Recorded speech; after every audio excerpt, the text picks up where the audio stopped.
The following is a presentation of the St. Louis Chess Club. Tenacious tactics and clever novelties were on display at the Sinquefield Cup in St. Louis. Missed winning chances allowed for daring escapes that resulted in early draws. Frenchman Alireza Firouzja rebounded from his second-round loss by defeating Aronian in a brilliant game. However, all eyes were on rising star Hans Niemann, who continued to show that he belongs after a shocking dismantling of reigning world champion Magnus Carlsen to steal sole lead in the event. Can the young phenom keep his winning streak alive? Round 4 of thrilling chess, coming up next.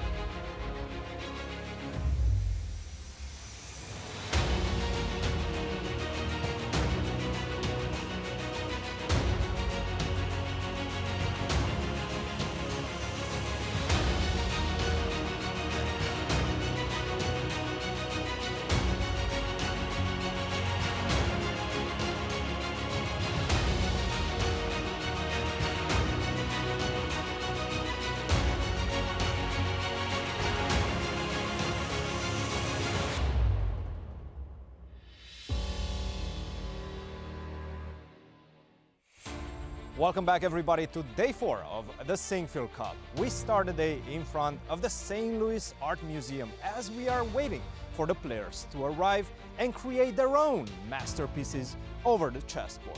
Let's go to the studio and start the action with Yasser, Peter, and Alejandro. From the home of chess in America, welcome to the Sinquefield Cup, the flagship event of the St. Louis Chess Club, and the final stop on the 2022 Grand Chess Tour. Welcome back to round 4, and I'm Peter Svidler as usual, and with me is Yasser Seirawan, the one, the only, the Yasser. Peter, I wanted to say the same thing about you as well. Hello, everyone, and welcome to our live coverage of round 4 of what is turning out to be an extraordinarily eventful event, as we had a large number of decisive games in round 3, including a stoppage of a 53-game unbeaten streak by Magnus Carlsen. Peter, do the honors and tell us about the current standings. Absolutely.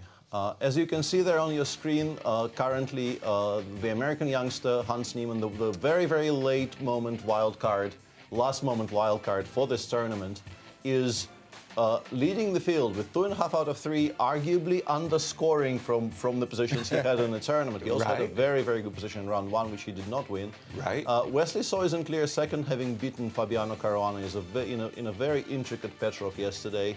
And then there's a number of people on 50%, most of them with 3 draws out of 3, and Jan Nepomniachtchi with only 1 draw out of 3. Right. And then the American duo of Caruana and Aronian and the Azerbaijani warrior Shahryar Mamedyarov are currently below 50%. And our format, Peter? The format is a 10-player round robin with the feeder time control in place, 90 minutes for the first 40 moves, 30 minutes for the rest of the game, and a half-a-minute increment starting from the very first move. Right. Draw offers, as usual, in St. Louis Chess Club events, not allowed. Right. And you have the usual scoring system of a point for a win, and half a point for a draw. Our schedule, Peter? The schedule is, this is round 4, so we have today and tomorrow, and then the rest day. Right. After the rest day, we play the 4 rounds that will get us to the conclusion of the tournament. There you see it. There you see it on your screen. And on the topic of tie breaks, yes. If players are tied for first in this tournament, those tie breaks will happen immediately after the round on Sunday, the 11th. Mm-hmm. And if the GCT points also somehow end up tied, that playoff has a separate day dedicated to it on Monday. I don't know how likely that is, but right. I mean, it will become clearer when we get closer to the end of the tournament. Fair enough, and the world can rejoice because in studio we have our good friend Alejandro Ramirez. Good to see you, Alejandro.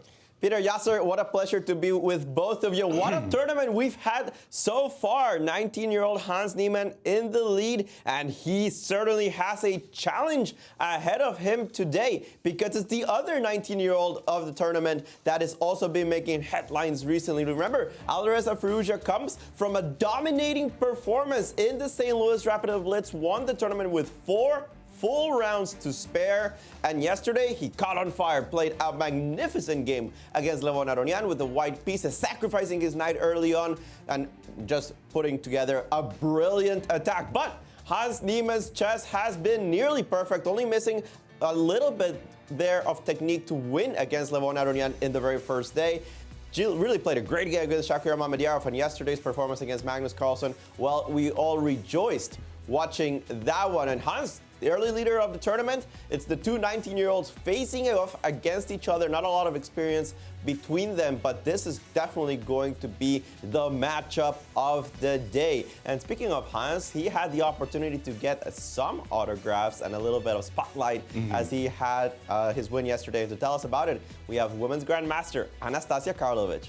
Thank you, Alejandro. I recommend to everyone follow our St. Louis Chess Club and Grand Chess Tour accounts, social media accounts, if you want to see more from the tournament. Of course, we have some backstage content, and I followed Hans Niemann yesterday after the interview, and we could see him signing autographs with his fans, and many people were congratulating him on his victory against Magnus. I had this great opportunity to follow the last hour of his game against world champion, and world champion doesn't lose the games every day, and it was a really tense match, and you could feel this pressure in the playing hall. You could see the pain on the face of the world champion, who was literally annoyed with what was happening on the board, and who could hear any noise in the playing venue.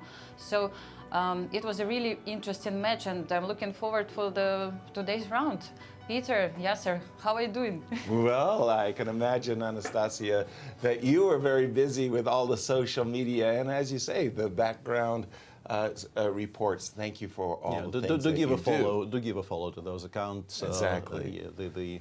And Peter, do the honors of today's pairings, besides the matchup of the youths. Absolutely. What can we expect as we see them here at the board as we already see people sitting down at the boards. The pairings for today: Magnus is white against Shakir Mamedyarov. Nice. Levon Aronian is white against Dominguez in an All-American clash. Then, of course, the pairing that Alejandro has already highlighted, definitely the pairing of the round for me, Hans having the white pieces against Alireza Firouzja. Jan Nepomniachtchi is white against Wesley So, a pairing that over the years has not been very favorable for him, but having the white pieces is good. And also, I think eventually he started winning games against Wesley. For a while it has been really problematic for him, but he's gotten on the scoreboard so far recently, so to speak.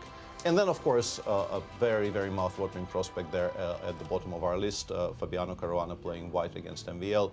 Over the years, they played some fantastic games, in particular, I think, with this color pairing. When MVL plays the Najdorf and Fabi tries to refute the entire opening in one game.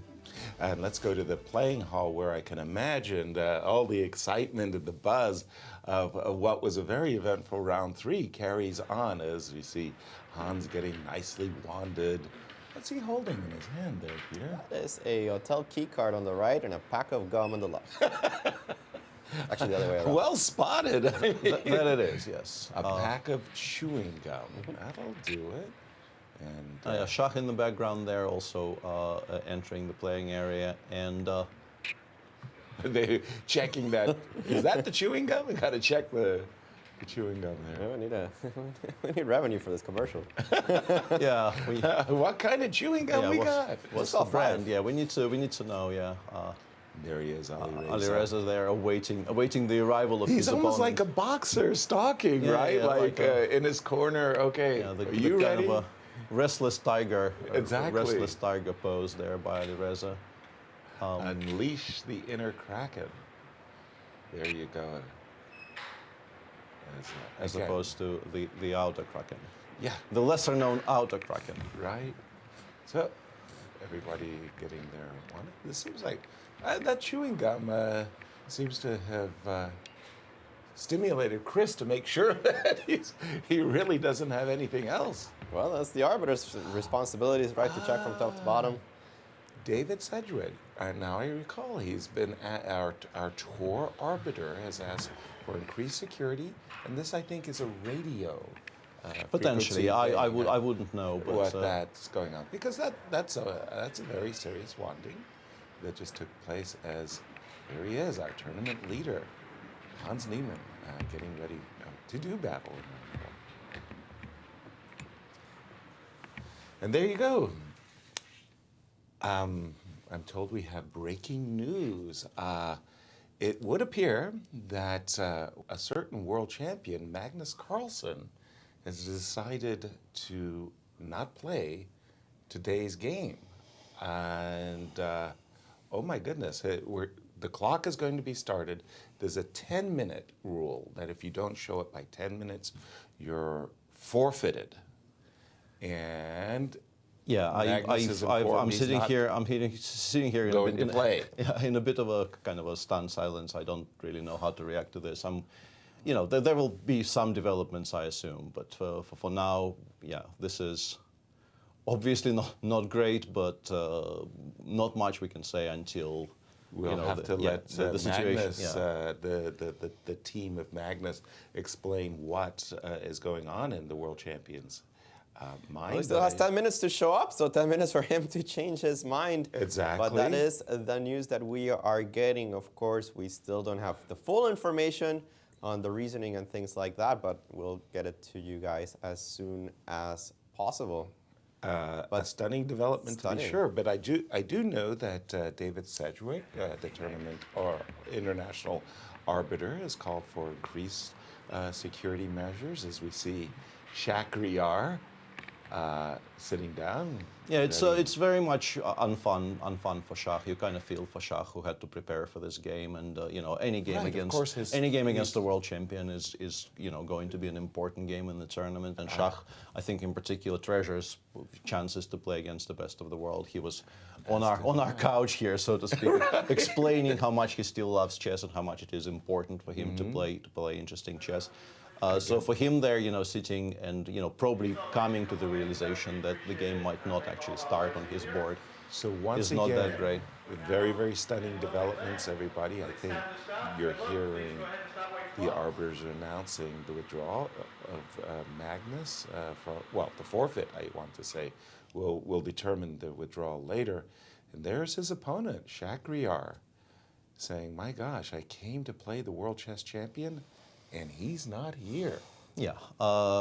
Today is, you have to assume this day will sort of reverberate for a bit, because you don't see this very often, and absolutely. Whatever the reasons are, it will be a very, very big talking point going forward. But for now, all the information we have is what you're seeing on your screen right now. This game is not a game today. Exactly. Magnus will have 10 minutes to show up. It's unlikely, and we expect that he will forfeit his game.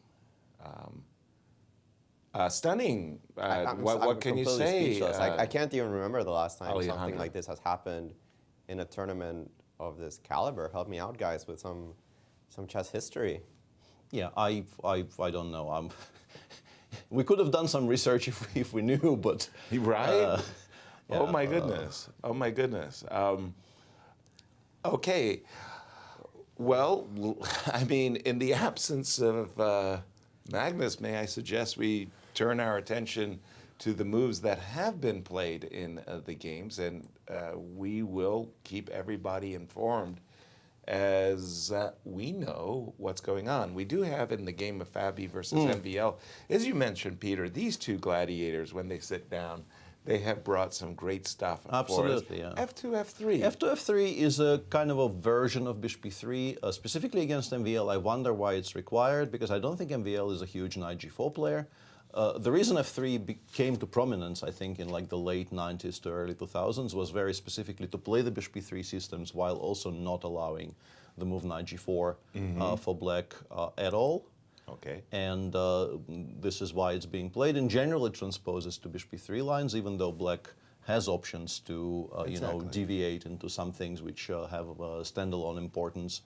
But good to see them playing the Neither, because MVL recently has been playing some more solid openings as well. We would have had another Petrov today, for instance, but no. No Petrov. I should have started with our marquee matchup of Hans and Niemann, our tournament leader, and Ali Reza, as these two 19-year-olds surge to prominence in the world of chess. I've got on my analysis board, I think, an up-to-date, and D2, D3 in the two knights defense. I tell you, as a kid, I don't know, did you have that experience the fried liver attack, and did you study all of these stuff when you were a teen? Not particularly. Somehow this passed me by because this would have been very, very interesting to me as a kid. From the white side, I think I would have greatly enjoyed looking at this. Right. But I used to be like an extremely boring, call A opening player. D4. And there wasn't really much of a discussion for me in that respect. And as black, I used to just automatically play bishop c4, bishop c5, so that also didn't really come up very much. D2, D3, by the way, and bishop to bishop c5. Bishop c5 appears to be on the board, yes. After d3, black has a bunch of other options as well. I think even Alireza himself has occasionally played the lines with d6, h6, and g5, those types of really, really sharp, newfangled ways of playing. But bishop c5 transposes back into classical Italians, which is, of course, also... Please. Magnus has tweeted, he simply tweeted that he is withdrawing from this tournament. He enjoys playing in the St. Louis Chess Club and hopes to be back. Doesn't give any more specifics than that, but he's not just forfeiting today's game, he's withdrawing from the event. Wow. And that is going to have a change up in the standings. I believe that the Grand Chess Tour regulations do say that if a player has not completed 50% of his games, then the games that he has played so far will be annulled. That means that none of those games matter for the standings, the one against Hans included. They do count for rating, so Hans still over 2,700, and Magnus does lose those 7.5 or whatever points that was.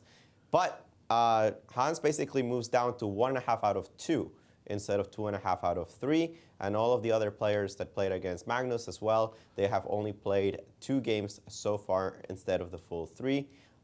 Including Jan. Yeah, Jan is now tied for the lead, so to speak, with only 2 games played. But Jan is on +1, having beaten Alireza, and the loss against Magnus in round 1 now annulled. +1. Yeah, Wesley's still on +1. So we have, as I understand it, we have a three-way tie at the top right now with Hans on +1, Wesley on +1, and Jan on +1. Yeah, breaking developments all around. Yeah, we're going to be somewhat struggling to catch up, and we apologize for the slightly haphazard nature of today's stream, but one of the things not really up to us to a large degree. Yeah, one of the things as we start the show, I always ask you about our current standings, and we're going to have to completely revive those current standings because of a breaking news, a tweet from the world chess champion Magnus Carlsen. Yeah, he has withdrawn. Verbatim. Repeat that for us, Alejandro. What was the tweet exactly, if you please? I've withdrawn from the tournament. I've always enjoyed playing at St. Louis Chess Club and hope to be back in the future. That is what the world champion has tweeted. So that definitely leaves to... brief and to the point. Brief to the point. Definitely no confusion about whether it's just this game or the entire tournament. He has withdrawn. And for us, that means that there will be no more Magnus Carlsen games in this tournament. All the games that he has played so far, annulled. They do not count for our standings or points, but remember, they do count for rating. Yeah. Okay, that's the current whole situation. Grand Chess Tour also with Magnus now taking essentially last place, then the whole Grand Chess Tour. Yeah, I mean... If we want to go in that direction, there's a bunch of people in this tournament for whom it is a good financial news. But but I assume even for those fighting for the GCT Tour victory, this news cannot really come as any kind of a positive. You never want to see these things happen, and. But again, I just want to reiterate that earlier, as we were starting the show, David Sedgwick, our international arbiter and tour director, called for enhanced security measures. After all, anybody who's ever visited the St. Louis Chess Club and watched the players as they enter see that they're very carefully scanned and wanted. But now even extra measures were taking place, including some even delay of our broadcast. I believe that's also one of the that is one of the security measures, just to be absolutely ensuring a safe playing venue for the players. Absolutely. And the withdrawal of Magnus, I'm still kind of processing, Peter? Yeah, it's going to take a while, but for now, we have the statement. We know for sure what's happening in regards to the tournament. Everything else would be speculation, and I think speculating on behalf of Magnus is absolutely not our place here. No. So we're going to be avoiding doing that for the remainder of the broadcast, and I'm sure you understand. I'm sure our audience certainly does. I'm sure you are all a buzz. And let me go to a game that I don't see very often. Aronian. Lev has been doing this versus a little bit. Lanier. Yeah. Now, this is a Sicilian, but it's not the open Sicilian that we've all come to know and love. This is actually, do we call this the Grand Prix attack? No, I think the Grand Prix is always knight c3 f4. No, you have to... With f4. With f4, yeah. I think it's very much connected with the idea of not developing the g1 knight at all until you have played f2, f4, and then you can aim for some kind of an attack on the king side. And this is a much slower setup with white, and it has, honestly, to my reasonably strong surprise, has gained a decent amount of traction. Strong players have been doing this recently, because I'm sure it's the same for you. Like our understanding as old school players was that once white decides to do something like this against the Sicilian, you absolutely forfeit any chance for an advantage, and black is instantly completely fine. I suspect it's still true. But I do too. Yeah, but what it does is it avoids the heavily theoretical lines that Lanier could have played, and it gets you a position where you can maybe try to use the fact that it's a reasonably unexplored structure with so far all the pieces still on the board, to try and outplay your opponent in some kind of a slow maneuvering fight. Let's get Alejandro to join in this discussion between Levon and not for now. I think we'll have to wait for a second for Alejandro to chime in on this. We're left on our own. Oh no! Our own devices. A2, A3. I understand this move very well. Yeah. White wants to preserve the light squared bishop, the threat of knight c6 to A5. Yeah. Hence we see the move A2, A3. But more or less following up on what you were saying, old school players like ourselves say, what is white trying to achieve? I understand it when the knight's on b1, you may want to go c3, d4, Peter. Knight's on c3. Yeah, it's a really kind of a strange hybrid of a little bit of everything. The kind of a mix. The kind of a picture where white is trying to play a mix of everything. I'm not sure. I thought, knight c3 actually does surprise me a wee bit, because as you're saying, like systems where you play knight bd2, c3, rook e1, you try to push for g3, d4. You're basically trying to play some kind of a, like black is playing the Sicilian, and you say sort of, no, I don't care. I'm playing, a Spanish/Italian type setup. Exactly. Whatever you're doing, I'm doing my thing on my side of the board here. But I apologize to have to interrupt you on this one, but I do see it officially on the screen that Magnus Carlsen has expired the 10 minutes that he has to make his opening move. He didn't do it. Shakhriyar Mamedyarov wins by forfeit, and furthermore, through a tweet, we understand that world champion Magnus Carlsen is withdrawn. It's not just this game. It's not just this game. It's the entire event. Yes. Entire event. So that is done. That's an official deal now going on, and we will wait for further developments. And as soon as we know anything, we will sure. I like this move, e7, e6. Yeah. Another option would be to play b6, bishop b7 first, but e6, d5 pretty much always is going to be a decent idea for black. So one thing you could maybe question is that if that's your plan against the setup from white, do we actually need the bishop on g7? But the combination of the two is still fine. I don't think it's a mistake of any kind. Because obviously, if you're playing e6, you could have played e6 and developed it to e7. True. But I think, in Sicilians, if you can fianchetto that bishop to g7 off the bat, straight off the bat, it pretty much always is a preferable feeling to having it on e7, and then perhaps having to play rook e8, bishop f8, and get there. Slowly. With the bishop on e7, it is tucked away behind these pawns on d6 and c5. I like the bishop on g7 for a completely different reason, and it has to do with the knight on c3. Knight on c3 is not going forwards, full stop. It's just not. So this knight on c3 is going to remaneuver. Oftentimes, it might find that it should hang out on the king side vis-a-vis e2 to g3. Well, then I've got my pawn on g6. Welcoming the knight to a lesser square of g3. Let's just go around the rest of the tournament hall for just a quick second, and let's just drop in. Yeah, this is very exciting because this is once again, MBL, I believe, the same line that we've been discussing. Like I think even transposed. Yeah. No, I think it's yeah. With f3. Yeah, the very early transposition of f3 and bishop e3. Right. And now we're back in the territory where all of those very exciting Dominguez MVL games have happened. Exactly. The one that I think won the prize last year, and the one that they drew, I believe, in Rapid. There wasn't the Blitz, there was a Rapid, I'm pretty sure, because MVL at some point had time to think in that game, which means that it couldn't have been a Blitz game. So MVL continues to defend this perimeter, saying that he does not believe that he is worse here. I think, Queen e4, Queen a4, Bishop d3, b takes c4 has been played in, I believe, both of those games, and then Queen e4, g6.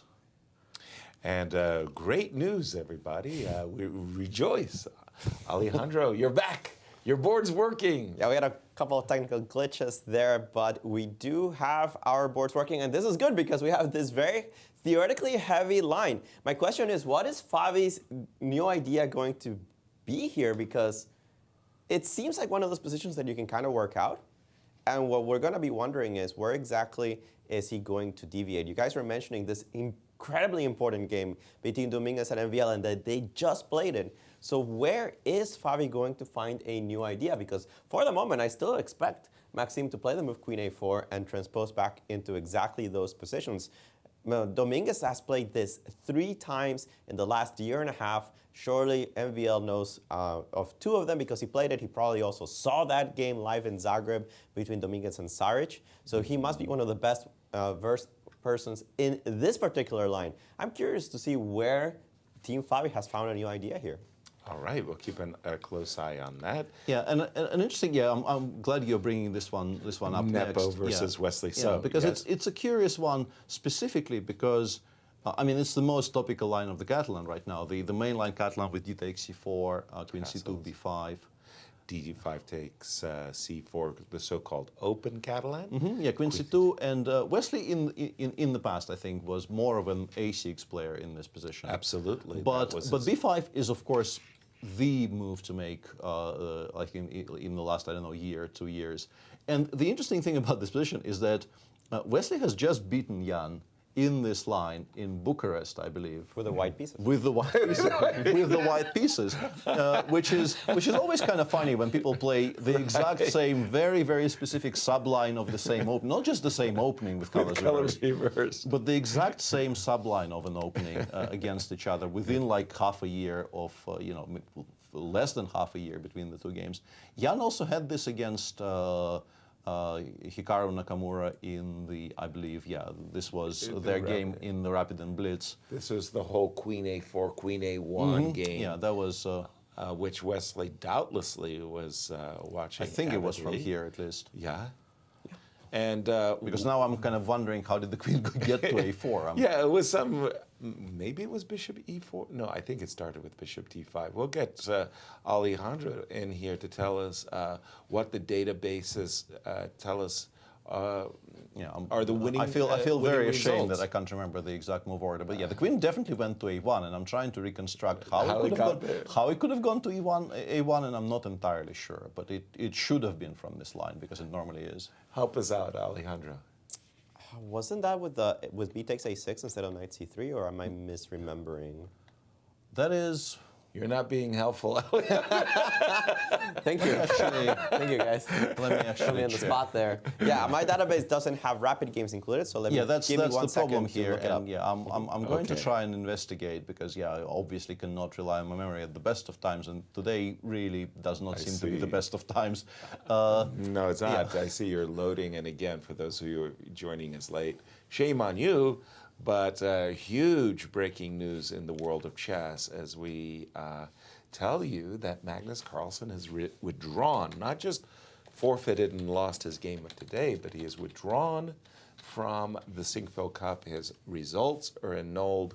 The games he played will be rated, but this has just completely stopped ourselves as we are now reeling, if we will. We're relearning how to breathe here, because this was not the expected start to the show today for sure. Not the broadcast I was expecting, that's for sure. By the way, one thing I find intriguing between Jan and Wesley is that Jan actually has a very poor score with Wesley. Wesley somehow has his number a little I think bit. it probably is from here, by the way. I think it's knight 6, queen a4, knight d7, very simply. Knight c6. I think we get there. I will now check. a4. Knight d7, knight c3, Knight knight d7. b6, queen a1. I think this is how we get to that position. And that, once again, this was the game that Jan played against No, but the knight was on Hikaru. b5. That still doesn't work. You're not being helpful. No, I'm not being helpful either. I know, I know, it's extremely Okay, but annoying. knight c6 on the board, and At least I found the game, so I will be least able we to can tell you answer in a second. Yeah. our questions is, well, let's see what happened. Go ahead. H4. Okay, so queen a4 here, and after knight d7, Jan Queen played a4, h2, where? Yeah, the current position, rook d1, knight c6, queen a4 already on the board. Yes. Hikaru played knight d7 here. Yes. And Jan replied to it with h4 first. H4 first. h4 first, knight b6, queen a1. Knight This is how b6. we get there. And again, this was from their duel in the Rapids portion of the St. Louis Rapid and Blitz. And the final outcome was a draw. It was a draw, but Jan was borderline winning out of furious the opening. with himself. Yeah, he thought was incredibly unhappy because he got an important novelty and got a very, very good position against a very strong player and then failed to capitalize. And this is one of the worst feelings in chess, actually. Yes. When you have an important, interesting new idea in a very topical line, you actually get to show it in a tournament that matters against an Yes. opponent that matters. Right. And then you don't win anyway. I know. This is a very, very unpleasant feeling for a chess player. And there we have on screen, Nepo appears to be staring off into the empty space, trying to recall his variations. But I'd like to turn it over to Alejandro, who's been keeping a careful eye on the Lanier versus Fabi. Pardon me, the Fabi versus MVL duel. Well, it looked like a linear game. It because does, he's the one that plays this variation all the You can be time. excused for that misstatement of facts for Right? sure. Yeah. The misstatement. But this one is Ritzy won. Fabi. This is Fabi against MVL, and we finally have the new idea, at least in a human game, this move Rook C1, which is actually very logical. It has been played before in correspondent games quite a bit. Of course, every single one of those correspondence games ended in a draw, but that's because, well, engines are pretty good at chess. There is some firepower to this move Rook C1, which is very logical. It defends the pawn that black just threatened. It also moves the rook out of the reach of the queen here on a4, so that, for example, on Rook C5, which is one of the best moves, the queen can go either to e4, or if you want to play like an engine, play queen b7 and hit the bishop. It asks exactly where it goes, and this could be a very relevant line. Bishop d8 is a bit unpleasant just because the bishop is not particularly well placed there. And after bishop d3, we get very similar variations to the main line, the one without rook c1, except that after b takes e4, again, this idea of queen e4 attacking both h7, and here I can regain c4 in certain circumstances. I don't have to do so immediately, but white should be a little bit better. And actually, after rook c5, I was mentioning the other possibility is to go queen e4, hit the bishop from this side, and then prepare bishop d3 directly. And this is exactly what happened in the game. Rook c5 was played, queen e4 was played.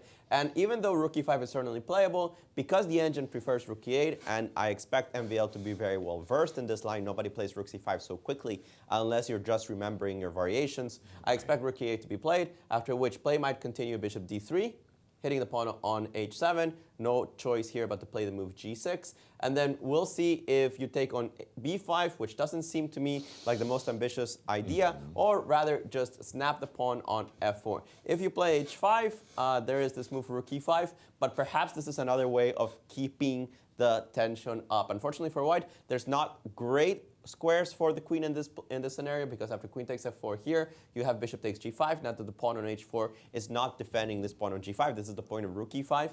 And after rook e5, the queen would have to go somewhere on the queen side. The engine saying that perhaps the move queen b7 still promises some chances for an advantage for white, You are still attacking on the queen side. B takes c4 brings my bishop closer to the attack. Lots of intrigue in this knight off. Always fun to see these little nuances that create sharp positions for these players to play. And you know that Fabiano is an expert on this. He likes to work with a team of seconds that is heavy in theory, that's heavy in finding theoretical novelties from correspondence games, and this one doesn't seem to be an exception. Thank you, Alejandro, for that indeed. I'm trying to get into the mind of Fabi for just a second here, Peter. Yes, queen takes f4, I regain the pawn, but I'm looking at this, I'm expecting the move rook e8, just as Alejandro suggests. That's the engine, theoretically recommended move by the engine. And I'm thinking, if I'm Fabi, I'm seeing this pin down the e file, and if I don't believe that h4 ever is going to get you checkmated. How about rook e1? But there's always rook e5, right? I think like pretty much queen c6 you want to go or something. Yes, yeah. that let's was say the forcing. bishop f8, queen takes e8. That was the forcing line. But there is a problem there's bishop takes right? c4 in the end, huh? Exactly. Ah, yeah. Okay, so... This will probably get us nowhere because of this terrible... And you have to continue for one more move. Yeah, rook e4 would maybe give white a winning advantage if not for the fact that d6, d5 exists. Because if the pawn on c4 survives, the bishop on d3 continues restricted. On the other hand, if that bishop would have gotten to the c4 square, black pretty much resigns because, it gets to d3 and then the f7 pawn falls and so on. So queen c6, rook... bishop f8. Yeah, then we just pause for a second. Because, again, there's this kind of temporary tactical nuance. You can't really move, and I don't think you want to pull my bishop to here. Now, on the other hand, bishop g7, that's the moment. That will be a check on the 8, yeah. Right. So I need a useful move here for black. My initial reaction was I want to play queen b4, but that also allows queen takes e8 because the rook on e8 will not be hanging after we take everything on e8. Okay. B takes e4 no longer wins me any tempi. Precisely. I do have queen d2 here, which is sort of awkward, but I'm much less happy about this because let's say bishop f1, exactly. Right. With the bishop on f8 pinned and bishop g7 unavailable now and unavailable for the foreseeable, actually, I am extremely worried that the bishop might actually get to c4. Right. So yeah, this is a very interesting continuation. I'm trying to guess where Fabi's prep might lie, and I thought it might be here, the E file. I'm also somewhat curious. I was perhaps not paying enough attention. I don't know if Alejandro explained why rook e8 is so much more precise than the immediate rook e5. I guess you just feel that rook e8 is always going to be a useful move and rook e5 might not be a useful move in some positions.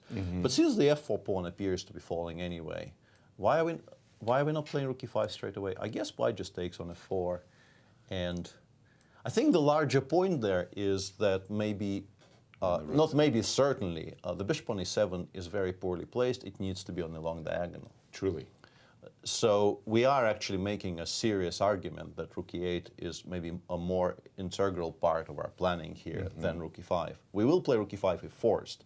Right. But what we actually want to be doing is playing rook e8, followed it up, hopefully, with g6, bishop f8, bishop g7. And once it lands there, then you're queen. Then you're in clover, yeah. Yeah, exactly. Then you're in clover. Exactly. As we're speculating on all of this, Alejandro, clear our cobwebs. Are we reinventing the wheel after rook e8? As those correspondence games that you mentioned followed this terrain? Yeah, rook e8. After bishop d3 transposes into a bunch of games. The ones that get to this position exactly, there's only one game, did go rook e8. Rook e5 the engine doesn't like because, as you said, queen takes f4 is playable. And the engines just aren't liking this position for the black side. There's no exact reason. Like, for example, after rook e8, they just say that bishop d3 is super strong in this position. The idea being that if you play g6 here, kind of unprompted, you have this move queen h2, and then h5, and h takes a g6. And unlike some of the other variations, after h5, you don't have bishop takes g5 with tempo. So if you see this variation after queen e4 and play rook e8 first, bishop d3, g6, you're kind of waiting for me to play h5 for you to play rook e5. Because as I mentioned, then queen takes f4, you have bishop takes g5 hitting the rook. If you take on f4 immediately, I don't go like a move like rook e5 or anything like that. We go with Peter's plan. You play bishop f8, bishop g7, and then put the bishop on the correct diagonal. So rook e5 encouraging the queen to take the pawn on f4 is not good until you can take the pawn on g5 yourself. Wonderful. Thank you for that indeed. And as far as our rook e1 goes, our idea of rook e8, rook e1, and queen c6, has that been seen before in that one Bishop game? d3, g6. Yeah. I mean, there will be bishop more than d3, one game. g6, after and g6. rook h1, right? Yes. Yeah, it has never been seen. The engine doesn't think it's a bad idea. Okay. We see a line like rook e5, queen c6, and you mentioned bishop c8, right? Bishop f8, yeah. Sorry, not c8, yes, bishop f8. And rook e4. Yeah. I Yes, thought rook maybe rook e7 or rook e6, yeah. Rook e7 or rook e6. You can even take on e4. The engines are saying it's okay. You have to take with the bishop, that's clear. And then put the other rook on e5, defend this pawn, rook c5 maybe at some point. Yeah, we thought bishop d5 might be scary here, but I guess the machine is just not worried. It's not worried. With one of many moves, actually. Queen a5 seems to be okay. Rook e2 seems to be okay. I guess black gets just about enough counterplay in this position just to go through a sample line. This seems to be a perpetual somehow. Check here, check here, check. Yeah, seems like a perpetual, right? Mm-hmm. Yeah, we'll believe that.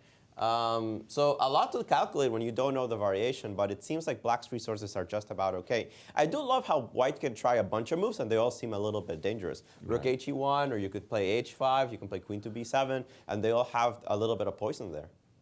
Lovely. Thank you for that, Alejandro. I forgot about rook takes b2 and bishop king As we were saying, g7 with g6, a check. bishop g7 is so important that black suddenly develops a lot of counterplay. Shall And we one game we've completely Please. ignored so far is the actually, well, not ignored completely, but it's updated somewhat since move 4. This is a kind of a slow-paced Italian here between Hans and Alireza, where Hans is playing in the.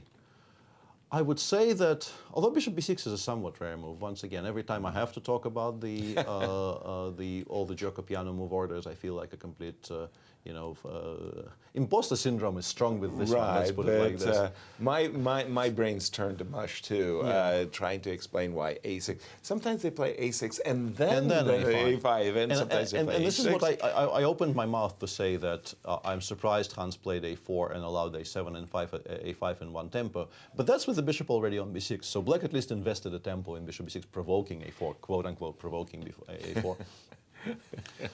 But generally speaking, I think with black you enjoy having the pawns on a4 and a5 when you only spend one tempo on a5. Right. And the bishop on b6 will generally get rerouted to c7. You play c6, you play bishop c7, you start pushing for d6, d5. Everybody's trying to make the central break suddenly. Yeah, and these positions are, I think, generally very close to being dynamically equal, but they are very intricate because if one side actually manages to assume primacy in the center, like get d6, d5 or d3, d4 from the white side and prevent the counter break. Exactly. You do get a very pleasant spatial edge, and those positions aren't always very easily equalizable.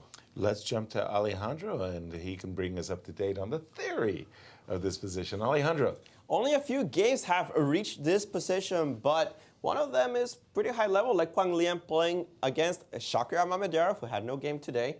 Tomaszewski also defending on the black side of this one. It does seem that black has good chances for equalizing, and you guys went through most of the correct ideas here.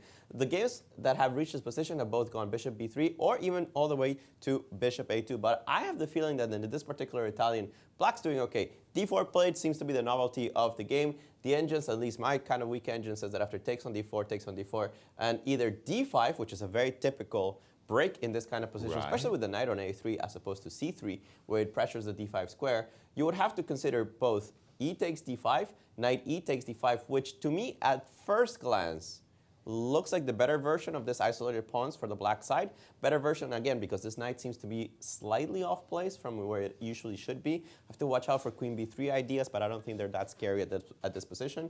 Or after takes, d5, go e5. And as I'm explaining all of these things, Alireza says, I'm not interested in any of that. Immediately plays the move knight g6, reinforcing the defense of the pawn on e5, also a very typical way of dealing with the d4 break and challenging white to find a move. Now that you have the move d4, sometimes you can retreat the bishop on this diagonal instead of this diagonal. Why are you retreating the bishop? Because this knight on a3 is the one that wants to go to c4, especially after you've played the move d4. It has to be timed properly because, as we've mentioned, pawn takes, d5 breaks exist. Also, sacrifices on e4 followed by d5 exist. So it's going to be very tempo dependent, but Alireza seems to be familiar with what he's doing. Knight g6 played on the board relatively quickly.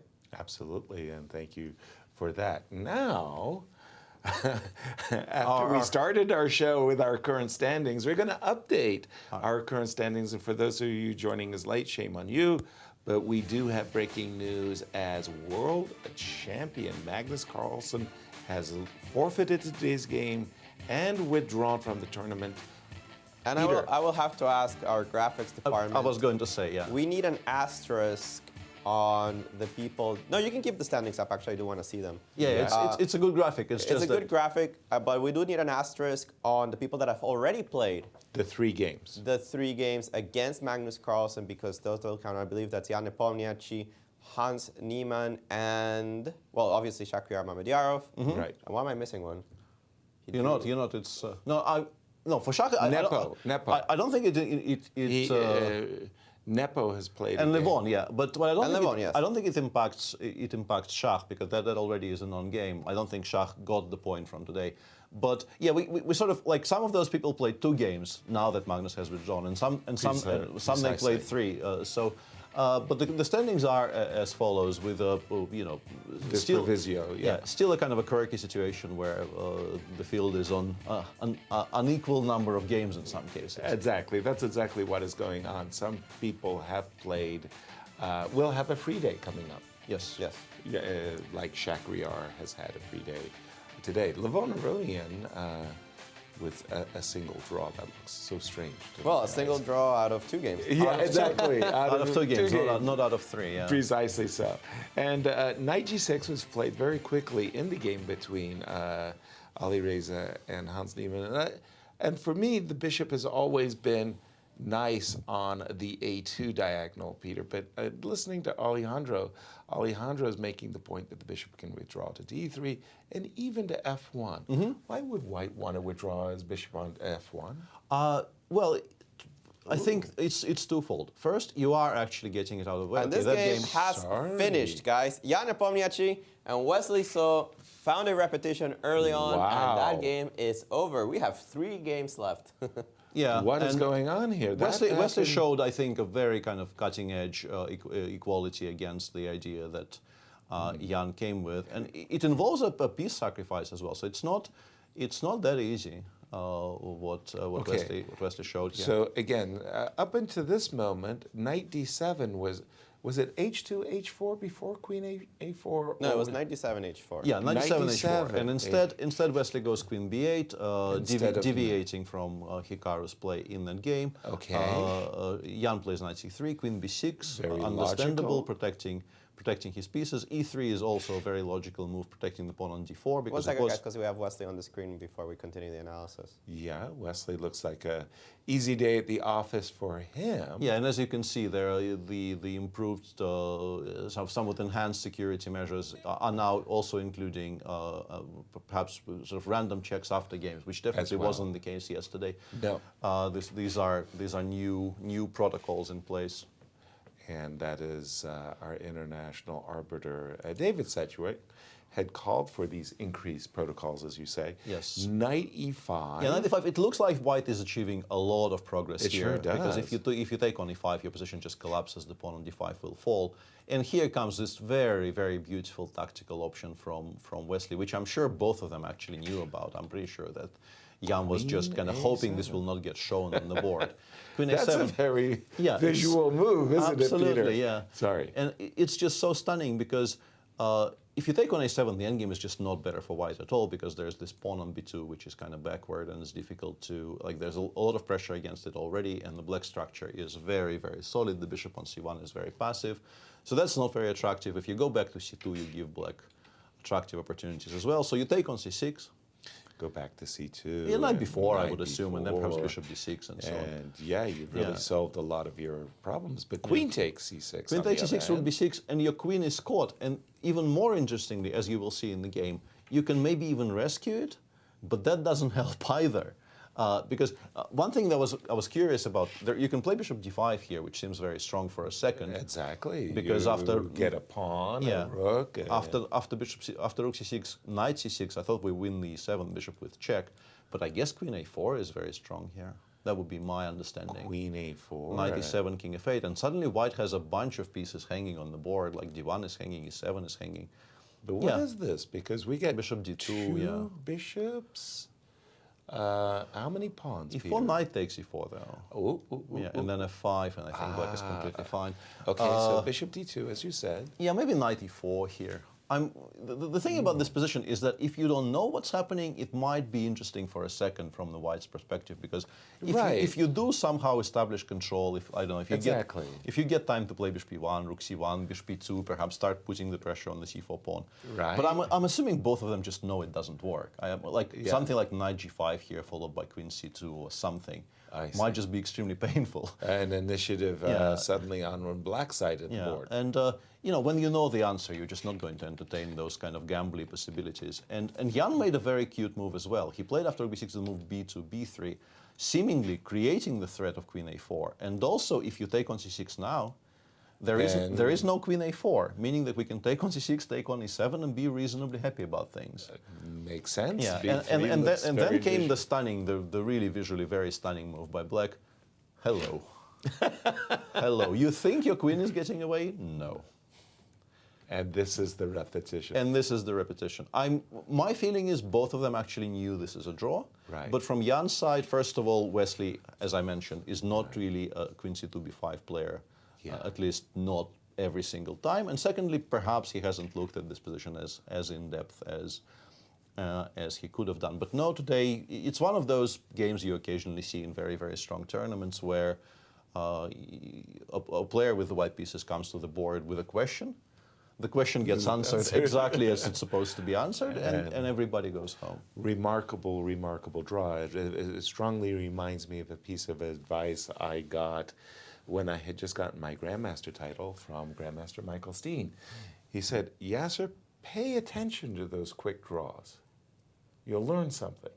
There's something, and this is a quick draw, but it definitely had content. Very intriguing game.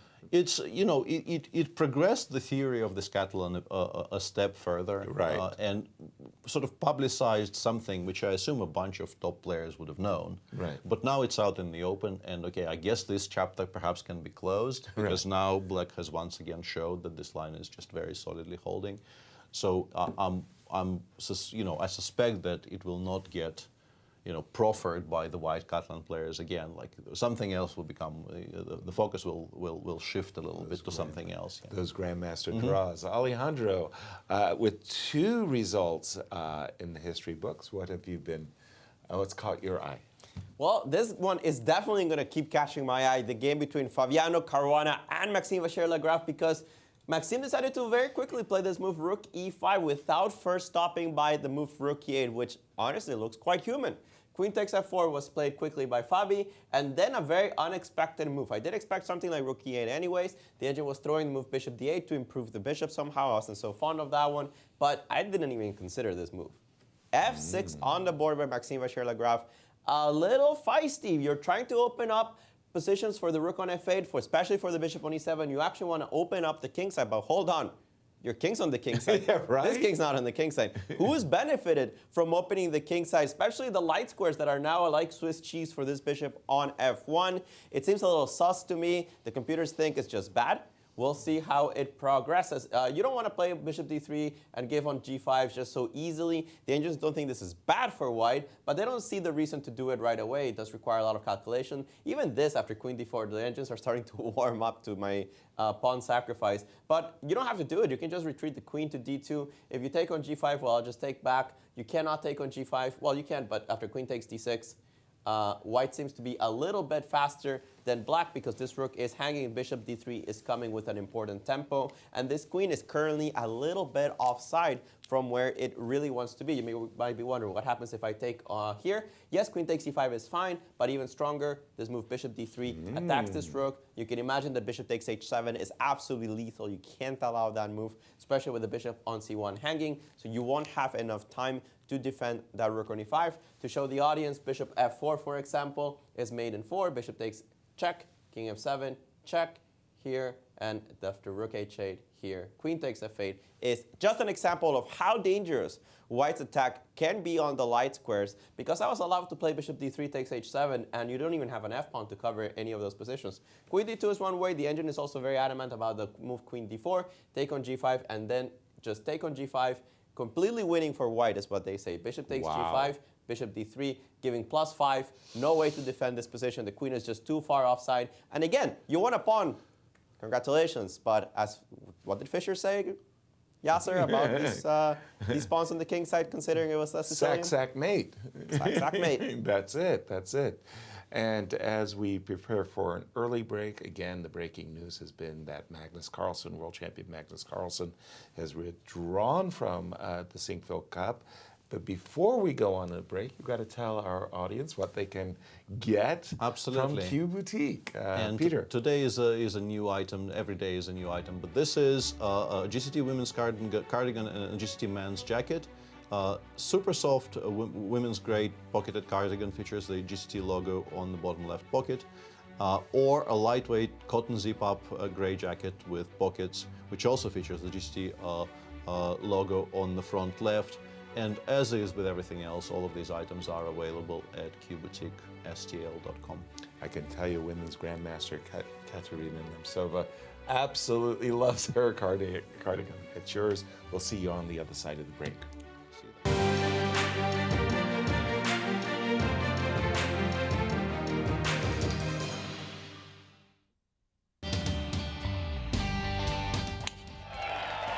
Hey St. Louis, the Ascension Charity Classic, presented by Emerson, is back this September. Don't miss the excitement. When the PGA Tour Champions Best compete again, all for charity, September 9th through the 11th at Norwood Hills Country Club. Pro-Am spots, hospitality packages, VIP tickets, and more. Available now at ascensioncharityclassic.com. You may have heard about St. Louis's world-class museums. Art, history, science, even magic. But you may not know we have an entire museum dedicated to play, with a 10-story slide and a Ferris wheel on top. Don't let all this family fun slide by you. Whose kids it is? St. Lou is always exploring. Anybody? We're the Corey family. Welcome to our show. There's my boy. Look at that kid.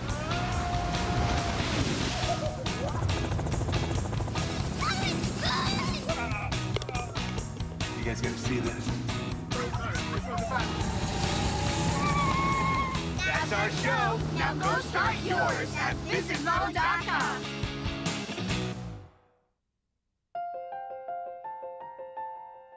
St. Louis University is celebrating its 200th anniversary. Offering world-class education in the heart of St. Louis, SLU attracts students and professors from around the globe.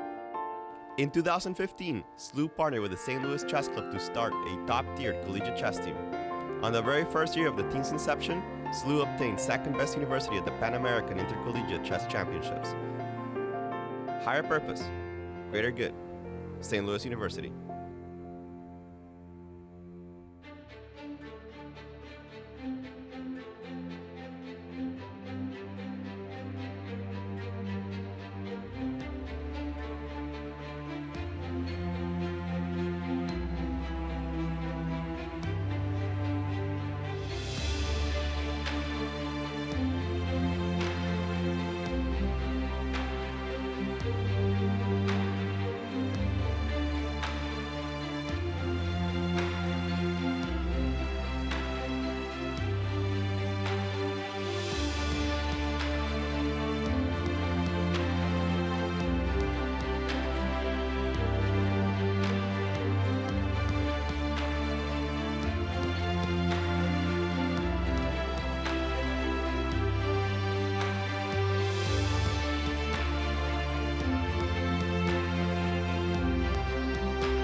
Welcome back to day 4 of the Sinquefield Cup, and a very turbulent day it has been so far, but Indeed, there's it has. still very interesting chess in progress, which we will get back to in a moment. But for now, We have two games results already known, Peter. Let's take a look at where we stand. We have 5 results, but one was a forfeit, Peter. yes, and that one we no longer even see on our screens. Magnus Carlsen, if you have not been watching any chess news at all in the last hour and a bit, has withdrawn from the Sinquefield Cup, effective immediately starting from this round, so his game against Mamedyarov will not count, and also his previous 3 will not count for the Sinquefield Cup. And Jan Nepomniachtchi drew a very quick but a very important theoretically game in a Catalan against Wesley So. That's the other result of the day so far. Quite topical, and of course, now what are these 9 players going to be fighting for, Peter? The prize fund, as you can see, this graphic is still the same as it ever was. Right. With Magnus, I assume, just taking the last prize. I don't know what their arrangement there will be. I wouldn't want to speculate. This is all very, very uncharted territory for, I think, pretty much everyone here. But in general, this is a very, very lucrative tour, as you can see, with $100,000 for the winner and the $350,000 total prize fund for the classical events in the GCT.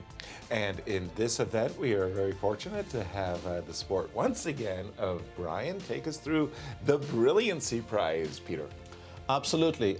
We are very grateful to the support and generosity of Brian Priester of Key West, Florida, who for at least the second year running, I believe it is the second year running, Exactly. is providing an additional $5,000 prize for the best game of the tournament, which will be judged by ourselves, your commentators here, Yasser, Alejandro, Anastasiya, and myself. There are some early front runners, but there is still a long tournament to go. Too early to say how this will come out. Absolutely. And turning it over to you, Alejandro, what has caught your eye of the 3 remaining games? Well, let's take a look at them because we do have some updates in this Hans Niemann versus Alejandro game. We had a couple of moves played since we left it off with. Sorry, 1 second, guys. You'll have to take it because I have some mic problems. Absolutely. Sure. We'll get back to Alejandro. I wanted to ask you quickly about the Fabi game, because Fabi could have played bishop d3, queen d4, queen d2, all of those moves, but he chose one that, to my eyes, looks really good as well, Yes, Peter. yes. Queen I think h2. And during the break, we were discussing, apologies, this position a little bit among ourselves, and yes, rook e5, f6 looks extremely dangerous, and also, as we know from checking with engines, it's just wrong. You can, in positions like this, the engines very rarely are incorrect about assessments because it's just a very sharp, very concrete position. But if you don't know the answer, and Fabi probably doesn't know the answer simply because rook e5 and f6 is not the right reaction, so you don't really check those moves as carefully as you would have checked the best play for black after queen e4. He doesn't know the answer. He knows he's probably better, but the moves that Alejandro was showing, queen d4, queen d2, bishop d3 to an extent, they all have one thing in common.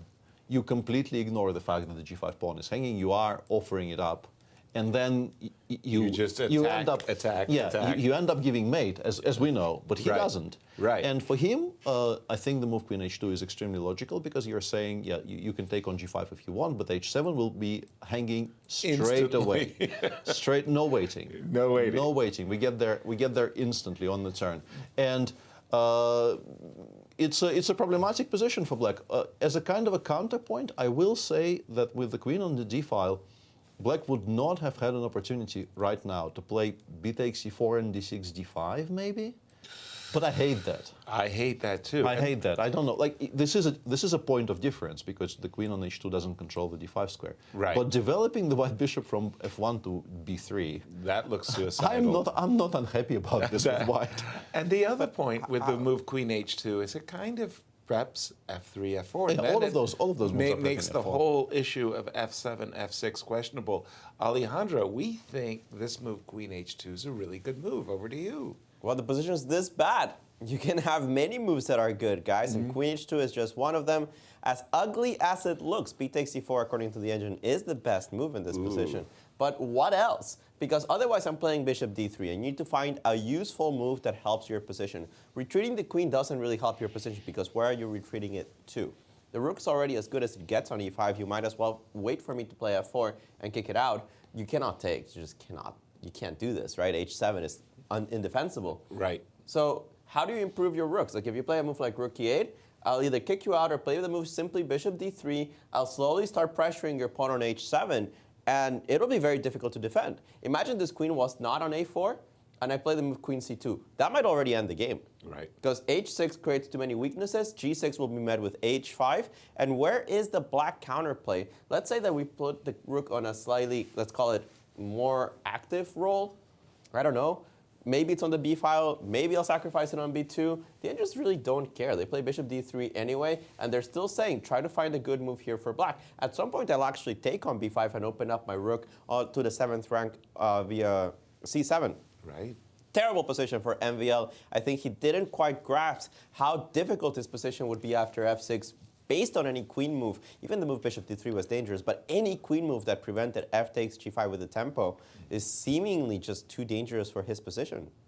Thank you for that. One position, I'm sorry, but for me, I really don't like Levon's play whatsoever in this position, in this game. I think that, you know, for the way I play chess, the way my approach in the game is concerned, I just love everything there is to love about Lanier's position. Your take, Peter. Am I wrong? I don't think you're necessarily wrong. I don't hate it. I don't think White has achieved much, but I think he's maintaining some kind of a, like, this is the kind of a game he wanted to play today, and I think in that respect he shouldn't be very disappointed with the outcome of the opening, because he got the position he yeah, wants. I don't think he is even trying to lay claim to any kind of an advantage. He just says we have 32 pieces on the board. By pushing rook b1 before b5, which is what he spent 3 tempi on right. in the past little while. It gains some space on the queen side. It also, I wanted to say, it perhaps stops some of the counterplay, but Lanier is actually trying to give the lie to that statement. Right, by just saying, playing a7, a6. I like a7, a6, by the way. This is a good move, I think, because now you're a bit, like, you're in a bit of an awkward spot as to what you're supposed to do against it. And all of our options are a bit, yeah. If we play a4, we go a-b, rook a8, and you start liking black's position, I think, a lot more, because it gets a bit... It's very concrete It gets a bit awkward, yeah. But maybe you can actually do this. Maybe you can play rook bishop b3 here, for instance, and say that you don't really have that many squares on the a file to aim for. That's a passive bishop on b3. By the way, this whole b2, b4, b5 weakened the yeah, but I think c3 square. d5 is incredibly topical. We're never taking them. No, of course not. You're never taking, because you do not want to see a knight land on your doorstep. I'm pretty sure we're pretty much always playing e5 in response. The knight will have to go to e8, which I think is a good thing for White. There's just no other squares. Right. And now the big question is how we proceed here. Yeah, bishop g5 is extremely logical. Right. But honestly, because of the bishop on b3 is so completely killed off in all of these positions, maybe I can actually play this with black. My initial reaction was this is not going to be that great, but if we continue that line, bishop g5, I will play f6. There's no other legal moves to make. Otherwise our queen trap. Yeah, ef will take with the bishop. Right. We will invite you to trade. I will take maybe with the queen even. Okay. The knight from e8, like, ideally might even go to d6. Or queen, d6, yeah, queen e2 here is kind of bugging me a little bit. I was going to force the knight to go to g7. And I think it's clever, yeah. But still, like, with that bishop somewhere in the game, the one that is on b3, if that bishop was on any kind of a sensible square, f1. Yeah, I think you'd be a lot happier here with White. Exactly. Right now, just yeah, it's a very strange position with a very unusual pawn structure. And the other thing that I like when I'm black in such positions is to play the move e5. And so that when I do play the move d5, you do not answer with e4, e5. This is very concrete, because here, obviously you could maybe shut the position down. Yeah, absolutely. This exists. Also, you do have to calculate sort of tempo by tempo. If perhaps I can assert control in the center by, maybe I'm in time with like knight f1, e3. And Knight stopping, like after you play e5. Sorry. Maybe I can find a way to play knight f1, e3 before you play d6, d5. But the d6, d5 is coming very quickly, so I don't know. I don't know if I do have time for that. Okay, we'll definitely keep our eye on this A6, one. A6, A4 in the meantime has already been played, so I think we have to assume we're getting here at least. Yeah, AB, AB, Rook 8, Bishop B3 looks very, very logical, and then we'll have to discuss And again, options. Fabi enjoying what we think is simply a tremendous advantage, and our youths are hard at work. Intriguing moment for me right here was this moment when Hans captured on e5, d4 takes e5, and almost, well, I'm not going to say immediately, but rather quickly, knight g6 recaptured on e5. I always thought that the knight was heading for f4, and explain to our audience, Peter, why Alireza was so happy or quick to capture with the g6 I think the knight. point here is, and this sort of ties in with something we were about to discuss and then didn't because other things came up. Right. You were sort of asking, or not, maybe not asking, but saying like, why is the bishop retreating to, let's say, d3 on particular f1 in all of these positions? I think it is to very, very efficiently blunt all of those types of counterplay with like knight g6, f4, or knight h5, knight f6, h5, f4. Because with the bishop on f1, all of those things are kind of empty. They don't really do very much. And if you look at, let's say here, and Magnus has been very much a proponent of this approach. I don't know if we can do it immediately, but even if we look at these endgames, my problem here is that the pawn on e4 is hanging. But let's make some random moves, like bishop b3. Oh, sorry. Actually, I can play. No, take on d8. Exactly what you're doing. Yeah, Apologies. Yeah, d, queen d8, and actually I can make a move I wanted to make. I'll play bishop b3 here because knight e4 loses to bishop b6. And that's a cute tactic, by the way. Yeah. Because now we understand why the bishop also controls a6 in case of a trade. So you can't take on e4. You play, I guess, bishop e6. Right. And I play knight fd2. And then I want to play for b2, b4 and just gaining space on the queen side. These types of endgames are not always entirely equal. They have been known to rather quickly become unpleasant for black because you have those knights sort of stuck on the king side, not doing very much. And if you compare this position with, let's say, we take on e5, as Alireza did, with a knight on e5 on move 14, right? Right. And white does the same.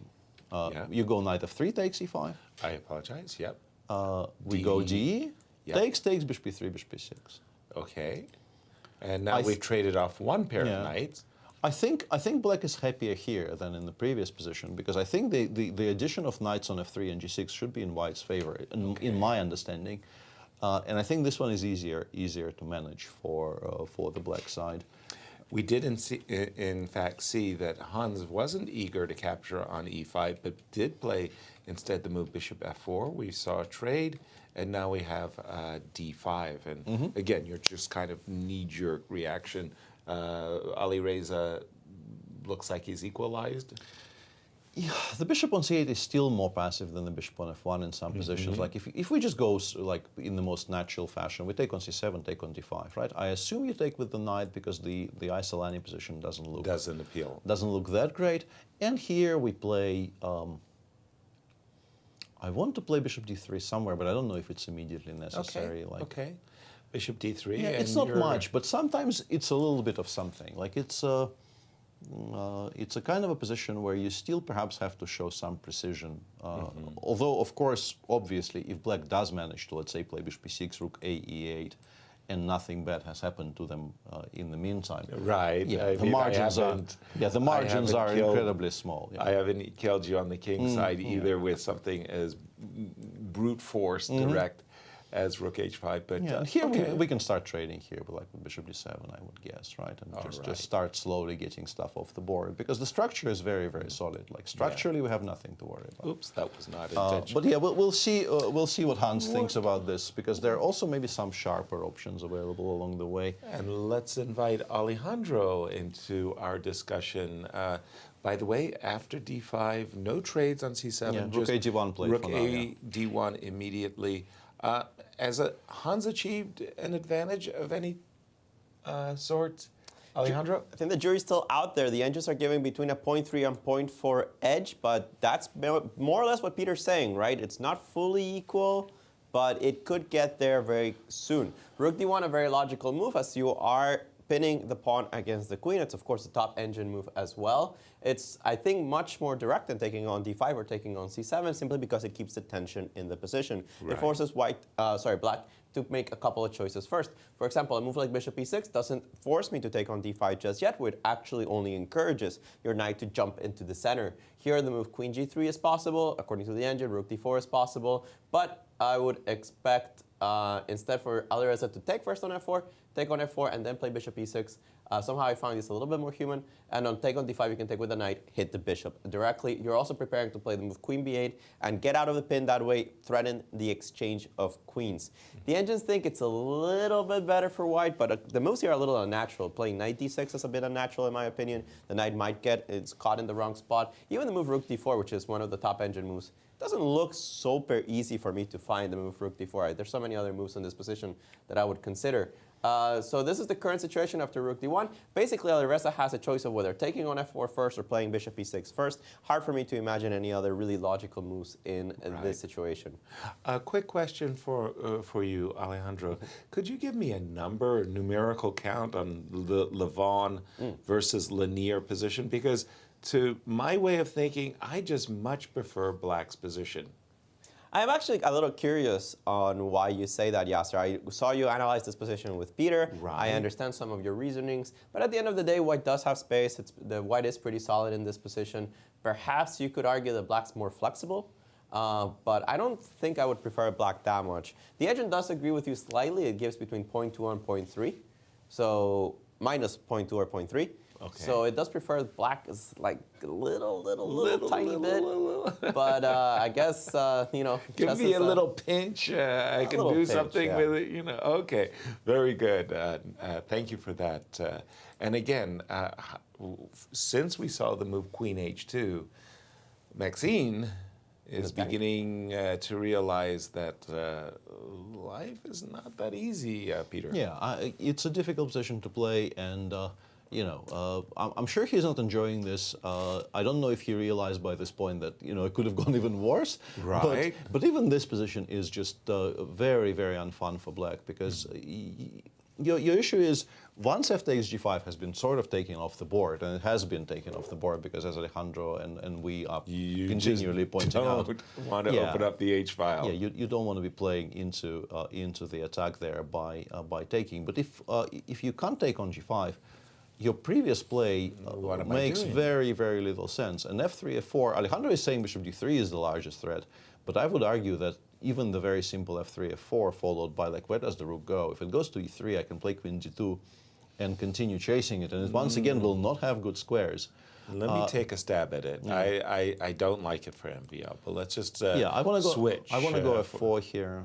Or at least attempt to go f4. I don't know. Let me just switch. Oh, bishop h3. That's gonna hurt. Yasser, don't do that. Yeah, why have we played f6? Like, you keep on returning to the fact that we played f6 voluntarily. Yeah. I want to play f6, f7. Exactly. Yeah. Oh dear. Oh dear. Yeah. Oh dear. We did that. We did that. Let me try it on purpose. Yeah? Let me try it again. Let me try rook e5 to c5. I want to take, obviously. I understand. And if I could take I'm curious if queen e2 is not just winning on the spot, for instance, like queen e2. I mean, you have rook e5. Sorry, I'm losing my mind. You can actually go back, and then, I mean, it's very good for white. He has played rook c5, by the way. You did manage to guess, to at least guess at what he will eventually settle on potentially. Right. It looks horrible. I agree. No disrespect to your move, but it still looks horrible.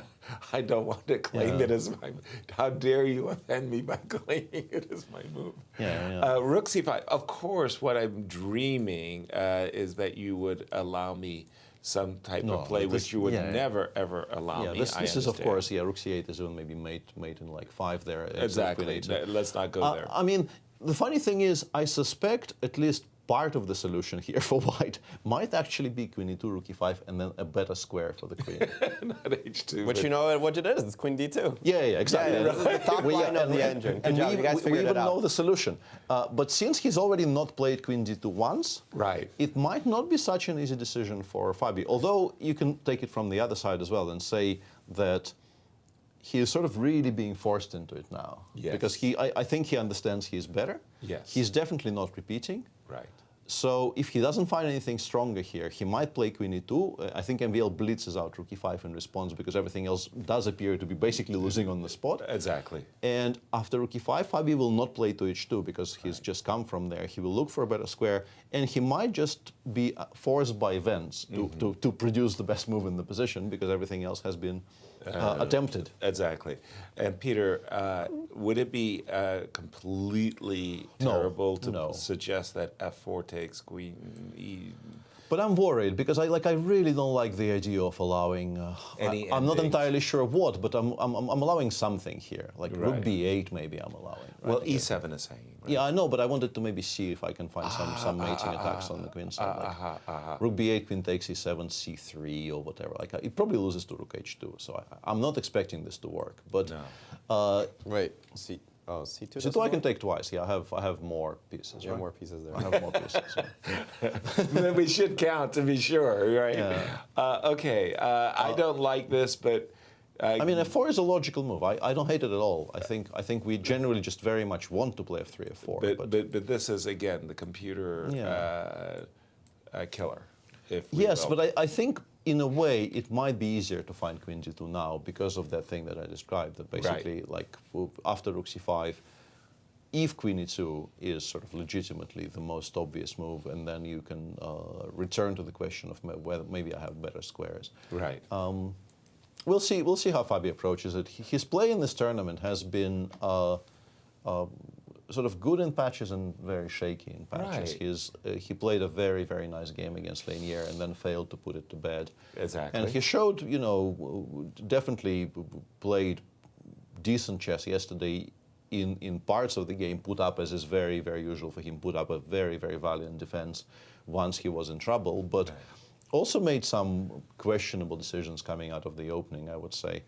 So yeah, it would be excellent for him to actually get onto the scoreboard here, and with a victory. It's a kind of a position that he generally would enjoy a great deal, but it does require precision.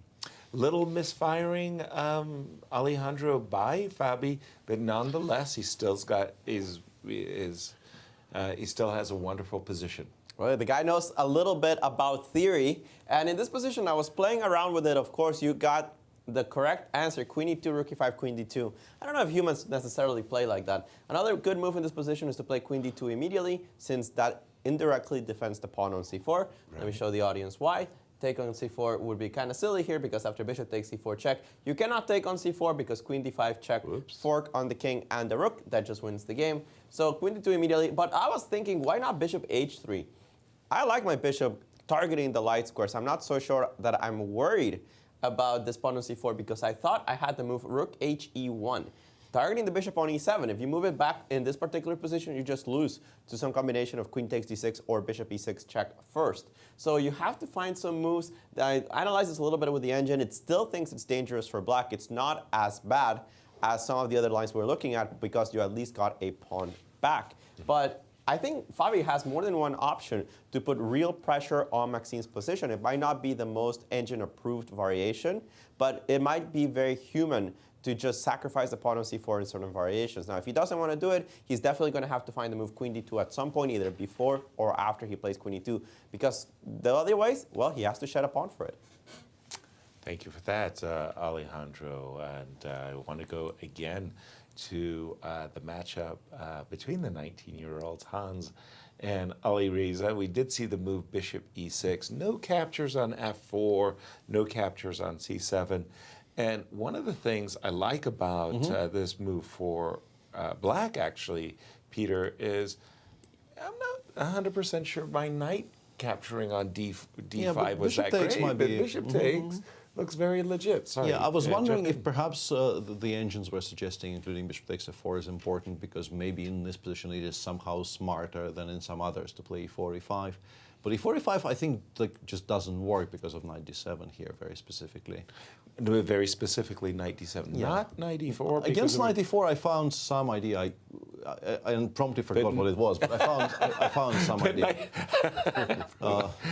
Nice. Knight to d7, Yeah, and because here you are threatening now, in this case. We haven't unpinned the g5 pawn, right? So the knight is now hanging, and you would like to play knight d6, but I have knight takes e5 straight away, which This is what solves my problem. I mean, Yes. I'm a pawn up now. My problems are definitely very much solved. Right. Black is just much better. So it's not that. I wonder why. Honestly, the more I look at this, the more I think I'm curious why the engines don't just think black is fine. Right. Why isn't this just entirely okay for black?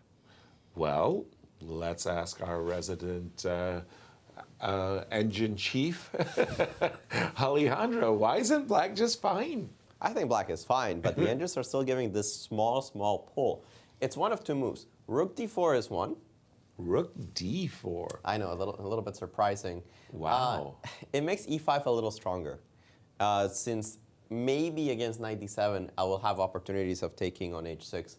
Okay. There's several ways to deal with this move. One of them is includes this craziness after knight takes e4, but you also have to contend with queen b8 as well, with queen e7. There's a lot of moves to think about here. And the other move is queen g3, which not very logical to me, because you're forcing black to do something that they could have done on the previous move. And after taking on f4, here, queen b8, this is the best move according to the engines. Takes. Because you have this pawn on a5 hanging, I cannot use the other rook to take. And then after knight b6, it's surprisingly awkward, guys. Like, yeah, I wouldn't be at all happy with this with black. I really don't want my rook on a7.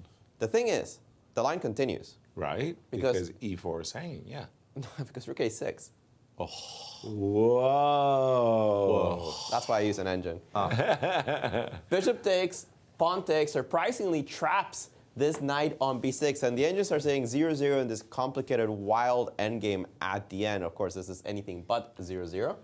But it's one of the many options. And here after queen takes f4, I was playing around with the engine a little bit, trying to find a better move than queen b8, because queen b8 going into that's not so easy. You have to see rook a6 in advance, or believe in the move rook a7. But what else do you play? Because anything else gives, the engine says +1. And they don't find a good square for the queen. They don't see how to really get rid of this pressure, either on a5 or on d5. At some point, I might even consider going e5 and start using my dark squares. So maybe queen g3 is the most threatening position, move in this position, just to try to force this bishop on c7 off the board. Do you mind showing us the line that rook d4, knight takes e4, and you called that craziness? What's the craziness? Rook takes e4. Right. Okay. If you take on e4, you lose to rook takes d8, takes, check, and then bishop on c7 will be hanging. Okay. So you cannot take immediately. You have to go c5 first. Okay. Hit the rook, and then you just move the queen to b8. Of course. And the idea is that this Obviously. obviously. The queen is still now out of the way, so you're actually hitting both pieces, and you kind of recover this with fully. Rook e1, d takes c4. The engine is saying, again, 0-0. There's compensation for the pawn, but not more than that. Now, rook d4, I think it's a very difficult, incredibly difficult move to play. Exactly. Queen g3, maybe not as much. And I don't imagine anything else is too dangerous. I mean, you could take on d5, but I think you can take with the knight. The engine does prefer taking with the knight over than the bishop, so just so you cover b6 in certain cases. They think the bishop on d5 is slightly overrated, and the knight on f6, it's not doing as much as it could in its center. So knight takes d5 is what the engines prefer, giving very close to equality, but again, not full equality. Remarkable. I just love that move, rook a6, Peter. I don't know about you, but that was like a real eye-awakening experience there. Didn't see that one coming. So missable, absolutely. Yeah, will be very interesting to see. Both the first moves of the engine, both rook d4, is not... Rook d4 is a very difficult move. Yeah, that move doesn't come to my mind. It's a very, very difficult move. And queen g3 too. Optically, I don't know. Is it because I'm dissuaded by knight h5, which is a terrible move? But queen g3 isn't also one of those. It's not simple, but you can sort of start seeing the reasoning, because you like the queen on g8 needs to be away from the X-ray on the g file. Right. And far and away the best square for that queen is c7.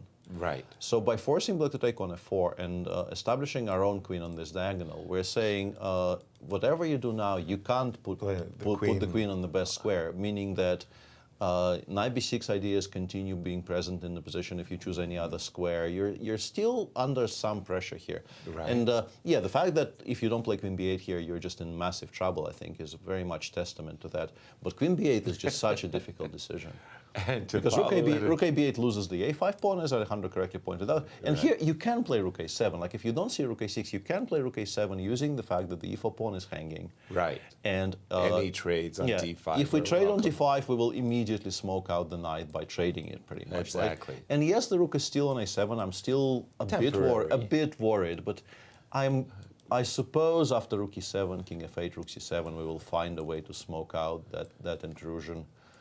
Even that is a bit awkward, honestly. Just rook goes to c7, and we don't have the best setup in the world to deal with it. No, we don't. But also, let's say there is the move f2, f3 in this position instead of he takes d5. Maintaining all the tension, keeping the knight saying on to b6. black, okay, now show me how your pieces move here, now that this knight is on Well, b6. now that you've played f3, now you force me to find rook a6 because my alternatives are dreadful. Yeah, and all of this is quite difficult for Alireza. Well, He's played e5 in the meantime. He hasn't played any of this. He's played e4, e5, which was not, I mean, I mentioned e5 existing, but I think knight e7 is quite strong. I wonder what he intends here. Because if you have to go, let's say, back to d2, I think you've done kind of bad things to your position. Even You've f6 helped. now exists. You've helped black. Yeah, f6 or f5 exists. Whoa, wait a minute. e6 is a little tender. Takes rook You have takes. bishop takes c7 though, right? You have Yeah. bishop takes c7. I mean, I'm still okay with it, to be honest. Rook bishop c7, queen c7, queen e3, I don't know, rook a f8, bishop f5. But maybe there's even something stronger. Maybe we can try to, instead of trading the e5 pawn, maybe we can try to round it up. Play, I don't know, let's put it that back, play queen e7, rook a8, or queen b8 actually. Yeah, queen b8 is an interesting option. Yeah, with the idea that there is this nasty pin, but h6 is hanging. h6 hanging, ef still possible because g7. Actually, this just loses on the spot, right? Because ef wins the piece. Oh, shoot. Queen g7 mate. Oh, boy. Okay, e5, a move that we kind of frowned upon. I just wanted to say that prior to this moment, we were analyzing queen g3 and stuff. We shouldn't be that surprised that white's for choice. After all, he has centralized his rooks with rook d1, yeah. rook e1. There is still a rook on a8. You can see that, yes. So it's not altogether equal. But the move e4, e5, Alejandro, to our eyes at least, we didn't look at knight e4 that much, and maybe we should. But after knight d7, we think Alireza will be welcoming the move e4, e5. Are we right? One of the reasons that you said that white held an advantage is because he put the rooks in the center. Yeah. And you closed the center. That's not good. That's not good. No, e5 is not a good move. No. After e5, the knight retreats, already has retreated to d7. I mean, you could analyze knight e4. It's actually fine for black. Right. But it's just stronger. Knight d7. The knight has to go somewhere. You could play queen g3, by the way. This is interesting, but it's not sufficient. After you take on c4, you can take on h6 and g6, and we start looking at this position. Now, if you have to take on f8, obviously this is dead. But you can start thinking about this move, bishop g5, and weasel your way into the dark squares. Even a move like queen b8, the engine's already saying that you might be lost after a craziness like bishop takes c4. Very engine-like. Actually thinking that after g6, bishop g5, you might even have to find the move f6. Yeah, but I'm assuming he takes c4 is not forced, right? Or is it? Yes, completely forced. So king h8, knight d6 were busted. King h8, knight d6 is busted because c4 comes, knight b7 is hanging. You don't have a tactic to get out of this, and you're not on time to play queen e7 because of c4. I'm just opening up everything. So e5, knight d7. If he finds queen g3, d takes c4, g6. Sorry, bishop takes h6, g6, bishop g5. It could get dangerous. The engines are still saying this is completely fine for black. f6 is forced, apparently. You cannot take on f6 because of the pin. Right. But after bishop h6 hitting that pawn, you have to, according to the engine, you have to play g5. Only move. No king h7, no queen e8. I don't know why. I'll have to go dig into the variations for that. And here after bishop takes f8, king takes f8, we just have craziness on the board. Absolute craziness. The king's weak. There's mayhem. Yeah, but you do have a lot of pieces. The bishop coming to... I don't know, man. This is difficult. The engines are still bobbing around their evaluation. Queen g3 already on the board, guys. Queen g3 already on the board. It's a piece sacrifice. There is a $5,000 brilliancy up for grabs here. Are we seeing the makings of a brilliancy? Because Queen Potentially, G3, yeah. Peter, I capture the knight, bishop takes h6. And I must say, after g6, bishop g5 wasn't the absolute first thing I was thinking about either. I was thinking, could I potentially get away with slow play, like Alejandro said? I like the weasel, by the way. The weasel. It was a good description, yeah. Bishop g5, bishop f6, queen was h4. very much a good description. But the immediate bishop g5, f6, bishop h6, g5, Peter? Yeah, g5 Come on. Yeah, no, this looks extremely scary for black for instantly. Like I don't know. Like I wouldn't know what the evaluation is, but I would be kind of hopeful here with white and very worried here with black. Even Exactly. though I wouldn't instantly think I'm in a ton of trouble with black, because we do have the pieces for the rook. We do have a decent amount of pieces around the king, meaning that the king is not really defenseless here. You do have Okay, you got a rook and a bishop, and your pawns are a little bit advanced, but white's pieces are nicely set up. And just a second, This is very scary. I mean, taking the rook, why not? But can I just shall we explore a little bit, Peter? What about is this A4, completely H4, ridiculous? all of those moves are worrying me. Yeah, absolutely. Yeah. Wow. And the clocks, by the way. Queen g3, how much time did he use to play that move, Alejandro? No, Queen G3 almost instantly. I think he had to plan it When he before played e5. Yeah, which actually took him about 12 minutes. Okay, and the current clock times for the players are 41 against an hour and 2 minutes. Okay, so Hans has played it a little bit slower than Alireza. And in a practical game, Alejandro, in this position after Queen G3, prefer to play white or black? Just give me your, forget the eval, just how do you feel? I mean, it's easier to play with the initiative, but it's a piece, right? I mean, you're not getting anything back if you Not for a while. Not Yeah, for this is the right? point. Yeah, you have to commit to not even trying to win any material back until you've provoked enough of the sort of the softening on the king side, because otherwise your attack will fizzle. I mean, I know that. I mean, it just doesn't seem like black has done anything wrong. Right. So that I start to think that a full piece sacrifice is valid here.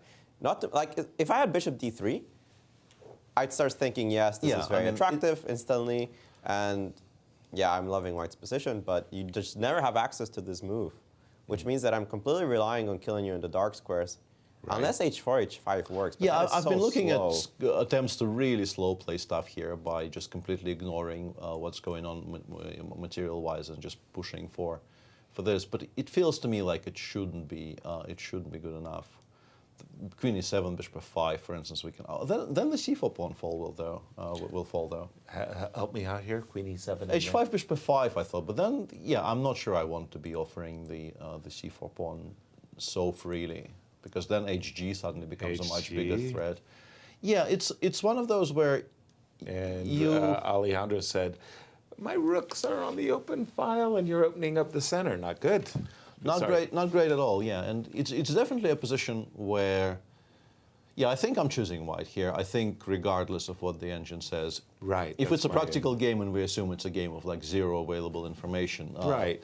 I think it's just very much easier to play with white and much more enjoyable to play with white. Exactly, the initiative after all. Yeah. Is, Queen G3 is a very, very interesting resource because, yeah, I was pulling out e5 as a wrong choice, but yeah. Otherwise, knight isn't. d6, knight e5 is a stone cold refutation. Queen g3, on the other hand, what I thought was intriguing is that Alejandro said king h8, knight d6. You're lost. We're not even going to discuss how bad this is because c4, b7 is hanging, and you have no knight e5 resource. Yeah, because the queen is on g3. Exactly. And I thought, yeah, maybe I can find some position to play G7, G5, but I guess I just mated. I just get mated if I do that there. Let's take a quick look. King H8, Knight D6. Knight D6, and I thought maybe not immediately, but I thought maybe I can find a moment to play G5 and then perhaps create a threat of Knight takes E5. Right. But my issue is, let's say White doesn't even have any sacrifices here and just goes out on Bishop C1. Right. I am still not threatening to take on E5 because Queen takes E5 is a check, and I assume it will not go well for me after that. I mean, the line continues because the knight is pinned, but at the very least there will be Knight takes B7. Right. So all of this has to be very carefully prepared, and even if you very carefully prepare it, it probably still doesn't work. Right. And that means that White has like full control. Yeah, White has full control. You've got to take the piece. I'll take on H6. You've G6 got only to play move, G6. Now here is the controversy here, because we did play Bishop G5 and provoked F6, but H4, it's crazy. Obviously, if we could just play Rook takes D7, put our bishop on F6 and our queen on H4, well, sign the score sheets. So I understand that this move actually is just making a killing threat possible. Rook takes D7, Bishop F6, and I'll mate you on the dark square. So we have to play F6, and then we go back. Yeah, it goes back because Bishop F6, Rook F6, of course, is very good for Black due to the pin along that diagonal. So Bishop H6, and it's interesting, for instance, that King F7 is just horrible here. I don't know exactly why, but it's just I'm guessing King F7, Bishop F8, simply Queen takes F8, and Bishop takes C4 will win, or something. Or Rook D7, E6 check might just win on the spot. That's what I was fearful. But you're right. Bishop C4 might be one, but, yeah, but this is certainly this is cleaner. This is end of game, actually. Exactly. Yeah, this is certainly.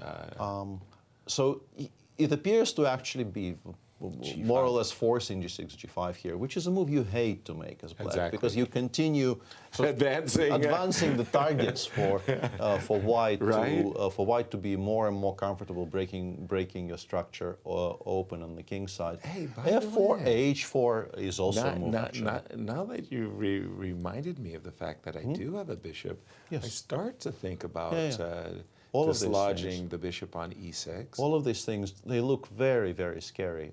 And even if you take on F8, let's say instead of all this, immediately, let's say Bishop H6, G5, we take on F8.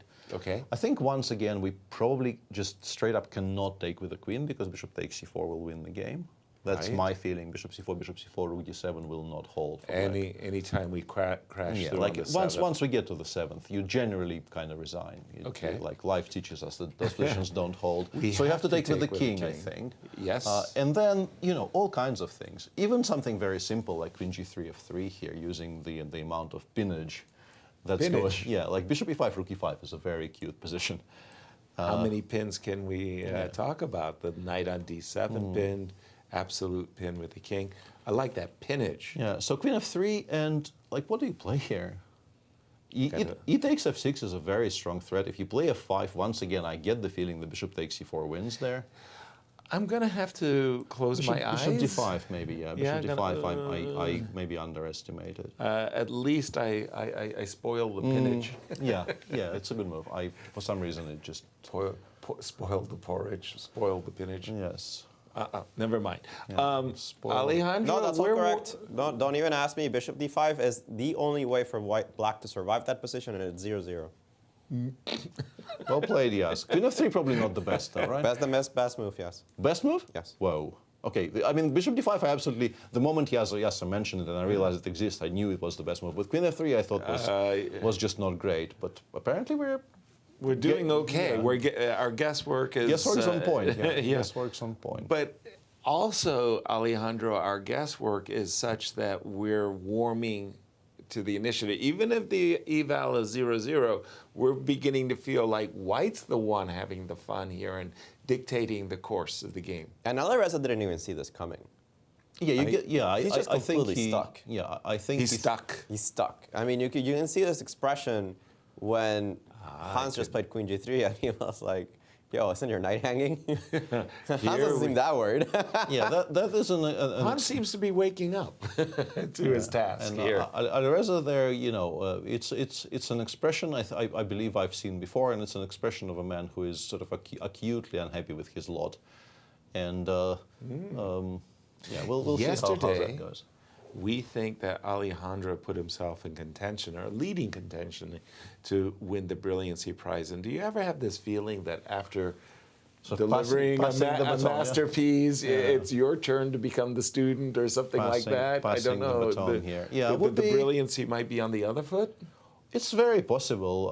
I mean, Alireza's not really thinking about that now, I'm pretty sure. But we have to. We're the judges. We can definitely discuss it. Sure. Okay, but whether he likes it or not, we do think d5 takes c4 is required. Otherwise, like you said, Alejandro, the knight just lands on d6. We don't have f6. Is that right, Peter? Bishop h6, I guess, very simply. And we go from there. I don't know exactly how we win from there, but it's a reasonable... I think you go from here. yeah. Although, you know, you keep on playing f6, allowing me ef. Like, what is happening here? Of course. For the second time of asking, I haven't actually played ef. It's very silly of me. Okay, which means then it's f6 absolutely is unplayable. forced. We have to take. Yeah. We have to take. We have to play g6 to stop queen g7 mate. Here we already have opportunity, h4, f4, bishop g5. But we there's think a bunch of things all here. of these movements, if you will, are forced. Let's try it once again. Bishop takes f8, King f8. king takes f8, because I didn't think, Peter, that your move queen f3 was the only move. Yeah, I thought there was neither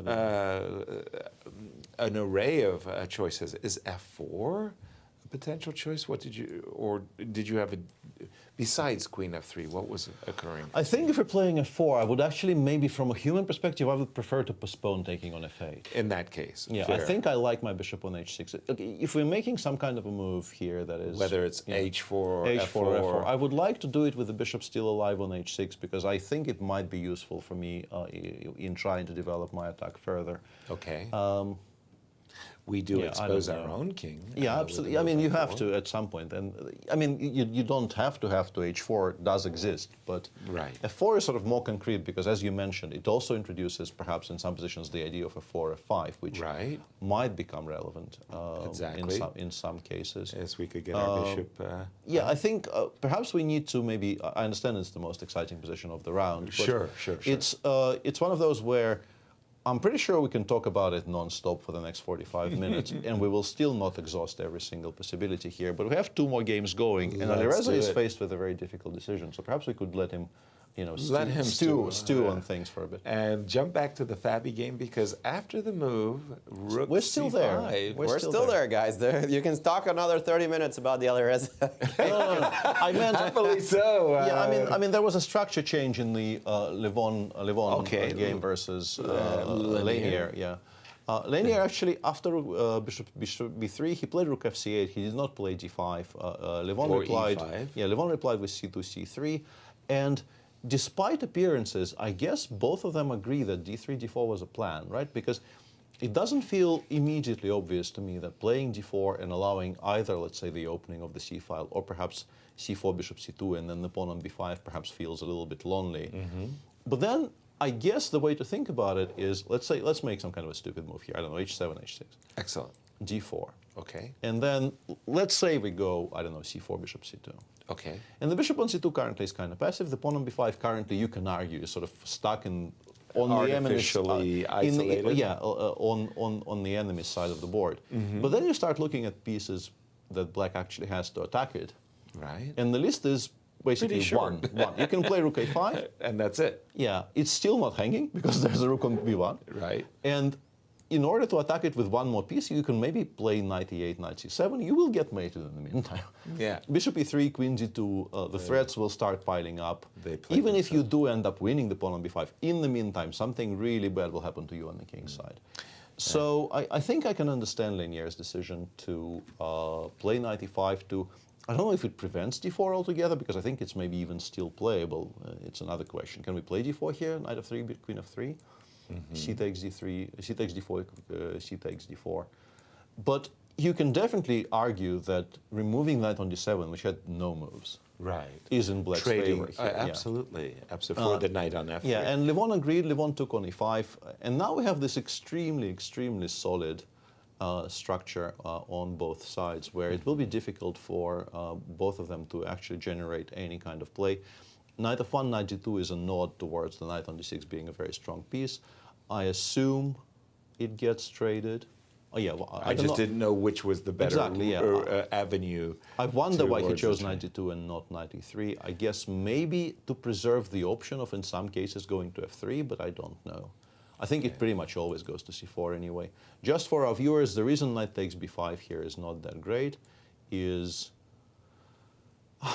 I mean, bishop takes c6 exists, but also maybe just bishop c4 and then take on b6 next move. Even if you Even, win the yeah, two bishops, whatever you choose. I'm very happy to make that trade. Well, you're happy, but the engines aren't so impressed with. Actually, maybe it's fine for Yeah, black. bishop c4, knight d6. You can look at your board, rook takes b6, and they like this move, bishop c6, maybe rook c6 first, and you do have a4 for the bishop, c4, bishop itself is a little uncomfortable. You haven't developed all your pieces either. No, the bishop on c1 is still passive. It really doesn't look all that great for white, to be honest. Yeah, it feels kind of. I would be reluctant Okay to for take both the b5 pawn just to open up the rook on b1. I kind of feel like that rook on b1 isn't doing anything. Yeah. The question I would ask of you, Peter, if you don't mind, is I look at the pieces and the bishop on g7 strikes me as a little bit. Bishop h6. Eh? Yes, I wanted to ask you what. Would, Yeah, I can definitely get on board with this idea. Yeah, I can definitely get on board with this idea. Because if we end up in a situation more or less of this, I'm just putting some moves on the position. I'm not that impressed with this bishop on c4, frankly. Well, the bishop on b7 is also very, very awkward, but we will play something like rook a5, rook c8, bishop c8, bishop d7, get it over to d7. Exactly. And then you get into this kind of a really heavy maneuvering phase where nobody is really doing very much. White does have the one available, because I think f7, f5 is pretty much always not great in these types of structures, weakening the e5 pawn. Right. So it's only up to white to prepare and play f4. In the meantime, we have an interesting development in the Caruana MVL game, because After a Queen long e2, pick. no, Queen e2 has been played. Oh, okay. Queen e2 has been played. MVL, of course, instantly replied to it with rook e5. Everything else loses. Right. And Fabi has already gone back to h2 instead of whatever else he can play here.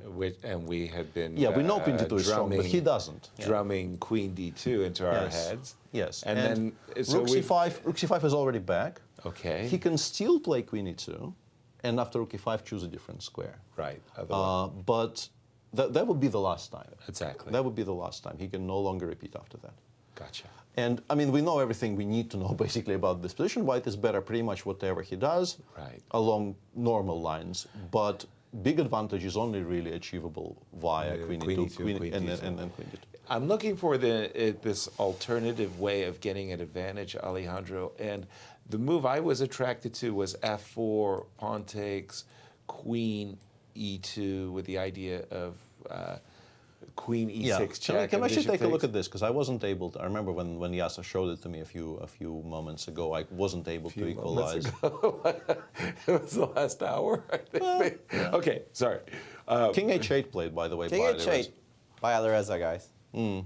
Computer say he's busted. King h8. Computer say knight d6, decisive advantage white. Ooh. Yeah, we've had that established, yeah. And Alireza basically decides that I don't believe he's bluffing. I believe d takes c4. If it's being offered to me, it's probably not great. Let me just make a move that keeps the game quote unquote. This is the position you guys wanted me to look at, right? Yeah. The engines say, boom. Good luck finding that. c3, queen takes e7, rook b8 is apparently 0-0. I was showing that, right? Yes. And here, c2 was insufficient because we have enough defenders. But c takes b2 is apparently good enough. You cannot take on c5. Ah, this is clever. Yeah, rook c5 gets mated by queen g1.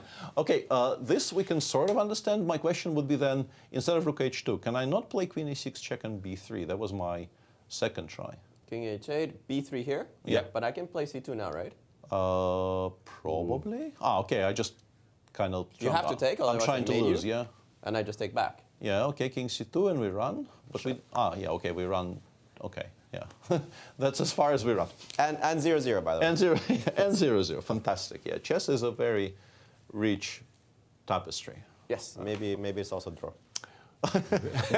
while being a draw, yeah. While being a draw. In the meanwhile, in the back, Anastasiya has caught up with Nepo, and It's, got an interview, quick interview. We're going to go to that interview. We're going to take a break thereafter, and we'll see you on the other side. Enjoy.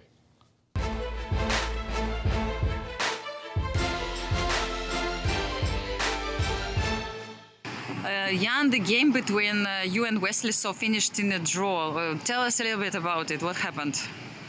Well, Wesley chose one of the most solid lines against the Catalan, and it's also the line I played against him in Bucharest. Yes, it's Black knows, his lines. It's more or less a draw. So I tried to repeat the line which I played against Hikaru here in Rapid.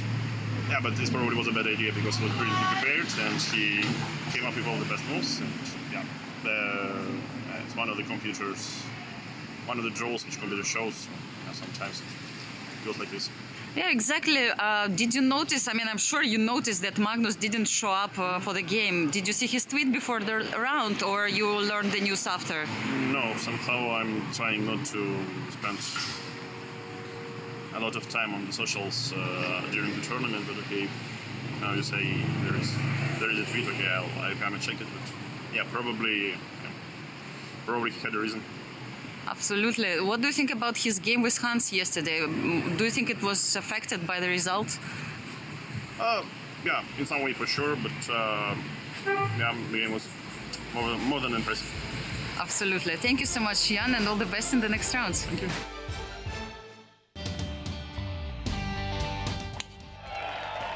Hey St. Louis, the Ascension Charity Classic, presented by Emerson, is back this September.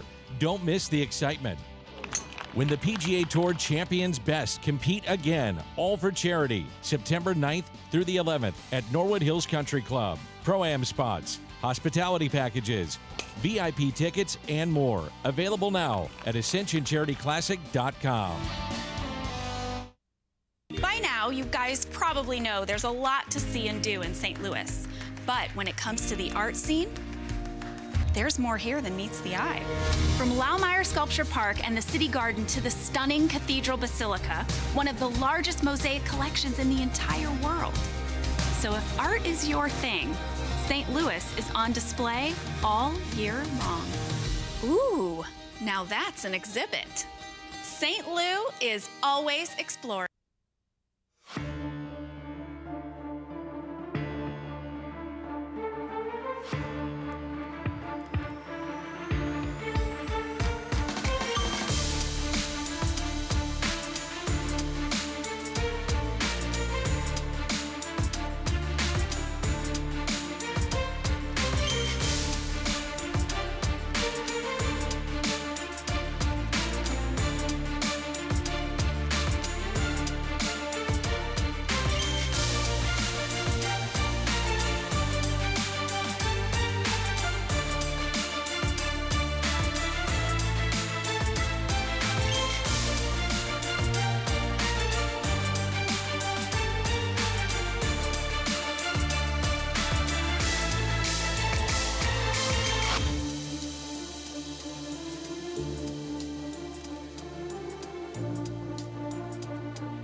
Welcome back to round 4 of the Sinquefield Cup, and we still have 3 games going on. 2 very, very exciting tactical skirmishes, or perhaps not even skirmishes by this point, and a very, very walled-off position in the game between Levon Aronian and Lenier Dominguez. Absolutely, Peter. So we start with a central game of the round, I guess, the one between Hans Niemann and Alireza Firouzja, in which we left the things pretty much after King H8 96, and we kept on saying that black is worse, perhaps much worse after King H8, and that the piece sacrifice after Queen G3 has to be accepted. But Alireza clearly thought that white is not bluffing there and chose to play sort of more conservatively, if you can describe it like that. Absolutely. Knight C5, Rook D4, and now Bishop D6 and Knight E4 has already been played. And this, the table has been beautifully set, in my view, for this exchange sacrifice. It really kind of just plays itself, Peter, because absolutely, I'm looking at the bishop coming to D3, I'm looking at the bishop coming to E5, and this rook swings, I don't know, like a pendulum to the F4, H4, G4 squares.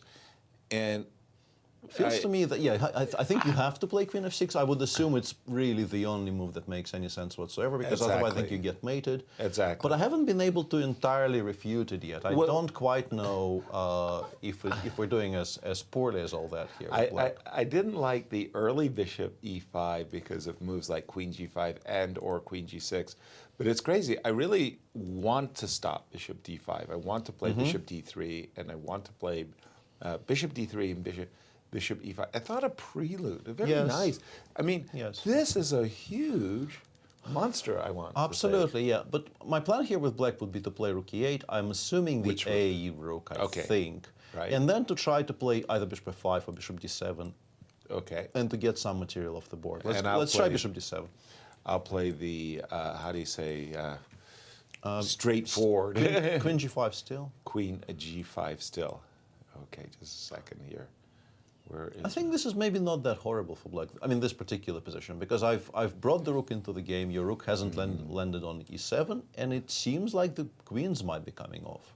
True. And if the queens do come off, you will always have compensation, but it's not going to be lethal, right? Rook E7 just simply. There is a Queen E1 check. Yeah, Rook E7 I can take twice. Right. So okay, it looks like Bishop E5. Just a second. Bishop E5, Queen G5. Where am I going here?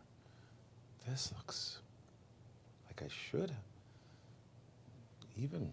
Now, I'm looking at positions with C4, C5, Peter, like maybe just even here. Yeah, but you can definitely get very, very healthy compensation for the exchange. But I've already gotten that. I was trying to get what I thought was a killer attack going as well. Did I misplay this? It just feels like C4 feels a bit slow. If you're not winning immediately after you've played C4, hold on. Just a here, second, just Queen G5 anyway. Queen C3 or somewhere, Not convincing. Let me try Bishop D7. I mean, I can play F6 straight away if I wanted to, but maybe Bishop D7 first and then F6. Alejandro, I'm a little bit struggling. I feel like white's having the fun, but it requires coordination, harmony of the pieces. Help me out. The engines do give white a decisive advantage, particularly in this position. It needs a little finagling, but they say that the composition is long-term. They think the Rook E8 is actually the best move in this position. Queen F6 is certainly a logical one. They do like your move C4, Yasser. Okay. They do think that this is a good move. They think a better move is to play Bishop E3. Right away. Right away. 2 reasons for that, Bishop D4, but also remember that Bishop B6 is actually quite useful in this position because sometimes you just want to queen the pawn. So Bishop E3 might be a very good move, especially if you put any of the rooks on D8. You can wait a second to play C4 and C5 because as long as you have the Bishop B6 resource, perhaps your pawn on C5 is in the way. So Bishop E3 considers to be the best, and it has trouble finding a way to defend because Rook E8, Bishop D3, for example, you kind of run out of moves. Like a move like Bishop D7 here. Yeah. Boom. Start getting into trouble. Bishop G5 coming. If you play King G8, then H6 is hanging. You take on E3, I take with the pawn, and now I'm just recovered my exchange, still up a pawn, continuing the attack. So you put the bishops like this, transfer the rook to H4, and good luck defending the king side. Yeah, Queen F6 on the board in the meantime. I did think it was, I was very much in agreement with Yasser that Queen F6 has to be played. Bishop D3 blitzed out by Hans. Yep. That came on, not bishop e3, by the way, but bishop d3 instantly. Sorry, Peter, please. Yeah, I'm a bit surprised because if we don't immediately refute bishop f5, I don't think this trade favors white. So it's an interesting choice, not the one I would have gone for. But when you see bishop e3 with the idea of bishop b6 and just kind of nursing that d pawn, as well as bishop d3. Okay, so Hans clearly has an idea how he wants to meet bishop f5. Shall we just look at bishop? We got to go queen g5, don't we? Queen g6, yeah. I mean, queen those g6, two. well, yeah, I've run into rook g4. to Oh, yeah, g4. I just missed that. Okay. Sorry. So queen g5, yeah. Right, queen to g5. Now, there was a rook h4 before. Yeah, but the engines say bishop d3, just bad move. Bad move. Bad move, just bad move. Bishop f5, equal. I mean, there's still some compensation if you just give up the exchange. Who does this, though? Why would you voluntarily exchange the pair of bishops? Right. Because now you go rook d8, and unless he thought he had d7 here, but d7, I assume I can just take it, right? I think c6, c5 is even more painful because the bishop is hanging. I apologize for that. c5 is even better. And then you're going to have trouble holding on to that pawn. Right. It's very strange for me to voluntarily exchange the bishop. So I assume it's bishop e5, what he has in mind. Right. But after queen g5, which you guys pointed out, I don't see is there some trick here like rook g4? Somehow this is not losing. Bishop takes g4, f4 is winning or something. Yeah, Yeah, bishop takes g4, f4 is winning. You have to find check. King h2, bishop takes, queen takes, and then go back with the queen. Wow. Whoa. And then still here, white retains huge amounts of compensation. With queen e4? What is this? Queen e4, f5, queen d4. And the engine says Two still bishops versus two rooks. rooks. It says zeros, but What a material imbalance, though. what on earth, right? Two exchanges, Peter. You don't see it's that a every day. Very, very rare material balance. But you can see how white is not really struggling all that much because the pawn on d6 is very But it has to strong. be that, right? Like exchanging light squares bishops makes no sense to me. Otherwise I don't really understand why bishop d3 has been played. Yeah, it's a cute little idea. Okay, so once again, let's go down that garden path. Bishop d3, bishop f5, bishop b5, queen g5, and then there's the extremely beautiful move rook g4. And let's show bishop takes g4 first. Okay. And then f2, f4 just wins on the spot because queen h5, hg, you've lost your queen. So it has to dear. go all the way back to d8 if you want to keep it on the board. That is, that's cute. So And- after f4, you have to go, sorry, Peter, you have to go all the way back. And then queen takes g4 and white just gives mate. Because you can't really hold on to the g7 pawn. Rook g8, queen f5, for instance, or f6, queen g6, and Oops. you just get swept off the board. That's It's very, very cute. bishop very g4, pretty. bishop g4, f4 is a very, very attractive little sequence. And we'll just go down this Queen one. h7, I guess bishop c4 check, and then there's some kind of mate there, right? There has to be. Exactly. Queen takes, queen g6 check, I guess. Queen but g6. It's a matter of taste, like it's just completely winning for one. And this is nice. Okay. So very good, very good, very good. So you can't take the rook right here. You can't take the but rook. you must include queen c1 check first, so that your queen doesn't get locked out of the g5 square. And now you take on g4. And now we're threatening the big splat on g7. And now once again we're And now the big difference is we can actually return to g5. This is what leaving the g5 square gave us the opportunity to come back, which is sidestep f4. in a way quite ironic. And then we threaten mate. Yeah, we can still play queen g6 here, but I'm guessing it's not an improvement because like queen e3 or queen d4 will continue chasing the. Yeah, queen d4 might be just very, very strong, right? So that was why we were looking at f5. F5. And now we put the queen on d4. We play f2, f4, and that setup is just unchallengeable, right? This bishop on e5 is definitely worth a rook. Definitely. Yeah, and there's also a pawn on Then d6. this other bishop, if we get it Yeah. to a safe square like c4. I've sacrificed lots of exchanges in my life, but 2 versus 2 bishops, this is pretty cool, Alejandro. I like this materially imbalanced. It's brilliant. Even coming up with the concept is amazing. Because you have to see all this, right? Right? Like, You have to assume so, even though white is probably not worse if you just allow the trade here with like rook d4. no, but who, like, if you're going to allow the trade, just play something else, right? Don't play bishop d3. yeah, I think he's going to go for it. Yeah, that's my feeling as well. We'll see, Right. Bishop e5, queen g5. Forced. It was very much. Bishop Rook by the g4 way, forced, check forced. Is time an issue? Or the clock Not- time's not an issue? really. Not really, no. I think they're No? playing. I mean, it's hard move for me 25. They don't have too much time, but it's looks half an hour, 30. 32 against 40, basically, for Hans and Alireza, respectively. And move 25, not a big issue at the moment. Not just yet. Yeah, it could become one if one of them decides to have a very, very long tank, but. I love this rook g4. I like this whole queen c1 check, queen g5 as well. Those queen traps were amazing. Yeah, it was a very beautiful line. Quickly, did yes. Fabi make a decision? Fabi ended up playing queen g2, but with the rook on c5, which I believe is a bit worse than with the rook on e5, because f3, f4 is no longer winning us a very important tempo. But it's still good for white. B takes c4, played by MVL in reply. I assume we take with the bishop. I mean, rook takes also exists, but why would you? I have the impression that we were here quite some time ago, already pointing out that rook takes c4 would allow queen of course, d5. he goes king h8 here, and I mean, black is, here maybe I take on c1. I think this is what he's pinning his hopes on. And then queen takes h4. I think if white had a pawn on a3 already, this would have been lost, I think. Like, if you imagine like a3, let's add a3 and a5 to this position. No, queen h4, and just to illustrate my point, let's add a3, a5.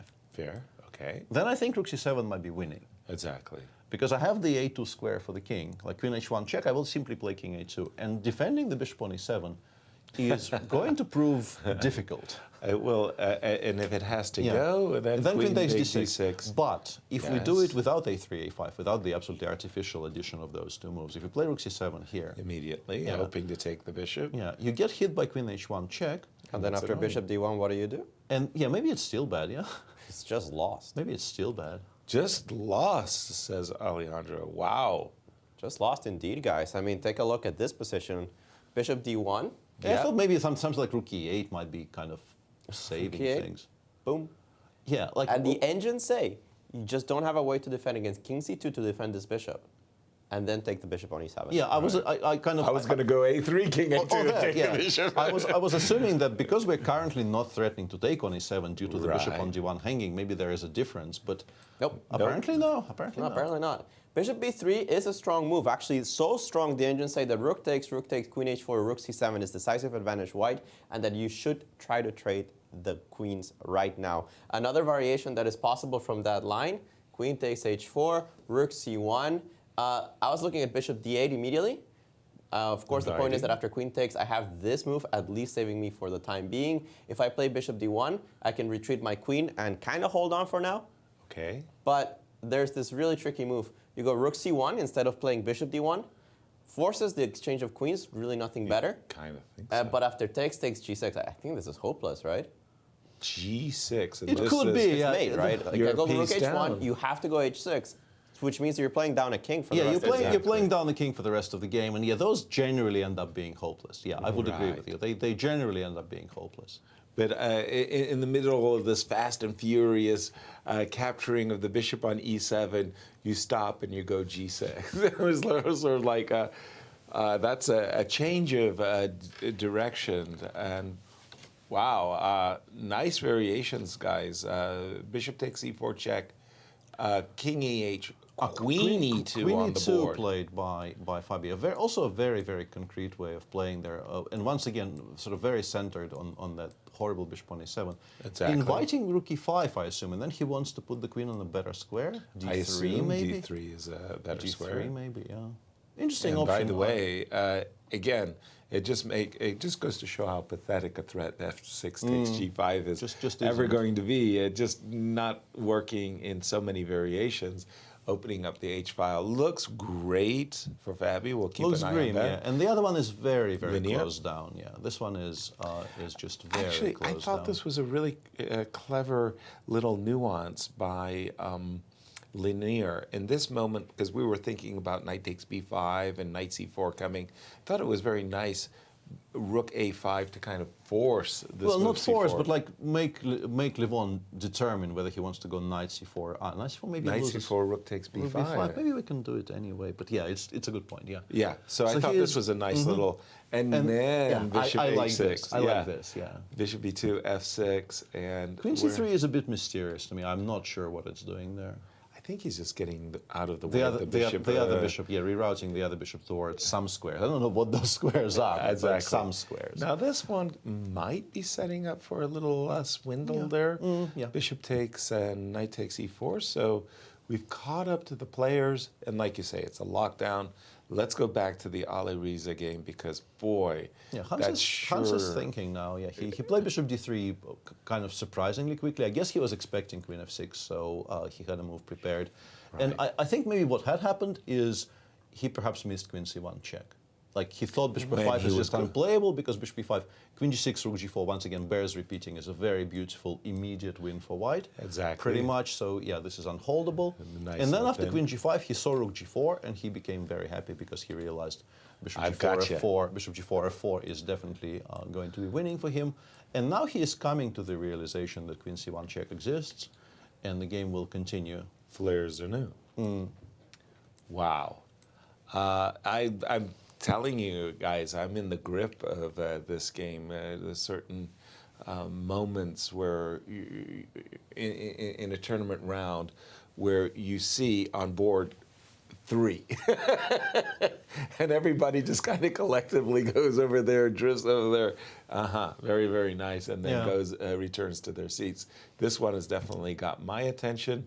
And Alejandro, I know the eval isn't so enthusiastic, but what say you? How do you think Hans is doing in this game? I like it. I still have to look at it with other engines because this particular long-term sacrifices I actually like looking better with Lila than I like looking at them with Stockfish. And I'm only using a Stockfish here, so I want to get a second opinion before I say that the eval dropped too much. Because when I look at this position, and I find, like, the engine tells me all this, right? Right. And we go all the way here, we take, we go here, and it's all forced, queen e4, forcing f5, only move for queen d4.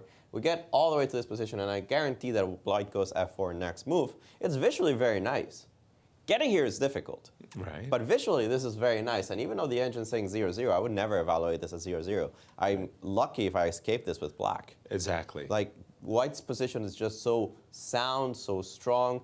And the only reason you can hold this because engines have infinite patience. But I am wondering if a different thinking machine might decide that actually this is just much better for white in a long-term sense. I don't ever see this being better for black because we play f4, we pretty much play c4, c5. I think c4, c5 will be incredibly difficult to stop. Right. And then the only question is whether we have any way in, right? There's no real counterplay for black for the rest of the game there. I don't really see how any of our setup can be challenged. But yes, we're down 2 exchanges, but I'm like, who cares? It's just material. Right, but this dominating bishop. Yeah, let's make some moves. I don't know, rook a d8, we go f4, right? Yep. So we cement the bishop forever on this eternal square. Yeah, queen g6, we go c4. Our king is perfectly happy. Yeah. And yeah, let's make some move. I don't know, rook d7, c5, just to get this on the board, whatever you choose. Yeah. Exactly. We currently might not have too many threats, even though the pawn on a5 is kind of like, at some point you play queen c3 and you ask, how happy are you to dedicate a full rook to being on a8? Right? Exactly. But just the major point here is that it's impossible to do anything with the setup. Right, you just wait. Yeah. I mean, okay, maybe you're afraid of g4, so you slip back with the queen. Queen f7. I can play bishop c4, right. even forbid you from even dreaming of queen d5 if I you have those dreams. dreaming. Yeah, exactly. And then we look for improvements with white. Right. And if we're unlucky, there are no improvements. Maybe actually queen c3, rook a8 holds, or queen d2, rook a8, and after that we cannot.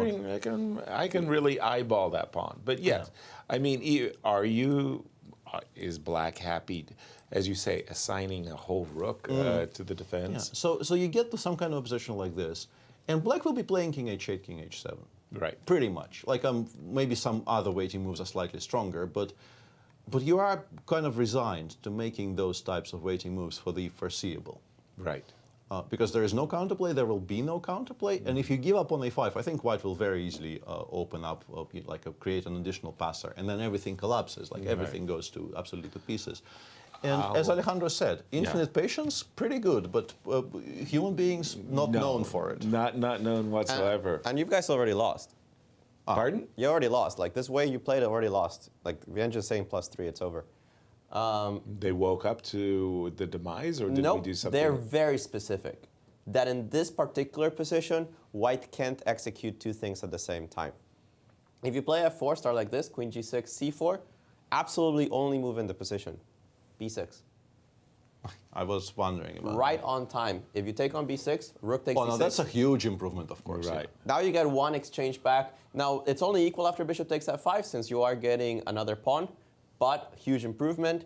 And otherwise, I get the move c5 in, continuing with the future threats of taking up this pawn for an exchange. And if you do it the other way around, if you start with c4 immediately, there's a couple of moves here, but b6 is one of them. Again, f4, queen g6 is just a transposition. And if you take on b6, now I can play f4 myself. You don't have queen e4 running mate, and I am now attacking your bishop. I can hint at f3 one day, and if you play like this, oops, that's a destabilized bishop. D7 is not on time. You have to find this move, but I can run, and the game just becomes messy because after queen h7 check, remember that you're down a lot of material. Even if I start running a little bit, it's not about that. It's can you prevent me from creating threats? And if you have to go back to c3, and I can play rook h8, force you to trade the queens, and then we just have a weird endgame in which the computers actually prefer black. So it's about a tempo by tempo thing where white actually doesn't get f4 and c4, c5 in. Right, because if you get them both, that makes a lot of sense. Perfectly. That makes a lot B7, of sense. B6, an absolute stone cold requirement. Otherwise, white does get on, has a complete positional grip over the position. But that was a very important point that Alejandro showed. B6 is crucial. Once again, let me just echo his words. It is very, very that important. queen takes, rook takes, and We'll see none of that. The rook retreats and just allows the bishop exchange. Oh, regrettable. Those were very non-standard positions. I really wanted to see them on the board. But absolutely. Rook e3 is okay. If you play bishop d3, and Alejandro says you follow it up with a rook retreat, then the move bishop d3 was altogether wrong. Well, yeah. He did not have to play bishop d3. Yes. He should have kept the light square bishops on the board with the immediate bishop e3. Bishop d3, and now maybe the question mark move. He didn't play bishop e5, which he should have. Rook e3, and it's just good compensation. I mean, the d6 pawn is very strong. I don't think there's any question of white being worse. It's just that it's not what we're dreaming of. We were dreaming of amazing attack on the king side, and we have to switch to slightly different plans now. Right. Black could still misplay into an attack on the king side, but with only 3 pieces left and the e-file open for potential counterplay for black, it feels a bit safer. Queen f5 is a move that I'm kind of drawn to, just to kind of sidestep bishop b5 tempi. Or rook a8, or even maybe rook e8. Well, the one thing that I would say that I can understand Alejandro, I can understand Hans, if he were to reposition the bishop to c7, it's definitely worth, but also once the bishop does get to b6, so wait a minute, maybe your queen f5 was maybe required, because how are you going to meet this, Peter? I'm not that happy about it. I'm not as heartbroken as I may be. Like, I can still play queen f5 here, right? Bishop b6, rook d7. Defending the a pawn. Yeah, I'm not in love with my rook on d7 having no moves. But if I can get like rook e8, e6, rook e3 is what I'm worried about. Because I can always sneak in the move bishop c7. But you're not winning quickly enough, and maybe I can actually find time to play queen b1, queen takes b2, to at least have something to suffer for, right? Queen h2, exactly. queen takes b2. If I don't get mated here, like, you could maybe switch back to bishop d4 and trying to give mate. It worries me. Like f6, maybe rook with e7, reason, yeah. f6, rook e7, and something bad happens to me because my queen is completely misplaced. Right. But yeah, all of this is now extremely concrete. Like, it becomes a very move by move situation. Thing. Yeah, absolutely. Okay, and a very interesting development, I think, in our Najdorf, where Fabi is still better, but maybe he sold it a bit short. Well, that's a cool move. It is a very cool move, and there's a very cool reply as well. We saw queen e2, rook e5, queen d3. MVL replied with d6, d5, which is very understandable, and he got hit with this f3, f4 move. But he can actually take on c4, rook takes, and you have rook e3, which I think is the only move that doesn't lose a lot of material. It still loses us the bishop on e7, which is what I think Fabi is hoping for. But I think I play like king g8, maybe a rook c8 in this position, and I claim that I'm a pawn down. It's an improvement for black. I'm still suffering. I'm pretty sure black is still fighting for a draw, but I have a feeling it's an improvement because we've gotten rid of that truly horrible bishop on e7, which was or a very valuable light squared bishop as well. Yeah. I mean, queen e3, in this particular position, I think I originally missed queen e3. And okay, you're holding your material, extra material, but at least from black's point of view, king on h8 is still so unsafe. Like it's going to be so difficult to like create a loop for it. If you play h6, all the files get opened. If you play g6, you're unhappy desperately. He's still in trouble, right? Has the worst passed for MVL Alejandro, or still bad news? He needs to find a couple of good moves, but the engine said that his position has improved. Let's take a look at what they think, because you guys got to this position after the entire 4 sequence for black. There's nothing else. King G8, but instead of playing the move rook c8, I was being aggressive. king g8. Okay. You're threatening f4 after all. If you take on f6, this still allows you to take with the rook, preserving the integrity of your structure. And if you play queen e3, then very importantly, I take on a g5, cannot take with the h-pawn because queen takes f4, so you have to play f takes g5. You trade a set of rooks. And we liquidate into something, yeah. And we liquidate into this endgame, which is not a draw, but it's a lot of suffering still for black, I think. But the engines say eventually you will make it into a draw. Yeah, compared to getting mated by move 30, this is a marked, to be preferred. Yes, a marked improvement in MVL's fortunes for sure. Yeah, absolutely. So Fabi correctly assessing that he absolutely does not have to take the repetition, but not finding the absolute best sequence there, and MVL potentially escaping with it today. Potentially. Queen c3 by Levon is when we left it. Rook to d8, setting up that little trick of bishop takes d2, trickery. Knight f7, bishop d1. Somehow this bishop on a2. And rook a4 is such a cute move. Rook a4 is basically saying to Levon, we're playing in the Sinquefield Cup. There is this thing on our graphic which says no draws allowed. Right. Would you like to play bishop d1, rook a5? Ah, that's what a professional, very professional, a muted draw offer. You think? Yeah. Would you like to play bishop d1, rook a5 maybe because nobody is really going anywhere here? No, says Levon. I want to play g4 and lash out.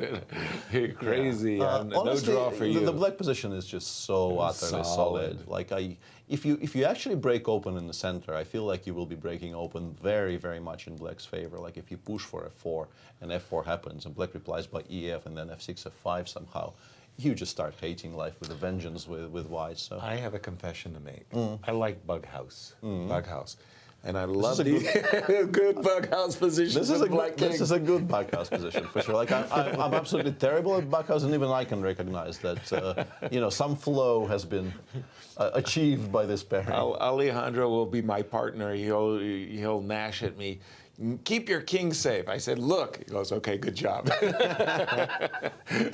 Yeah. Although pawn to h6 even here. Although I mean we take it doesn't like it's actually a very safe. Very nice safe setup. Yeah. We've only had queen f5 found by Firouzja, which I think is a good move.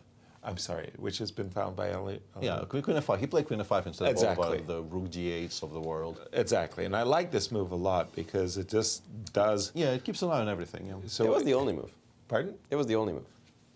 It was the only move. Yeah, everything else lost. Just lost? Lost. Yeah, straight up. So lost. rook d8. How do we lose? Rook d8, bishop e5. Queen losing. Queen g5. Let's take d7. I'll take d7. Oh, okay. So they just lost. End of game. Yeah. Okay. Yeah, makes sense. Bishop gets to g7, we resign. Yeah, I can understand that. I can get behind that one as well. Can get behind Sorry, we didn't recognize that bishop e5, d7 very consequently wins the game. But queen, very good. And now it's not that easy to make progress for white, right? Because we're now prepared to start blockading the d pawn, and then perhaps, well, like my ideal setup remains like rook on d7, rook on a6. Oh, absolutely. And then you can maybe even start thinking about being better. To everything you just said, put your rooks on d7, e6. I would say put your pawns on c5 so that the bishop is never. And it just crossed my mind in a flitter that this is actually a pretty funny way of trapping your own bishop. Well, rook f3 can be one check. We actually have lost the bishop here. Exactly. You can't do that. So no bishop e5 for Hans. And can Ali Reza start thinking that maybe the worst is over, Alejandro? The worst is certainly over, according to the engines. They do think it's about zeros right now. Now, white's not worse. They have a powerful pawn on d6, but without a light-squared bishop, how do you rip apart light-square blockades? Right. And you'd like to play d7 now and then follow it up with bishop c7, but you're not on time. That's very clear that after rook a d8, you just don't have the time to hold on to everything. You'd love to play queen g4 to defend this pawn via x-ray, but d3 is always going to be hanging, right? So you don't have the time to do that. You can start playing like something like c4, trying to get c5 in, maybe distract the queen, but black's counterplay starts. Right. Once this rook gets to e1 and this queen maybe to b1, you start thinking this is a 3-result game. The engine's thinking, of course, that I've played a stupid move, apparently with rook f8 because of rook f3, but that's why they're engines. Instead, after c4, maybe they prefer the move rook a d8. It's still a complicated position. White has so much space that they must have a sufficient compensation. And remember that there's also the possibility of switching to a kingside attack the moment too many pieces leave. So still, I think it's a fascinating game. I don't think that Ali Reza is fully breathing a sigh of relief because I feel that he's still under some pressure, even if the engines think that his position has improved considerably. Right. It feels to me too, Peter, that the rook on d3 is just woeful. If I were just to play rook d2 with ideas of bishop e3 and swinging around and or d7, and because now I would like to play d7 and queen g4. I think I have to invest the tempo in rook a d8 here. Okay. Probably, right? Right. And okay, queen g4 you take, and you've got rook d7 just or in rook time. f8 even, because I will have d7, rook e7 there, right? Very good. Let me just show that. So if we think that this is all play on one goal, we're going to go d7, and we're going to go bishop c7. Peter just pointed out that rook e8, d7, rook e7 is in time. Okay, so can I go backwards now to set up our dream position? You could try, once again, I'm not that impressed by that setup. I think even rook f8, bishop b6, rook d7 is not that horrible for black, I think. And or we could also include this, And as Alejandro it's one was saying, check. I'm not in love with this. I think this is just one check. Just one check. Just queen g4, and like, why have we invested so much effort into giving this one check? The king will be okay on g3. But just playing rook d7, rook e6, and just staying. Rook d7, right here, pardon me. Rook d7. In the meantime, Hans has already made a move, and it's not a move we've discussed very much. He played, instead of all that, he played queen g3, e3 in reply to queen f5. I'm guessing trying to get it to d2, and then perhaps there is some hint of bishop takes h6 ideas in some positions, which might really be a draw for. So queen let's say rook f8. Rook f8 here, queen g2, rook a d8. Okay. And we can take on h6 in this position, but I think it's just a draw, right? Or maybe not even a draw. Meanwhile, I think that Linier Dominguez... there it is, And yes, and they are repeating a very solid, rock-solid game, right? Levon brought this anti-Sicilian. All the pawns got locked in the center, and nothing much happened here. Right. Yeah, we didn't see the bishop d1 tentative draw. But they found a different one. They found a nice little repetition there at the end. This setup against the Sicilian, what you said, Peter, sort of you're abdicating your opening advantage, but you're trying to get a game. I think it was borne out. I think it was borne out by events today. I think this is what we've witnessed. And king g8 found by MVL. MVL has actually been defending once he clearly misstepped with rook e5 and f6. But from that moment on, I think he found some of his moves were like absolutely strictly the only ones. But whenever there was a choice, I think he's been navigating this very, very admirably, and has decent chances to save the game now, including and up to the move king g8.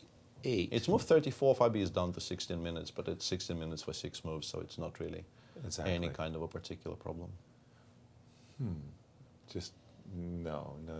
I'm H5, Queen F4. H5, maybe even FG is my issue. H5, F takes G4. And if you play F takes G4, you've lost the Queen D3 check. Yeah, there's a rook and then F1 you get mated from either one side or the other. Yeah. Yeah, it looks like Queen E3. It could be a very, very lengthy game in store there. Let's just jump back.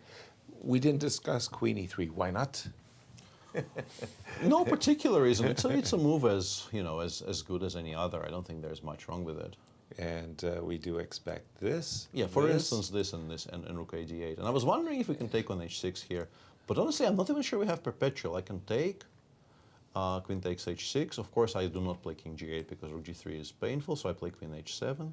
Exactly. You give a check from F6. And Queen G7, Queen H4, Queen H7 is an immediate draw. But my question is, can I go Queen F6, King G8? Well, we do get rook G3 in that case, right? No. Queen F6, King G8. Pardon me, right here. Excuse me. King G8, yeah. And then to F8. It looks very awkward, but I am up a rook, so... Rooks are rooks, like right? my moves are, I'm not sure what my next move is. Maybe rook G4, rook H4 here actually works, right? Yeah, like I can actually spend a tempo here on an awkward move like rook G4. And maybe there is really no good defense against rook H4 because of how stuck everything is. Did D3 work earlier, or it's not working because the rook is hanging? I apologize, Alejandro. D7 here just doesn't work, right, after King G8? I was wondering. D7? Yeah, you take on D3? I can take on D3. I don't think it does anything. Yeah, it does anything. Okay. Yeah, it's just a rook. But that final position, it looks scary for black. You get to F8, and then suddenly you realize none of your things can move. Right. Yes, you have rook E1 check, but even after rook E1 check, King H2, now your other rook is once again hanging. Exactly. You can't really support rook E1 check with any kind of an attack, and rook H4 continues coming in every single position. There is a cute draw there, maybe. Rook H4, rook E6. Right. It's no. It's you need to include rook E1 check. Rook H4, rook E1 check. Rook D7. Yeah. Rook H4, rook D1 check. Rook E1 check. Very good. King H2. King H2, rook E6. Rook E6. Yeah.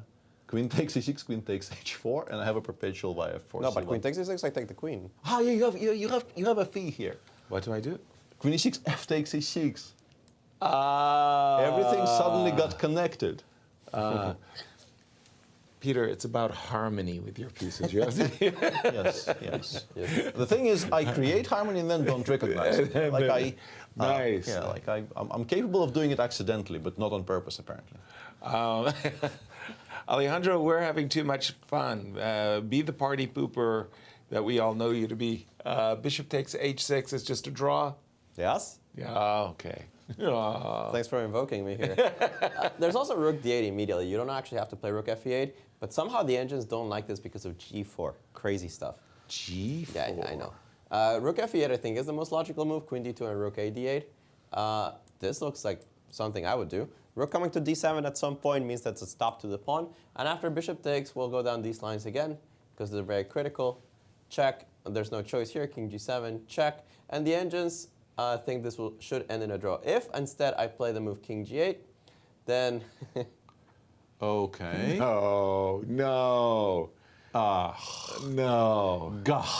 +5. +5, yes. Rook E3 +5. 5?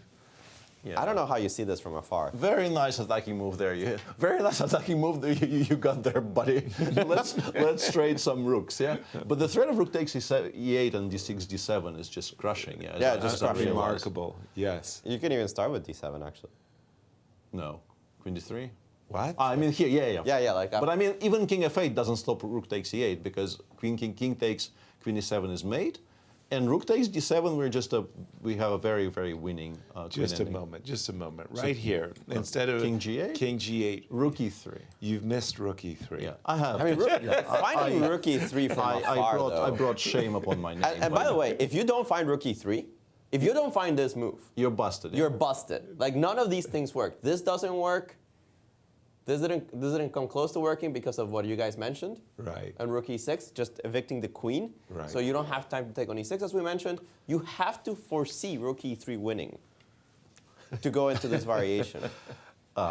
Now, you could argue that you don't have to take on h6. That's a much better argument, in my opinion. You can just play bishop e3 and continue trying to exploit the fact that you have a pass pawn. Try to get this bishop to b6 and maybe even take on a5 on a good day. Maybe play c4, c5. Try to get you to play c5 so that I can attack that pawn and win it. I understand that. Bishop h6 is tough. And rook f8 played, queen d2 played. There is no choice but rook a d8 according to the d7, engine. bishop c7 is now a huge threat. Of course, Exactly. you cannot be allowed to play d7, bishop c7. You don't have the time. You have to play rook a d8 in this position. Right. And if he plays bishop h6, it's because he saw the entire sequence. Otherwise, I would think bishop e3 is still a very normal looking move to make it here. But for Alireza, on the other hand, like Alireza, even like he doesn't need to go king g8 there. He has a very, very comfortable draw with queen g7, queen h7, no risk. Even if he doesn't see the entire variation there, he doesn't realize what danger he's in. He at least definitely knows he has a backup plan, right? Exactly. King g8 is not required. King g8 is a winning attempt. Alejandro, I'd like to ask you a question on behalf of the audience for just a moment, because you were saying my Stockfish 15, I would like a second opinion about this attacking position, because there are some positions where maybe one engine, Alila, attacks better than another engine. Could you dig down a little bit and explain what you meant by the second opinion?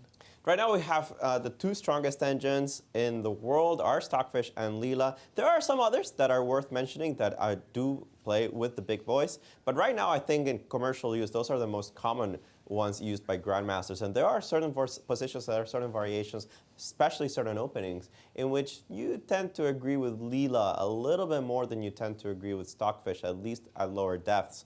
And since I'm not using a super engine here on the back, I would like to have sometimes a second opinion, especially when it comes to long-term strategical compensation for material. I found that even though Stockfish has gotten much better in the latest editions, I still sometimes want to see what Leela thinks about positions. And during the World Championship match, it was important for us to be using both engines at every position. Thank you for that, Alejandro. How about you, Peter? I mean, you're not a professional as you were in the past, and maybe you didn't work, or maybe you did work with a lot of engines. Did you have a preference one way or another? I think in recent times, in particular since I started, like my serious chess work in the last couple of years was pretty much always connected with this kind of interminable candidates tournament in Yekaterinburg, which lasted for 100 days. And when working with a team which basically, like, I think that Alexeyenko team, if you took any two other players on the team, their age would be lower than mine combined. Right. I'm almost not kidding. And they taught me a few things. I mean, I was aware of the concept prior to working with those guys, but they very much were, they instilled this idea in me that if the position is not simple and doesn't really require a second opinion, you always want to have them running in parallel, because they do provide at times shockingly different perspectives on seemingly a pretty straightforward position. Wonderful. Thank you for that, Peter. And by the way, we have in studio a special guest with Alejandro Levons in the building. Alejandro. Of course, Levon, Aronian, welcome to the show. Tell us a little bit about your approach countering the Sicilian. We've seen you use this in Rapid, but how well did it work in classical chess? I just thought, just to play, just to see how it goes, just to come up with some ideas. So this was my approach today, because Lanier is a great theoretical player. He's a great player, but he also knows the theory very well. So I thought, no, I should just play regular chess. Did you feel you know him better as a player now that you were teammates in the recent Olympiad? I generally know him quite well, not just as a teammate, but also as a dear friend. Someone whose company I enjoy very much, whose family I consider to be one of the closest families to my family. Excellent. So take us a little bit through some of the key moments you think that perhaps were interesting here in this game. Yeah, I thought this rook b1 is an interesting try, just to get some kind of stop black from immediately equalizing with d5. And so b5, I thought knight b8 was a good move. Here, b5, instead of retreating to because, a... Yeah. Yeah, because knight a5 I think is strategically risky. With the knight so offside. Yeah, and knight e5 is also kind of strategically risky because I just take and play knight g3, you know, rook e1, knight f1, knight e3. Once I establish this dominance over the c4 square, and even when the knights are off, the bishop is not a happy bunny on b7. Not so much, right? This one in b7, yeah. Yeah. So he countered this properly by playing the knight to b8, a counter-developing move, and it seemed that after the move a6, he was pretty much equal. Yeah, I think he played quite well here, and then I think I took a bit of a risk when I went for all of this. I thought c3, you know, it's a very double-edged position. If black goes, you know, for knight f8 with idea knight c7, you know, trying to take the pawn. Knight e8, knight c7. Yeah, because knight e8, d4, let's say. Yes. Knight c7, it gets extremely sharp. I mean, you might just lose the pawn, right? Yeah. Yeah.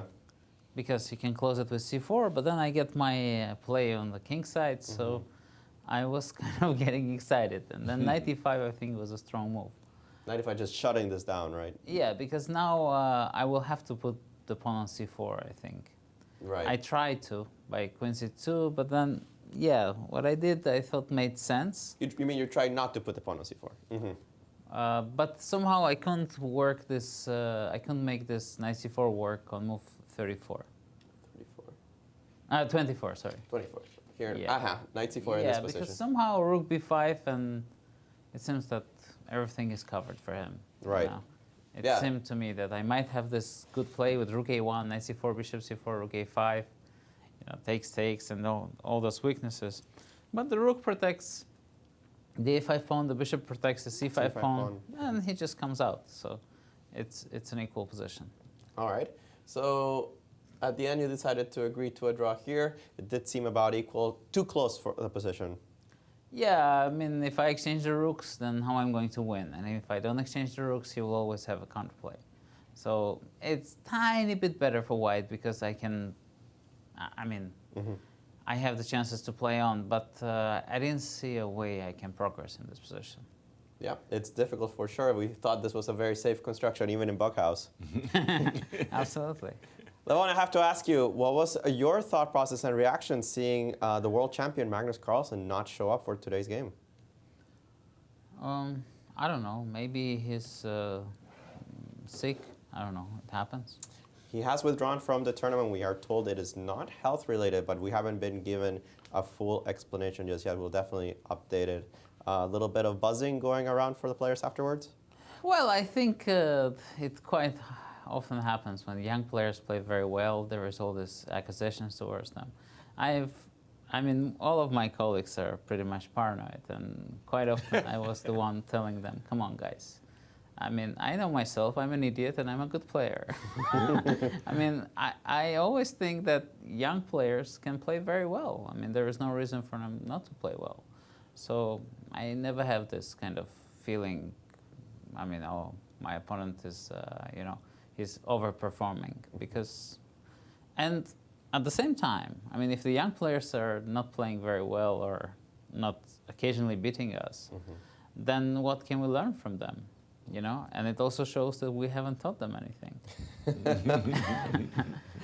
And I personally, I've played against Magnus when he was very young, and I've learned from him a great deal.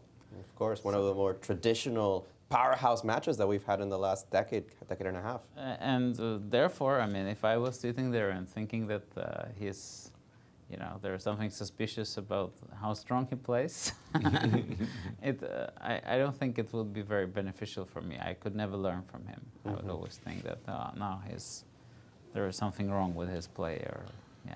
Did you feel that you've learned from your encounters here at the Sinquefield Cup? Absolutely. Yesterday I've learned a great deal. I think I underestimated the attack of my opponent, and I really underestimated this move a3 in my preparation, and I think he played very, very well. So as upsetting it is, you know, it's an opportunity to learn and improve, you know. There is, that's what motivates me in life. You can always learn about chess and about life from Levon Aronian. Thank you for joining us here, and well, good luck in the rest of your games. Thank you. Thank you, Levon, for sure. And we strongly echo that. It's when Levon is playing well, life is just much more fun. In general, it's always worth listening to him, but it's the challenge there is to somehow learn to not just listen to him, but to take what he says to heart. Exactly. That's the hard part there. Would be the struggle for me, for instance. Exactly. Fabi, MVL has not in any sense rescued himself, but he has struggled to a queen and pawn endgame, one pawn down. This is going to be a long game, this is right, probably going to keep Peter? us here for a while. Yeah, exactly. Because, cancel dinner, cancel the opera. Cancel theater. You cannot take on h4, obviously, or on a2 right now because of queen e8 check. You could maybe mate. For a second there, I thought maybe there's an argument to be made for playing king f8, but king f8 just straight up loses immediately to queen f3 check. And suddenly you find yourself agreeing to a queen trade via either the e2 square or the b3 square if you go back to g8. Right. And that should never, ever, I think, be any good for black. So king f8 is unplayable. I think queen d5 is the best. Is that endgame, by the way, lost? Yeah, it's exactly. sorry to interrupt you, Peter. I agree with what you're saying. Any queen trades. Okay. Maybe we're. I I didn't realize it's a race. Yeah, it's actually a race, right? Yeah, the king and pawn endgame should be avoided. I agree wholeheartedly, but this might not be one of those that it's just. It's a draw, actually. Yeah, it's just a draw. We queen at the same time, right? Yeah, b8 g1 happens, or b8 h1. h1. Yeah. Let me interrupt you for a second. Do you do that? Do you go 1, 2, 3, 4, 5, 6, 7? No, or do you go move? You've asked me sort of in time close enough to the process of me just finishing to do that. Yeah. It actually kind of happens. I don't count from the start. I actually just calculate the variation in my head. Just king. What about you, Yasser? I do king. Yeah, move by move. Move by move. I also do move by move. It always surprised me when I've read these endgame books where they've advised that kind of like. I've met people that do that. You have? Okay. Yeah, I don't know how they do that. I think they're just crazy. Well, tell us what you really think. Don't hold back. Yeah. Don't hold back. We're not going to see a queen trade. What are we going to see? I think you can keep giving checks. I mean, the engine does like to move queen d5 check, just to force the king back. It doesn't have good hiding squares on this side of the board. King c3 maybe.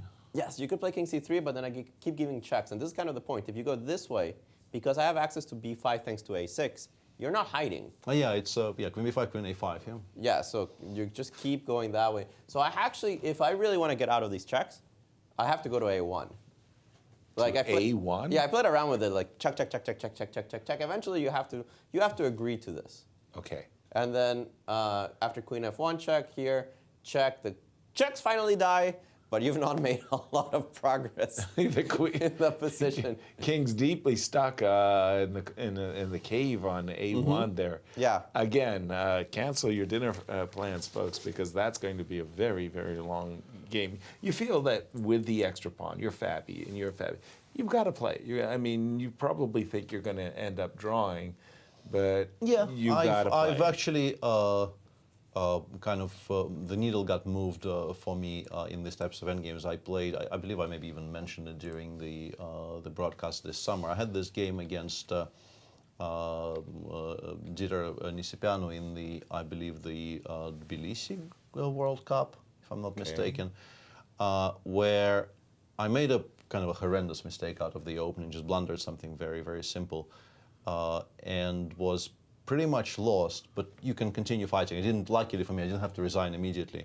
And then in mutual time trouble, Dieter did not put the game completely away, and we exited the time trouble with me having to defend a 3 against 2 queen ending, with the white king, Dieter's king, seemingly pretty safe, and just an outside passer, I think on the c file it was.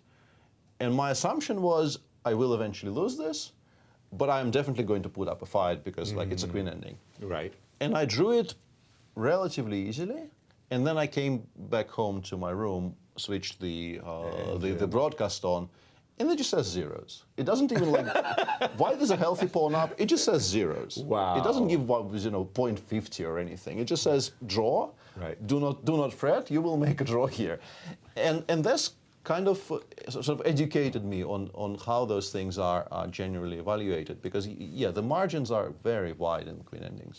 Let's just interrupt you for a moment there, Peter. Catch up on this game as we go to break. Hans Niemann did play the move bishop e3. He did provoke the move c5, g4. And then he went with this, yeah. And they ended up trading the c6 pawn for the a4 I'm not in pawn. love with this. I think For white, yeah. Not enough with white. I think this is potentially a wrong direction, because once d6, d7, maybe he thought d7 just wins because bishop b6 is coming, but after rook e6, all of the squares the bishop can attack the rook are covered. By the rook on e6. Yeah, and then eventually, you start attacking the bishop, you play queen 6, you play b6, and watch out. Yeah, the pawn on d7 is very vulnerable, and he already has played something else altogether. He played bishop d4, attacking the pawn on h6, of course. Oops, not without advancing bishop the d4. pawn. And I mean, both rook e6 and king g8 appear to be very healthy. Just don't, obviously we're not taking on d6 here. To blunder bishop takes g7 would be extremely careless.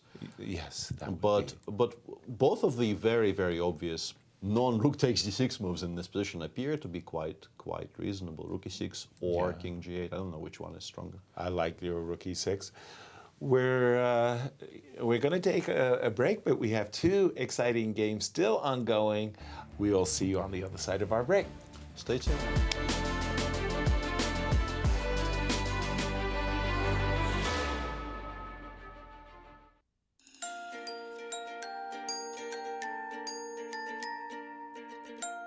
Welcome to the chess capital of the United States. The St. Louis Chess Campus in the heart of the vibrant Central West End has established itself as a premier global destination for chess and is comprised of two unique nonprofit institutions. The Chess Club and Scholastic Center of St. Louis is recognized as the top chess facility in the world and plays host to all major tournaments, including the U.S. Chess Championships and the Sinquefield Cup, one of the strongest chess tournaments globally. Tournaments are broadcast online to more than 150 countries, led by an expert commentary team of grandmasters. The Chess Club is an educational organization committed to promoting the game of chess, with a specific focus on bringing the benefits of chess to children throughout the St. Louis area. Research shows children who play chess exhibit improved analytical skills and increased confidence. The Chess Club is highly engaged with the local community, bringing scholastic chess programs to more than 100 schools, providing hundreds of classes each week. Directly across the street from the Chess Club is the World Chess Hall of Fame. This one-of-a-kind cultural institution invites visitors to experience chess in imaginative ways and is home to the U.S. and World Chess Halls of Fame. Cutting-edge exhibitions feature rare, historic chess artifacts paired with world-class art. Innovative programming explores the intersection of chess, art, and culture. Visitors can enjoy interactive programs designed around the exhibitions and monthly music in the galleries. The World Chess Hall of Fame is nothing you expect and everything you love. 3 different galleries and a premier gift shop highlight the culture, history, and creativity behind the game. Come visit, play chess, leave enriched. To learn more about the St. Louis Chess Campus, visit stlchesscampus.org.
Welcome back to round 4 of the Sinquefield Cup. There are still 2 interesting games in progress, but before we get back into the action, Alejandro is in the studio with the executive director of the St. Louis Chess Club, Tony Rich. Tony, welcome to the show. We have you on because everybody wants to know what is going on in this tournament. Why did Magnus withdraw? What is the scoop? Yeah, you know, it's the little story from today. Magnus Carlsen did indeed decide to withdraw after round 3 of the Sinquefield Cup.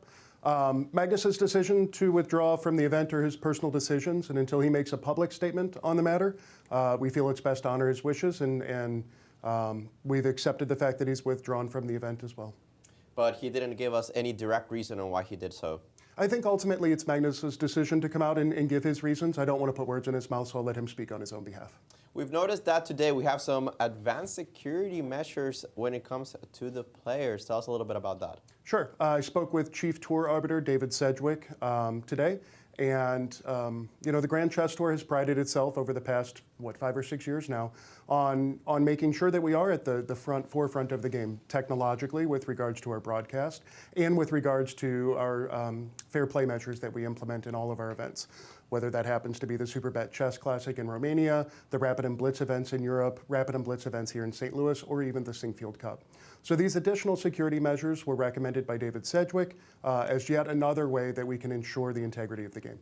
Tell us about Magnus's future participations both in the GCT and the St. Louis Chess Club. Do you expect him to be coming back sometime soon? Yeah, absolutely. You know, Magnus made it very clear to us that this was no reflection on his opinion of the chess club. In fact, I think his tweet said something about he loves to play in St. Louis. So yeah, we're happy to have him back as well, and hopefully under better circumstances. Well, thank you, Tony, for joining us and giving us that information. Lastly, just to confirm, what's going to happen with Magnus' results in the tournament so far? Great question. So since Magnus made the decision to withdraw before the halfway point of the tournament, his results in the previous games will be annulled, and his results against future opponents, the games just won't occur. So it's in essence, this is a tournament of 9 players, and the results will be out of 8 points total. So each day, one player, whoever would have faced Magnus, will have a bye, a 0-point bye for the round, and at the end, we will see who the victor is based out of 8 games. Absolutely. Well, thank you for joining us, Tony, as we seem to be having a result here in the game between Hans Niemann and Alireza Firouzja. They have drawn their game via 3-fold repetition, and we hope to have them in studio for an interview shortly. Thank you, Tony, for joining us. My pleasure. Thanks, Alejandro. Thank you, Tony, for coming out and publicly addressing the elephant in the room here, Peter. Yeah, it was something that needed to be done, and thanks, exactly. Thanks once again to the club for providing clarity where clarity is available. And indeed, just as we saw there on the camera, a draw, a 3-move repetition draw, perpetual check, for a very intriguing game, and much of the intrigue was behind the curtain. It was left behind the scenes to a great degree there. Yeah, there were a couple of very important turning points. A very, very interesting sacrifice on move 17 by Hans, which eventually was not accepted by Alireza. Alireza clearly felt that this 19, not 17, I apologize. But after Queen G3, G takes C4, at least at the, I wouldn't call it a cursory glance. We spent some time helped by engines trying to figure out what was going on. But you can, I'm sure you can dig in even deeper. It does appear to be very, very playable for white, but perhaps defensible for black. But Alireza clearly felt that engaging with this was a bit too dangerous. Played King H8, was, I think, objectively in trouble after Knight D6. But Hans did not capitalize to, I think, the fullest extent. In particular, you have to question the decision of playing Bishop D3 here, which I think was based on a miscalculation. I would assume that, of course, he saw Bishop F5, but he thought Bishop F5 was losing to something. Right. And once the bishops came off the board, the play just becomes a lot simpler for black. But then came this extraordinary opportunity. Again, this whole sacrifice that we could have achieved in this one with queen check. That was also crazy fun. Yes. And so we would have had sacrifice galore. As it turns out, it was a well-played game. It was a very, very interesting game, but it could have been truly spectacular if some of the options that were left unspoken for had been explored over the board. But yeah, very, very interesting game. And I believe we're going to jump over to you, Alejandro. Not just yet. Not yet. At some point, but not just yet. Exactly. So that leaves us, With the one remaining game, this is the queen and pawn ending. That, oh boy, I think we're going to be here for a while unless we experience. Just when we thought we were done, they pull us back in. Exactly. And this is very much one of those positions which, unless Fabi stumbles into a threefold somewhere, I expect to go on. Well, forever is not the right way to describe it, because there is a long there is a limit. But I assume eventually, as Alejandro has been explaining, like you cannot hide in the center, you cannot really hide on the king side. But of course, Fabiano appreciates that he always can go for that line with king c2, king b1, and all the way to a1. He clearly doesn't want to, because it's not how you play the queen endings. Right. But if everything else is a perpetual, whoa, okay. Just when we thought the checks were that is very surprising to me. We thought the checks were going to come fast and furious for the next 10, 20 moves, whatever. Suddenly h6? Yeah. What is that? That looks terrible. That looks, I mean, the move itself is understandable. You do want to give yourself perhaps additional loof to the king, because we saw some positions in which queen e8 was just made, because h7 is unavailable for the black king. And of course, generally speaking, black is very much in favor of reducing the number of pawns on the board. But it gives white this hugely important tempo to do something. Right. For instance, b3, as Yasser is indicating. I mean, even if you get, well, hold on. I was trying to get you to be able to go queen takes h4. Yeah, we've blundered the a2 pawn here, right? And then, maybe. And then I was going to checkmate you with queen e8 and g6 mate. Oh, good. Thank you. I blundered the a2 pawn. And then hg5, and maybe we can take on a2 next move, right? Oh, hg5. hg5 first, you didn't fall off the truck. No. Recently, huh? Jesus, well, I mean, I have, but in the meantime, I did learn how to avoid queen e8 and g6 mate. hg5. Although, honestly, like hg, queen a2, g6.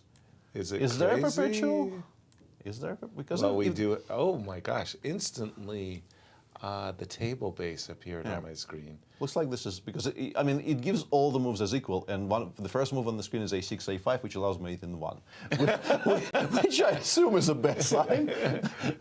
I think if a5 and queen a1 check lead to the same outcome, I pretty much know what that outcome is. Gotcha. Very nice. Yeah. Oh my goodness. So again, are we ready? Not ready. No. Now let's continue talking about this queen ending. Apart from b3, what else do we like? I was initially drawn to the idea of maybe giving some checks here to improve the position of the queen, but I don't know for white. But I don't know what I'm improving it to. Like, what's the ideal square? e5 maybe. You know, it's really funny, but in these queen endings, I always had that as a general rule. The more centralized, the better. So e5, d4, d5, those were always the prime squares. Yeah, and honestly, like I was interested in the idea of just playing gh, and perhaps playing queen d4, but the line that we have just shown has kind of opened my eyes to the idea that keeping the pawns on g5 and g7 favorable for white. Actually, in some positions, still allows us to develop a very, very strong attack on the king side if we get to play g5, g6. Right. So maybe I'm not sure, but I still don't like h6. But I think what it comes down to, if we go to move 39, and they had time there, I don't think MVL was in any kind of time trouble, move 39 specifically. Oh, sorry. Before, where is it on my screen? Here. Queen b4. And even further back, like one ply back, here, with black to move. So MVL had this position. Right. And he thought for, I think, quite a while and chose specifically the check from b4, not the check from d5. Which would have been everybody's check. Which Alejandro was suggesting was the strongest, but he clearly did not like something about queen d5 check. And Fabi once again has gone to d2, and MVL once again did not give a check from d5, played h7, h6 just now. So I think the decision to go h6 is connected more than anything else with the fact that he dislikes something about the position of the queen d5 check quite intensely. And if you don't have queen d5 check in this position, maybe you actually play h6 because you just don't like queen d5 and nothing else works. Let me interrupt you for just a moment, Peter, to say that in studio with Alejandro, we have Hans Niemann. Hans, a tough game here against Alireza Firouzja. You seem a bit concerned. Do you think you missed a chance? Of course I missed a chance. Doesn't take a genius to figure that out. Talk us a little bit through some of these variations. You played this great move, Queen G3. What were you expecting from here? Okay, this entire game was just brilliant for me up until Bishop D3. Like Queen G3 and, okay, let's say King H8. Or did he played King H8, no. What if he takes? Bishop H6. Uh-huh. Okay, let's say G6. Okay, I don't even need to show variations. You just look at the position. Yeah? Like, okay, let's say, okay, only reason Bishop G5 isn't working immediately because maybe F6 works. Right, F6. So, fine, not this here, but just F4. Like, I don't, like, simply F4. And then what is black going to play? F4 where? Instead of Bishop G5. Just F4, like, what's happening? Okay, my pieces are literally perfect. His pieces are just terrible. I have Bishop G5 next. I simply go, like, H4, H5. Like, come on, it has to be lost. Like, okay. I don't understand what universe this is not completely lost. For example, let's say King H7, Bishop G5, Queen E8, Rook D7, Queen D7, Queen H4, Sorry, Bishop. King H7, you said? Bishop G5, take on D7, Queen H4, Bishop 6, for example. So if King H7 doesn't move, then okay, what's the move? Queen E7 to go to C5, and then what are you going to do? There's absolutely zero way. Like, this side of the board's cut off. Like, okay, let's say Bishop G5. Okay, you definitely don't have F6. Let's say Queen C5, King H2. I can't play F6 here. F6, I guess you take on C4 eventually. Yes. So let's say Queen C5. Okay. King H2, for example. Uh-huh. Okay. What do you play? I just did not believe in this position for black. Like, I just don't see any universe where this is holdable. Really, after like Bishop D8 or something like this? Bishop H6. Yeah. Okay, so many moves. It's not like instinctively I'm like, okay, what is this? There's just no way. There's just zero chance. Zero chance? Zero. I just don't believe it. Yeah. Okay. So he didn't go for that. He went for King H8. Did you expect King H8 instead? Of course, yeah. The move I expect most. And after knight D6, okay, knight C5, just, okay, obviously a bad move. Okay, I can show some variations. There's actually a really nice variation. Let's say instead of, what was it? Instead of, okay, there's G5, let's say, instead of knight C5. G5 here? Yeah, G5. So I thought that either he goes G5 and tries to do something concrete, or it's just very bad. So here, even H4 is a move here. Okay. And let's say take. You have to go King G7. Yes. And Rook D3. And then Rook H8 is the only move, I guess. And here I wasn't sure. Here I thought that it maybe wasn't enough. But there were some other options though. If we go back. Peter's asking about H4 bishop takes D6 first. Ah, yeah, this was the problem. Yeah, now yes. Because you take and Queen yeah, F6 exactly. at So the end, right? maybe I was trying to make something like this work, but again, there was just Bishop E3 simply. Ah, yes, of course, Bishop E3 just Bishop here, E3 right? And here I was like, okay, this is obviously very bad. Yeah, with 4 coming and you haven't sacrificed material. Exactly, and so he plays knight C5, which you did not think was a good move. Rook D4, yeah. Yeah, Rook D4. Okay, now take, yeah, knight E4, of course, it's all correct. Take. Okay, and here Bishop D3. I missed, let's say Bishop F5. Yeah. Bishop E5, Queen G5, Rook G4. Yeah. And I thought I'm so smart because Bishop G4, F4. Right. Queen H5, HG, Queen D8, Queen G4, Rook G8, Queen F5. But then he has Queen C1. Yes. And here I was still King H2, Bishop G4, and then I thought maybe Bishop takes G7, but he just goes back to G5. I thought I even considered F4 here. I considered Queen G4, but it just wasn't working. So then this was just I should have been more disciplined there with my thought process. But okay, let's say just instead of Bishop D3, let's say Bishop E3. Yeah, Bishop E3 in this position we like. It's just game over, yeah. Basically, right?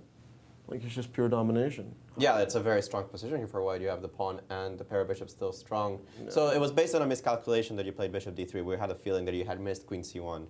Yeah, it's the sort of Queen C1 back to G5. It's a weird idea. But yeah, no, I missed it. I paid the price. Yeah. Well, you still managed to hold on to a draw. Did you ever feel that you were in danger? Hold on. I wouldn't say hold on. Definitely, I wasn't the one holding on.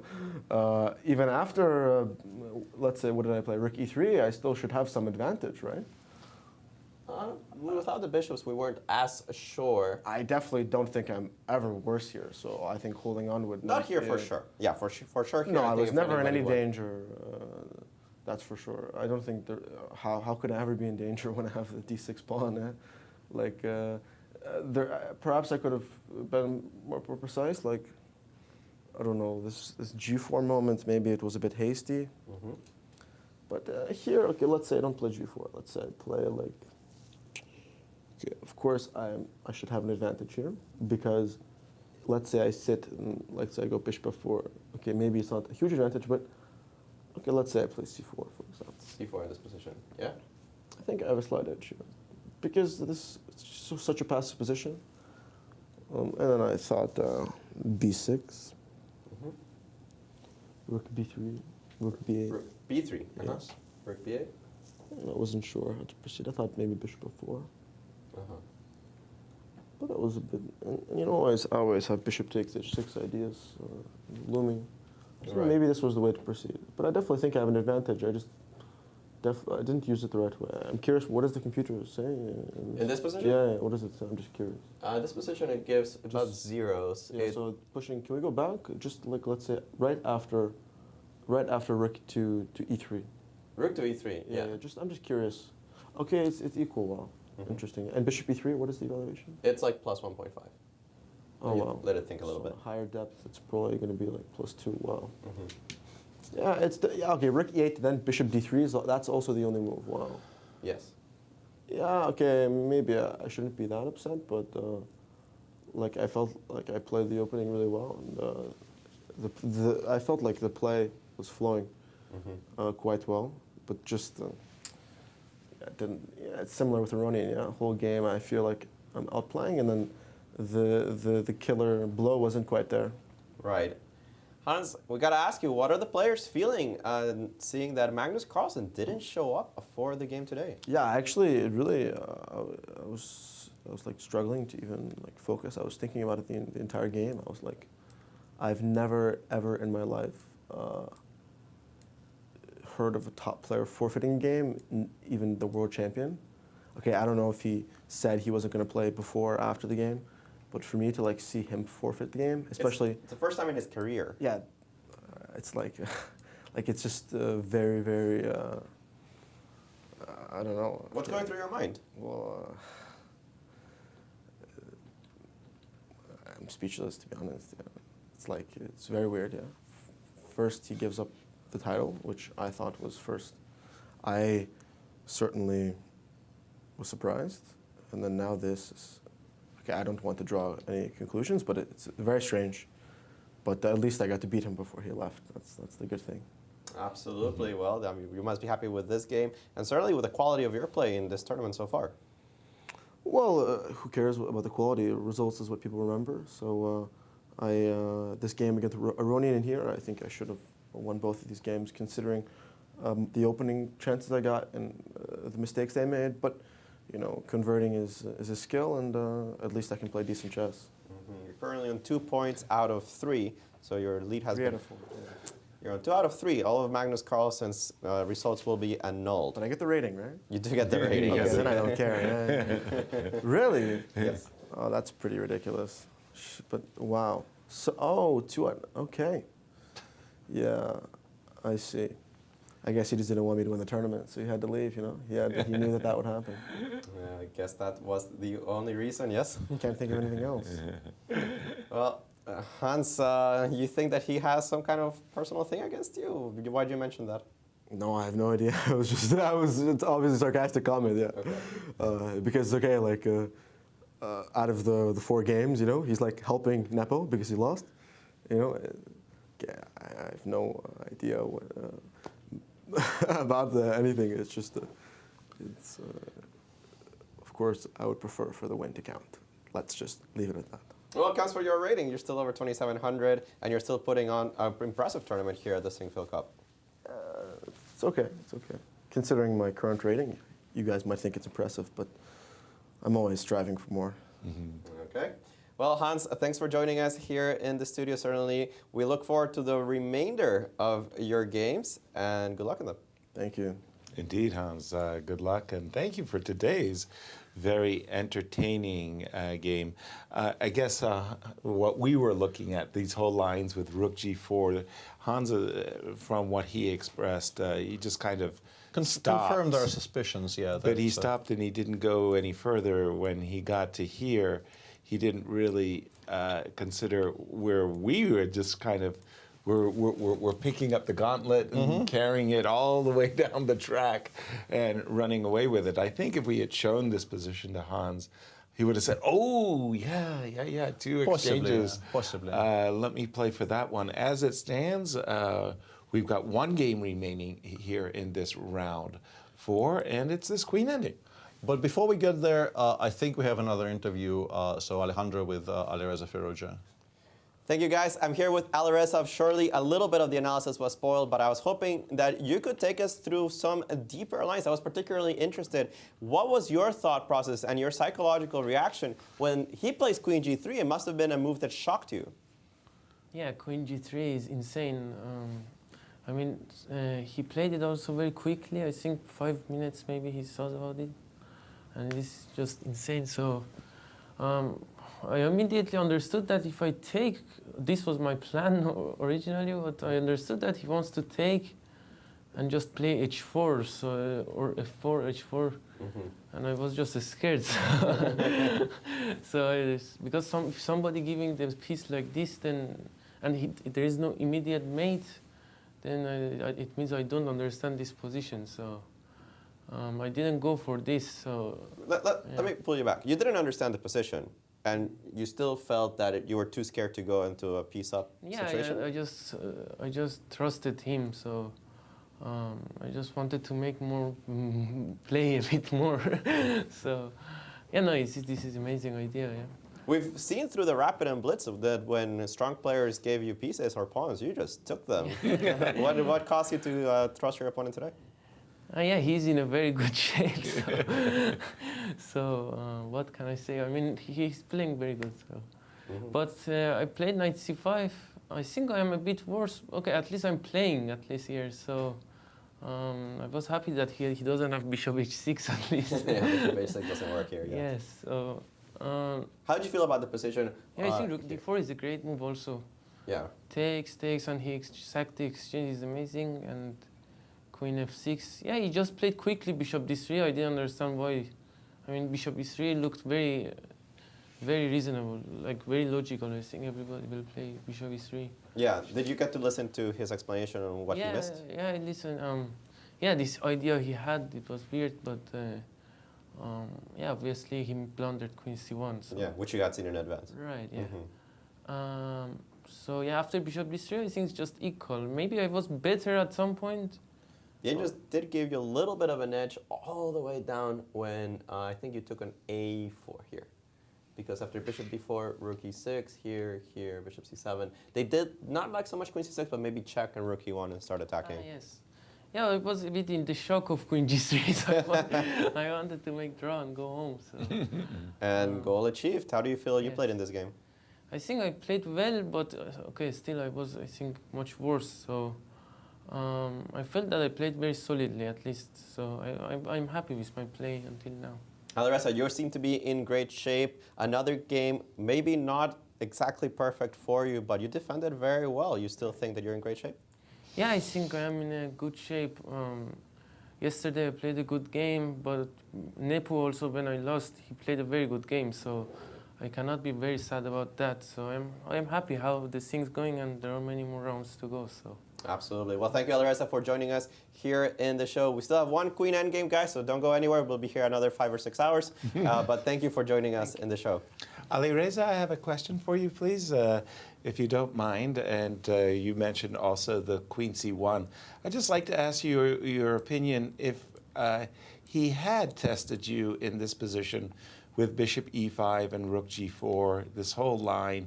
Because Peter and I, we just went down this rabbit hole and we want to share our analysis with you. Just wonder what your opinion was on this outcome, like queen e4, specifically like this position, queen e4, f5, queen d4. Did you consider it? And if you did, what did you think this was like? No, I didn't see anything. I mean, during the game, I didn't even see the idea of rook g4, f4. So. Really? Yeah, it's very tough to see. I mean, it's not very logical, no? I mean, rook g4 takes f4. It's not common stuff. So when did you notice it? No, I never noticed anything. He told me after the game. Ah, okay. An honest man. Okay, this answers our question, I guess. Yes. Thank you, Alireza, and very good luck to you in your remaining games. Thank you. Be very hard to put the man to the test. I didn't even see f4. Very, very nice. Anyway, we had a lot of fun, at least, analyzing that. We hope you enjoyed our analysis, because rook g4, that's a very unusual double exchange sacrifice. We do have one game remaining, and as Alejandro was saying, we may be here for a few hours, but with this inclusion at h6, I feel like MVL has given Fabi chances. I think white will stabilize, and then this becomes a very, very difficult endgame, because if you can't drive the king back, like if that king gets to a5, well, that's just a dream come white true. just wins. Even if the entire king side disappears, like I remember, I was very happy with myself. Now I probably would assume that it's a very, very easy technical victory, but in an important junior tournament, I once won an endgame like this with like 2 against 1 on one side, and the black king somewhere in the center, I think it was. Even close. Like maybe around f77 squares. Okay. And I managed not to allow it to get any further, and I kind of very slowly got my king to a5 and collected the a pawn and won from there. So those are extremely annoying, and the king side hasn't even disappeared entirely yet. Exactly.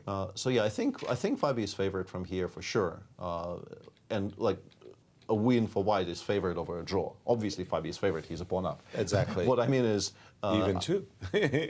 for now, yeah. Yeah. What I mean is, I think you win more of these than you draw. Exactly. But none of that is a foregone conclusion, of course. This is still a queen ending, which you can definitely misplay. And Alejandro, the computer is probably going to make fools of both Peter and I with the claims. What's going on? Numerically speaking. Numerically speaking. But it doesn't. 1.4. 1.4. 1.4 says cancel your dinner plans. Because we're going to be here a while. I mean, there's a lot of checks. There's a lot of time for both players. We're past move 40. Maxime with 45 minutes. Fabi with 21 minutes. And remember, they get an extra 30 seconds every move. So you could give a check here. You could give a check here. You could give a check on g6. They all seem to not lose immediately. This one looks like the most logical to me. Right. You could go forward, you could go to b3, they're about the same. You kind of run out of checks quickly in this position.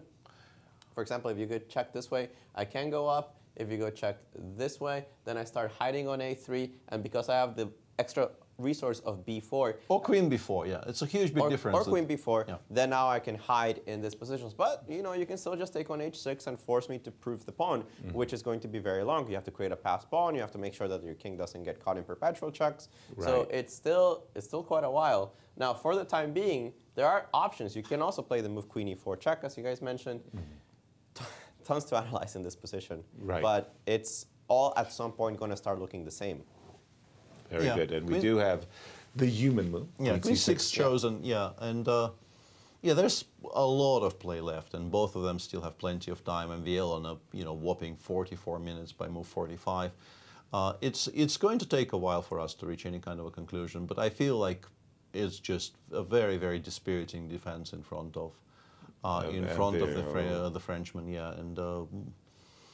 Anything to be said in this, even though king b3, king d3 was clearly indicated by the chess engine, as Alejandro was speaking there, I must say that for myself, I would find myself drawn to the move queen c3, if solely for the reason I'm threatening mate. Yeah, I think it might be useful for us to actually provoke g7 takes h6, so I'm not sure I'm in love with the idea of allowing queen takes, which I think probably happens here, because everything else looks potentially losing.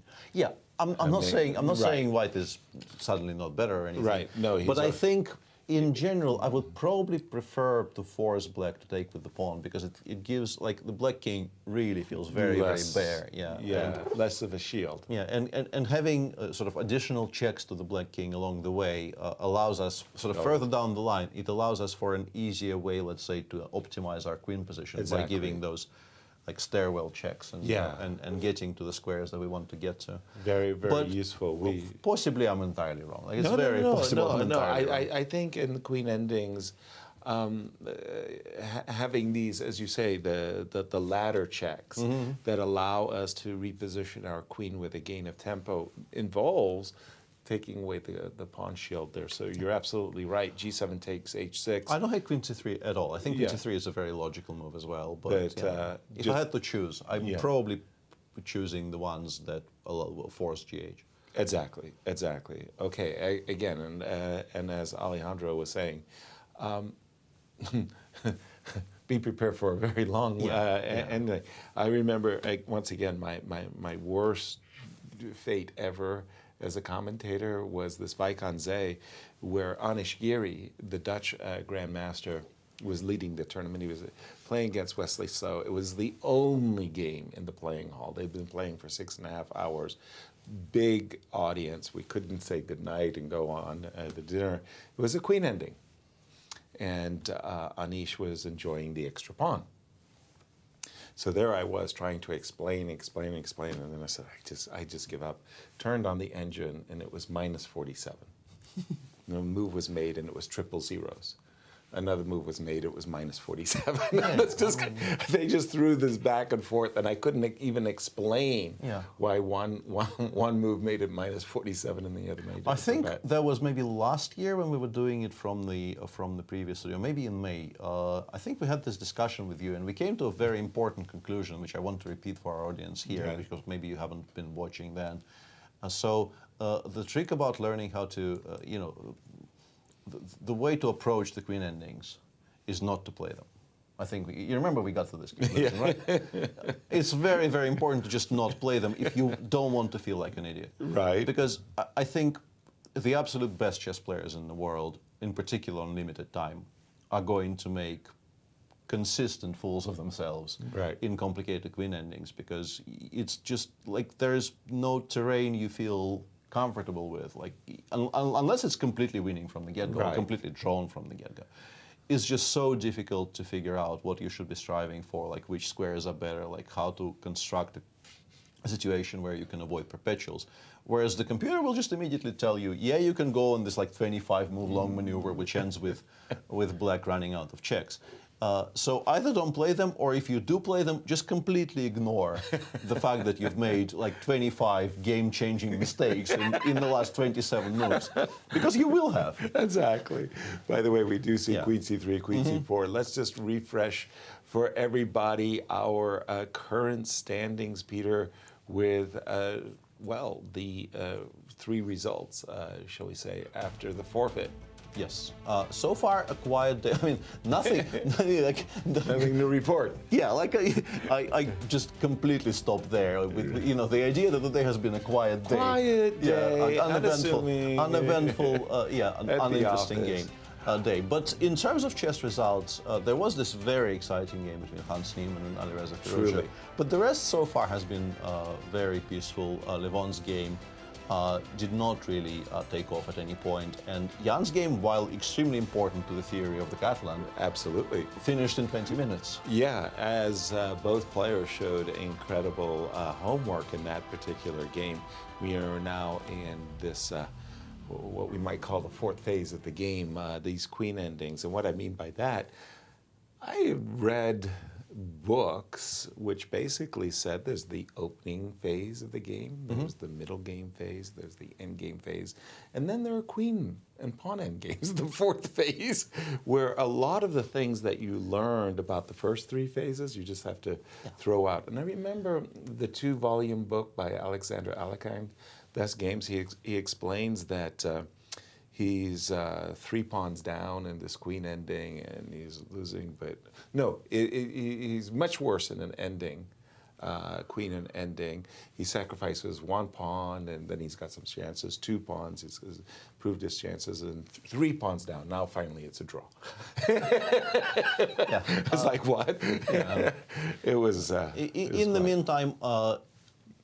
it appears that the engines start disliking this very, very dramatically. And in fact, I think your queen c3, queen c4, and MVL's, and Fabiano's queen c3, queen c4, I think I can maybe now explain why he chose this. Yes, please. It's very specifically because he has this queen c4 check, which he's already played. Right. And now... He's defending the pawn. It's a very, very useful square on c4, which allows us to prevent any kinds of... I mean, a lot of the checking squares have now been covered. Exactly. And we're also very, very firmly controlling the h4 pawn, meaning that there's really no counterplay. There's no way to blunder our pawn on the other side. Yes. And it appears that the engines are beginning to take a bit of a dive here after the move exactly b2, b4. So Fabi is doing this right. And now, somewhat shockingly, I just want to play king b3, king a4, king a5, and take on a6.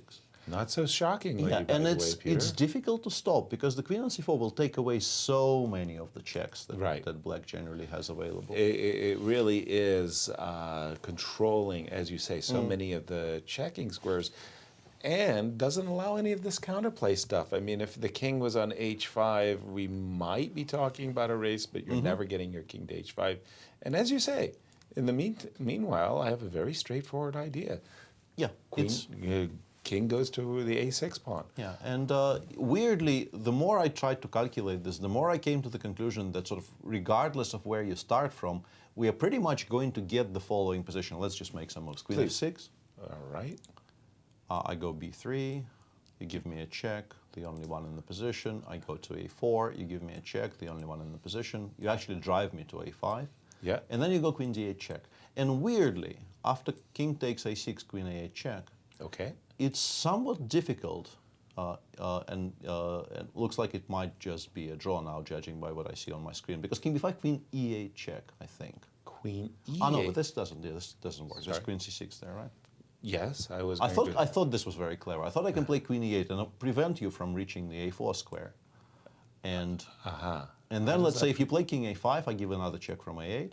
Okay. You play queen a6, and I give a check from d5. Okay. And I thought maybe this is smart. But once again, on my screen there, I can see that queen d5 is exactly the same in quality as g7, g6.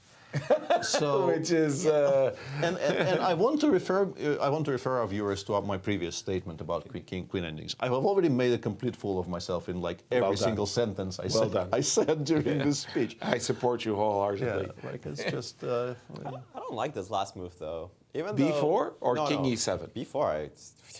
Push the pawns, baby. But king e7 goes against some of the things that I was taught at king endgames, which is the closer your king is to the center, which is usually great, the harder it is for you to give checks because you will always have to worry about a counter check. Right. It feels unnatural to me to put the king further into the center. Actually, I was going through those variations. The computers wanted to force you to go all the way to the pawn hunt, actually starting with the move queen g6 anyway. But that's because they're computers and they can see far, far, far away that it's going to be difficult for white to make progress. They weren't giving zeros by any stretch of the imagination, even after capturing on a6. But this is so beyond human. You take... So they want... The engines are defending this by forcing you to take the a6 pawn. But I think that's because you haven't actually forced them to get there. Because once you get there, as I said, like at some point you interpose with the queen, and the engine says blundering a queen in one and making any other move are all the same. I think that position is lost. I think it's just that we haven't gotten there yet. And once you force the engine to calculate, it just says no perpetual. I'm sort of pretty sure about it because I can see the table base on my screen pretty much. So I think this is done. I don't understand why it's done, but it appears to be completely dead. Like and MVL appears to be agreeing. Like he's trying something with the king closer to the pawn, but that will just make it much harder for him to give checks. I think this is a worse try. A worse try for MVL, yeah, I think, MVL by bringing his, the king over to the queen side. I don't think this works. Yeah, I'm not really sure where he's going either. Yeah. Where the king on d7 is extremely vulnerable to a counter check. Yeah, right. I think his idea maybe actually is after king a4 to play queen h5, as the engines seem to suggest, at least stopping king a5. But you have to assume that after queen takes a6 you lose. Because I don't think you're getting, like queen h4, and yes, we know now that if the king gets to b8, that will be a draw. Yes. But is it? Yeah, should be possible to. Well, we have a table base, so we don't have to look like fools for the rest of the day. Right. This one is winning. Yeah, this one is winning, but let's play Queen B7 check. Yes. King D8, Queen takes G7, and King C8. Is it still winning? Yes. Okay. Alejandro's board. Still winning with most moves. I think the draw, and for, I know it's a difficult thing to believe, but if you start with this king on A1, this pawn on A3, and this pawn on B2, this king is already on B8. That's actually just a draw. It's surprisingly difficult for white to push both pawns. Even though they're two connected extra pass pawns in an endgame, it's very difficult for white to advance without leaving the king undefended. But in this particular position, I guess because of the particular positioning of the pieces, you're just not on time as black. And this is exactly where we're going. Queen H5 already on the board. We know that Queen A6 is winning, particularly here. But I would assume it's not the only winning attempt. That being said, it's the most direct. Right. Yeah, you can wait for a while because black cannot really defend against queen takes a6. We've established that. If you put the queen back on the 6th rank, king a5 will be very comfortable. We know it's table base winning. The thing is, the reason I know that A and B, free connected pass pawns, queen endgame is a draw, is because Favi told me. Yeah. So that's how I know that endgame is a draw. Right. And like Favi is very well aware that sometimes those positions are a draw. He might not want to test if that particular position is a draw or not. Right. Very fair, yeah. I think he would be quite worried. But the thing is, you do at some point have to make progress. Yes. And you're also a bit stuck here with white, because if you allow the king to cross to b7, you're going to be very unhappy about that. Like if the king actually gets to b7, your winning chances, I think, do take a bit of a hit. So happy or not, I think he will end up just deciding to take the plunge here, take on a6, take on g7, and go from there. And take the you've given Yasser there gave a check from a7, and suddenly it's a draw after queen takes g7, which is a kind of a shocker, right? It's the same position, one tempo down. You played queen a7, king c8, queen takes g7. And when I could have played queen b7, king d8. Yeah, and here, if you don't take on g7, you're still winning. If you take on g7 here, apparently queen h2, queen c4, and queen e4 now hold. Everything else loses, but 3 moves now hold. So the margins, what we were also telling our audience, the margins are unbelievably just as thin demonstrated, there. inadvertently, I might add, demonstrated by yours truly. Wow. But after queen takes, if I don't go pawn grabbing with queen takes g7... Humanly, it's very difficult not to take that pawn, because then it becomes a race. And what should I... what should I be doing? No, you should be taking, but you should be starting with queen b7. That's just the whole point. Yeah, it's hugely important to have that king further away from the corner. Not on c8, but on d8, and that makes... And now none of those moves, for some reason, none of those moves are helping. They were helping earlier, but they're not now. And that's why we have the great coach, Alejandro Ramirez, in studio to explain to us all about these queen endings. Yeah, A and B versus king, Ali. What say? A student came up to me and said, I wanted to learn how to win queen versus rook against an engine. Right. I looked at my student, saw that we had an hour's lesson scheduled, and I just said, let's go to lunch.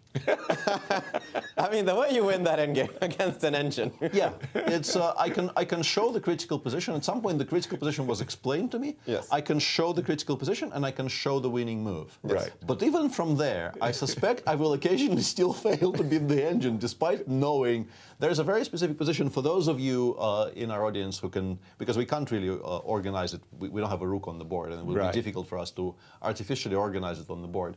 At some point, it gets to the position where you have a king on d5 and the queen on f7 with a stronger side. Yeah. And black has a king on d8 and the rook on b6. Yeah. And in that position, the way to win is to play queen f7, f4. And nothing, like everything else also wins, but slower, and eventually you will have to play queen f4 anyway. This is the fastest way. And after queen f4, somehow, this is a Zugzwang, and whatever black does, this coordination between the king on d8 and the rook on b6 is broken, and everything falls apart. But if you don't know of the move queen f4, against an engine which will never blunder a rook against you, you might never make any progress. Exactly. And I personally have once failed to win queen against rook. I had a very, very nice run of form in that endgame in 2001 and 2002. In 2001, I failed to win it on the strongest side against Boris Gelfand in the World Cup quarter-final. And at some point, Boris actually blundered the rook against me, and I didn't find the check which won it. The rook. Oh we were my. on seconds. Like in Yes. my slide defense, we were playing on increment for 50 moves by that point. And then in 2022, I played in the Prague Eurotel Trophy, the tournament organized by Bessel Koch. Right. And I lost from the weaker side. I lost that endgame to Topalov in like 10 moves. So I perfect result. With like, no efforts. Yeah, perfect results. Half a point out of 2, and never looked remotely convincing from either side. Like I still remember that particular sequence of events. Yeesh. Oh boy, Queen H5, it's storytelling time. Your story there, Alejandro, about your students saying, please teach me, coach, about the queen versus rook, reminds me of the story of Miguel Quinteros. So Miguel Quinteros is playing in a tournament in Buenos Aires. There's a knock on the door, it's noon, and it's his good buddy, Sergio Rubinetti. They've been the closest of friends since elementary school. They grew up together, they did everything together. And Rubinetti comes and he says, Miguelito, you must help me, prepare me at 3 o'clock. I have a game with Bobby Fischer. Tell me what I have to do. How do I defend against Bobby Fischer with the black pieces? And what did brother Miguelito say to him? Look, Sergio, there is nothing I can do to help you. Let me take you to lunch. Let's have a nice leisurely lunch together. And later this evening, you can tell me how close you came to making a draw. What are brothers for, right, Alejandro? Where's the lie, though? It was the truth, and it happened exactly like that. Sergio came really close. Really close, right? Really close. It's funny because it's true, as is often the case. Yes. So we're waiting for queen takes a6, Alejandro. Hasn't been played yet, and Fabio is down to 8 minutes, and these are the final minutes he will have. He will get his allotted half a minute of increment. 30 seconds for each move that they make. Yeah. But he is down on the clock, and MVL is actually, now that we've established this is what he wants, this is actually quite clever. The idea of bringing the king over and then just forcing you to play that 2 against nil. Position, position. Even if it's lost, you know your opponent will be freaked out by the prospect of, stepping accidentally walking into a table-based draw. And he's not playing queen takes a6 to play the move a3. I was actually thinking about this move simply to pass, see what black does, and perhaps one of his pieces will fall into a worse position, right? Because at this moment, you actually have to decide what to do. King d8 or king e8? King d8 or king e8 seem to be the moves. Otherwise, because the queen is kind of zugzwang, it has to keep attacking the pawn on h4, so I don't take here, and at the same time, it has to keep my king from crossing on the 5th rank. So the queen is perfectly placed. Hang on. Nothing. That doesn't make any sense, right? That allows queen g8 check, both of those moves. King d8 allows queen g8 check. Yes, that is true. Oh. Oops. That doesn't make any sense, right? And the engine doesn't play queen g8 check on my screen. It doesn't play queen g8 check on my screen either, because it thinks that this is just more difficult to win. What on earth? I mean, what? Oh, come on. Oh, come on. Where's Shaq when we need him? He had a free day. He could have come and joined us at the commentary. Exactly. Hey, good thought. Now that each player is going to have a free day, there you go. They can be a guest commentator. Hey, we got to talk to Tony about this, but change the contracts of the players. This is not good. How do you not play queen g8 check and queen takes g7? That but is also crazy. black never allows it. Like, imagine being black in this position and actually giving up the pawn on g7 with check.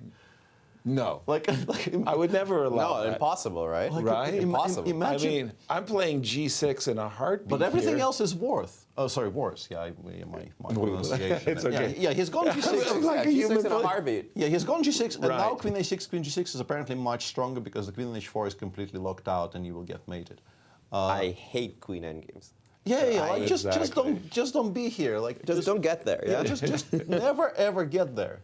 Queen c6, king c7, king b5 now, and the point is the queen on h4 is so completely out of play that we can actually go for like mating constructions. Oh my goodness. Yeah.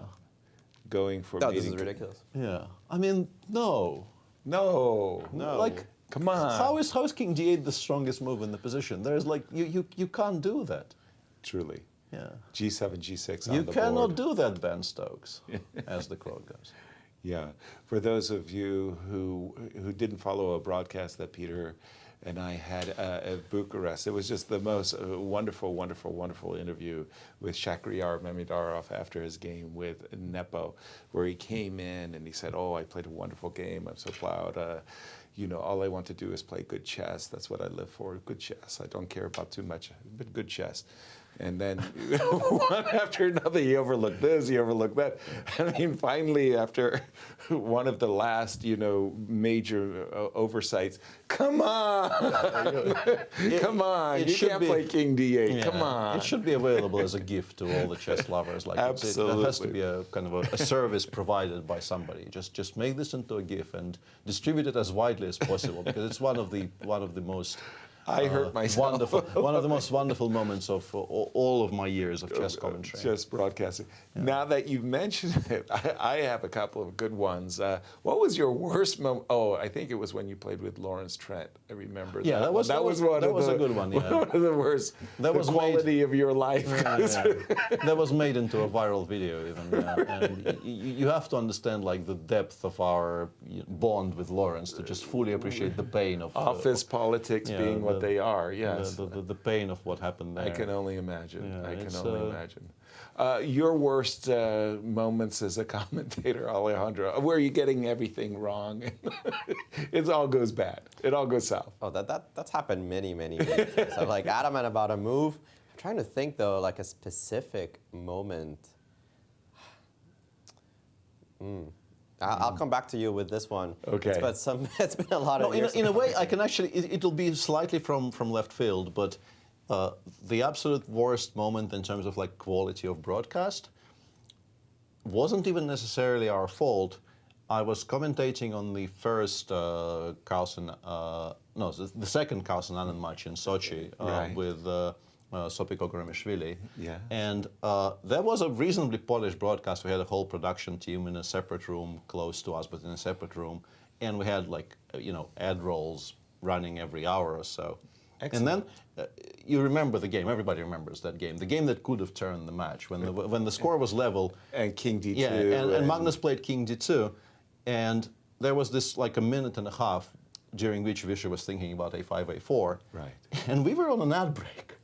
We were the only stream in the world that missed the moment, which actually went on an ad break before Magnus played King D2, and then I saw King D2. It took me like 20 seconds to realize that this is a game-changing blunder. Oh no! And I started like waving my hands around, like we need to stop the ads, but no, the entire roll played, and when we came back on air, A4 King E1, it's gone. It's gone. It's just gone. Yeah, but in the meantime, we are. G6 has been played. Fabi did collect a couple of pawns. And he has played King B5 as well. Maybe not yet. Oh, maybe he has. Yeah. Oh, sorry. Not yet, but he will. I mean, nobody not plays King B5. I've got it. Okay. Nice. That's just... that's funny. You don't play Queen G1 in this position? One of the 5 winning moves? One of the 5? Is Queen G1? Yeah. No way. That's a winning move? Oh. Wouldn't even come anywhere near my... No, come on. Yeah, but I mean, King B, I mean, of the winning moves, you can sort of understand that maybe Queen F7 and Queen G7 are not spoiling very much. They don't, but you always play. But you always play King B5. Yeah, you always play King B5. You always play. I mean, if you can move the king forward, start creating those threats, and not a single check needs to be calculated. Right. That's the one you pick. Like you just know it's correct. Yeah, you just know it's winning. King B5. My worst moment, actually, it's a hilariously funny worst moment as a broadcaster. I was doing commentary for the Vachier-Lagrave, and it was a game between Jobava and Vasily Ivanchuk. Jobava was just completely crushing him, and somehow Vasily was just holding on grimly, got himself into an equalish rook ending that was better for Jobava. Jobava offered a trade of rooks to go into a king and pawn ending, which I was looking at it. What? Why would you trade rooks? Is this winning? And while I was trying to determine whether or not this was a good decision, it came that Vasily took the rook and Jobava immediately resigned. I think I don't remember the position. I don't remember the position, but I remember this happened. Well, what do you mean you resign? You recapture the rook, you resign later. But he resigned immediately, and I was trying to figure out why he resigned immediately, and there suddenly was Vasil. So Vasil comes in. Vasil, could you show us a game? And when the pieces are in front of him, Ivanchuk is like a dolphin in water. He's just, yes. Everything makes perfect sense. Thank you very much. Could you explain for our audience why he resigned? And he went 13 move variation. And I said, okay, Vasil, for our audience, could you do it move by move? He said, okay, talk, talk, talk, talk, talk, talk, talk. 2 bridesmaids, you can't protect, wins. Any good grandmaster would have seen it instantly. Thank you very much, Vasil. So I say, I'm going to go on break while I take the sword out that had just been planted in my stomach. In the meantime, Ivan Sokolov is watching the show. He's dying with hilarity at my distress. The next day at breakfast, Ivan Sarich came to Ivan Sokolov and said, well, why did Jovova resign? Any good grandmaster would have seen it right away. So it had a ripple. It was very, very, very good. Did he play King B5? Of course he played King B5. Yeah, the only he did. logical move there. Wow. And now we have Maxime deep in thought, but the engines, well, not the engines, the table base, I don't have to ask the engines anymore, say this is winning already for the white side. We do know that sometimes when the king hides on b8 against these 2 pawns, it's a draw. The reason it's a draw is because the queen gets in time in certain structures to harass the king just in the right way. And if you sometimes force the b pawn to go ahead of the a pawn, then you start getting checks. Like for example, if I could give you a check here on d5, force you to go king a4, queen d1, king a5, queen d5, b5, then go queen d2. Sometimes those positions are drawn depending on where the king is, especially if it's on the A or B files. But right now you can't get there without getting mated. So this is probably not a difficult win for Fave, because if you get the queen to b6 and cut the king out, then that's easily winning. You never get any of those constructions. Let's pick a move. Queen f4. Just throw it out there and show me how white is going to advance and combine the checks and the pawns. So this one in particular, this is also an important moment. You could go check and drive the king away. But you could also start like this, because in this particular one, if you go here... Yeah, we have queen a6, right? Yeah, sorry, king a6. King a6, yes. Yeah, we just have, and we just kind of give mate. Yeah, and if you're passive, you just get mated. There are no stalemate tricks, which is also important. And any check on... Yeah, so I check on f1, Queen you go... b5. Queen b5. Queen b5, sorry. Yeah, queen so b5. I have to go queen f7 now to You have to go defend queen mate. f7, but now you're too passive, and now you just start pushing the pawns. Yeah, there's no immediate way to trade queens or win, but you can even play a3, a4, and A3. there's only one check on a7, and then you'll have to go away again. Yeah. I see. Yeah, move that's not winning? It's not winning. Yeah, that would It is winning. It is winning for the other side. Oh my. And from the Grand Chess Tour perspective, again, this is a Fabi, massive game for Fabi. Exactly. Fabi needs a huge win to get to the podium, and for MVL, who is actually the Grand Chess Tour standings. And there we have it. And this is what we're talking about. 26.5 points for MVL. Again, we know the winner gets 13 and 12 and 11 and 10 and all that rest. Ali Reza, at that draw today, important for him. Levon, Wesley. Wesley, by the way, having a result. Yes. He's at +1. He's tied for first. Yeah, and also one thing that we have to mention is that Magnus is out of the tournament. Exactly. So you have to assume quite a lot of points have been returned, sort of returned into the system there, because Magnus seemed to be in decent shape in this tournament and would have finished, I would assume, somewhat well. And there you saw the Fabi score of 20.5. So again, he needs a first or second. Yes. And he needs to see Ali Reza and MVL getting third, fourth, and lower. For him to really have a chance at the Grand Chess Tour Championship. King b5, when are the players going to be on an increment? Well, actually they already are. Yeah, but, Fabi is down to 5 minutes, but it's from this point onwards, I think his play will be reasonably understandable, so he can actually amass sometime. MVL has played Queen b7, sorry, King b7. King b7. Did that? And Yeah, I instantly start, being very interested in trying to win the game on the spot. With mates, right? Yeah, with mates, like queen c6 and then king a6, and try to calculate that to the end. Queen c6? Yeah, let's try. Queen c6 check. If you go king b8, yes. I think I can play king a6. I don't see why that wouldn't be good. Anyway, you can play queen e7, but queen e7 actually probably does allow some kind of a queen trade, right? Queen b5 check. Yes, and again, king I don't a8 want to... only square. Correct. King... actually, even here I can't trade queens, yeah? Well, you can't force the trade. Yeah, that's what I meant, yeah. Yeah. Like I don't seem to be able to triangulate in a way that would trade queens. But we know this is winning. We can once again, we can play a3, a4 somewhere. And just a4 right now. Yeah, but he also played a4 straight away. He is very satisfied with the situation where the queen is on h4, having no checks to give. Exactly. So yeah, he is just continuing to push. Feels absolutely no need to do anything forcing just yet. There's a funny line I've just calculated. Please, Peter. Queen e7. Yeah, looks quite reasonable. Yeah, let's play queen b6 check. Okay. King a8, and I and thought, again, yeah, the c file. Yeah, that's barred. But here, I wanted to go king a6 here, and then I thought queen takes b4. Queen a7 mate. Okay, okay. I'm rescued there for a second there because I thought this is cute. This is cute. I thought, okay, queen c6 check, king b8, queen b5 check, and then king a8. Yeah, and then the king goes back. Yeah, because the pawn ending is losing. Losing, but yeah. But here, actually, I have mate here. I have queen e8, queen c6 in the final position. It was such a nice attempt. Okay. Nothing works. Yeah, you can actually win like this, I think. After a4, queen e7, queen b6, a4 on the board, queen e7 hasn't been played yet. That's our analysis board. That's our analysis board. You're in MVL's shoes, Alejandro. What's the trickiest line? What can you do to make your opponent's life that much more difficult and miserable? There's not a tricky line. You just play a move and hope that your opponent blunders at this point because there's no setups, right? There's nothing that you can do to your position that will improve your chances. Just pick a random central position for the queen to go to where it's not getting traded immediately, right? Right. Yeah, because that's what you want to do. You want to avoid the trades. That's why queen e7 is clever. That's why I think...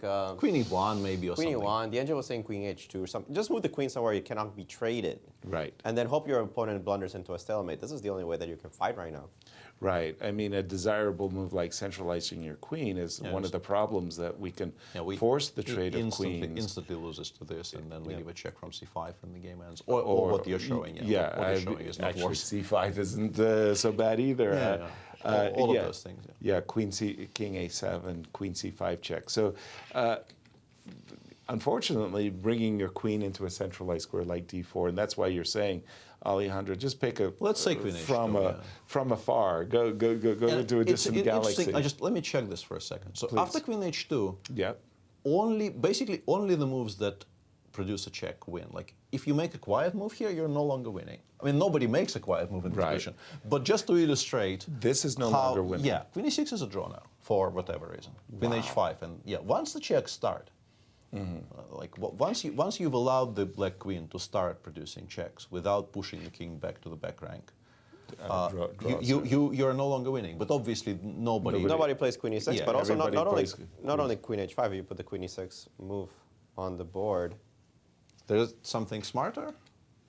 I mean, there's more than one draw, somehow. Clearly the move queen d2, guys. Come on. How are you missing these moves? Obviously, queen d2 is a draw. One quiet move is met by another quiet move. Yes. I have no idea why this would be a draw. Right. But like why? Yeah. But it is. It just is. Yeah. So once again, this is just illustrating just how poorly the queen is placed on h4 because all of these positions. Yeah. Like if you could play queen d2 here, once again, maybe queen h4 d2 right now is a draw because I don't think it's. I don't think the white queen is worse placed on e6 than it is on g6. And you're absolutely correct. If black could teleport that queen to d2 right now, it would be a draw. Yeah? It's just a draw. It's such a cruel game, chess. Yeah. This is just a draw. This is a draw. Yeah, queen d2 draw. Draw. Thank you for coming. Yeah. I remember the New in Chess article by Dr. John Nunn, where he was using the table bases to express how 2 versus 1 and a queen ending, and I remember my jaw just dropping on the table. This cannot be true. Shout out to Mr. Nunn, Dr. Nunn, actually. What an influence, what a great attacking player, and I learned a lot from all of his books. Agreed. But I did make the mistake of buying one particular book, Pawnless Endgames. Ooh, that was a challenge. No, it was Secrets of Pawnless Endings. My God. 400-page tome. I bet you gained rating points for having struggled. I don't remember your way through any it. of those positions. Not a single one of those positions do I remember. I also bought it as a kid. I bought it like an 11 or 12-year-old kid. Oh. Queen h2 seems to be on the board in the meantime. No, Queen e7. No, he played Queen e7? Queen e7, Queen c6, King b8 already. All of that has been. Sorry. Let me refresh my board. I don't know why I thought Queen h2 was played. Yeah, and once again, now some quiet moves actually do win. Yeah, Queen d5 I think he played, which is winning. It gives some space to the king as well. You have to be careful not to play something like King forward, because Queen a7 is just a repetition. Well, King b6, Queen b4 is also an issue. Just a quick question for yourselves. Advancing the pawns is undesirable. A move like a4, a5 is... a5 is a draw, yeah. Is a draw. It's a draw. Yes. Just a draw. Yes. Of course. Obviously.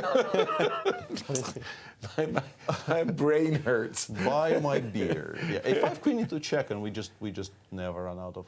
No, King b6, Queen e7, quiet move. Ah, okay. Yeah, okay. Hold on. I got to get this again. I suggested the move a5. Check.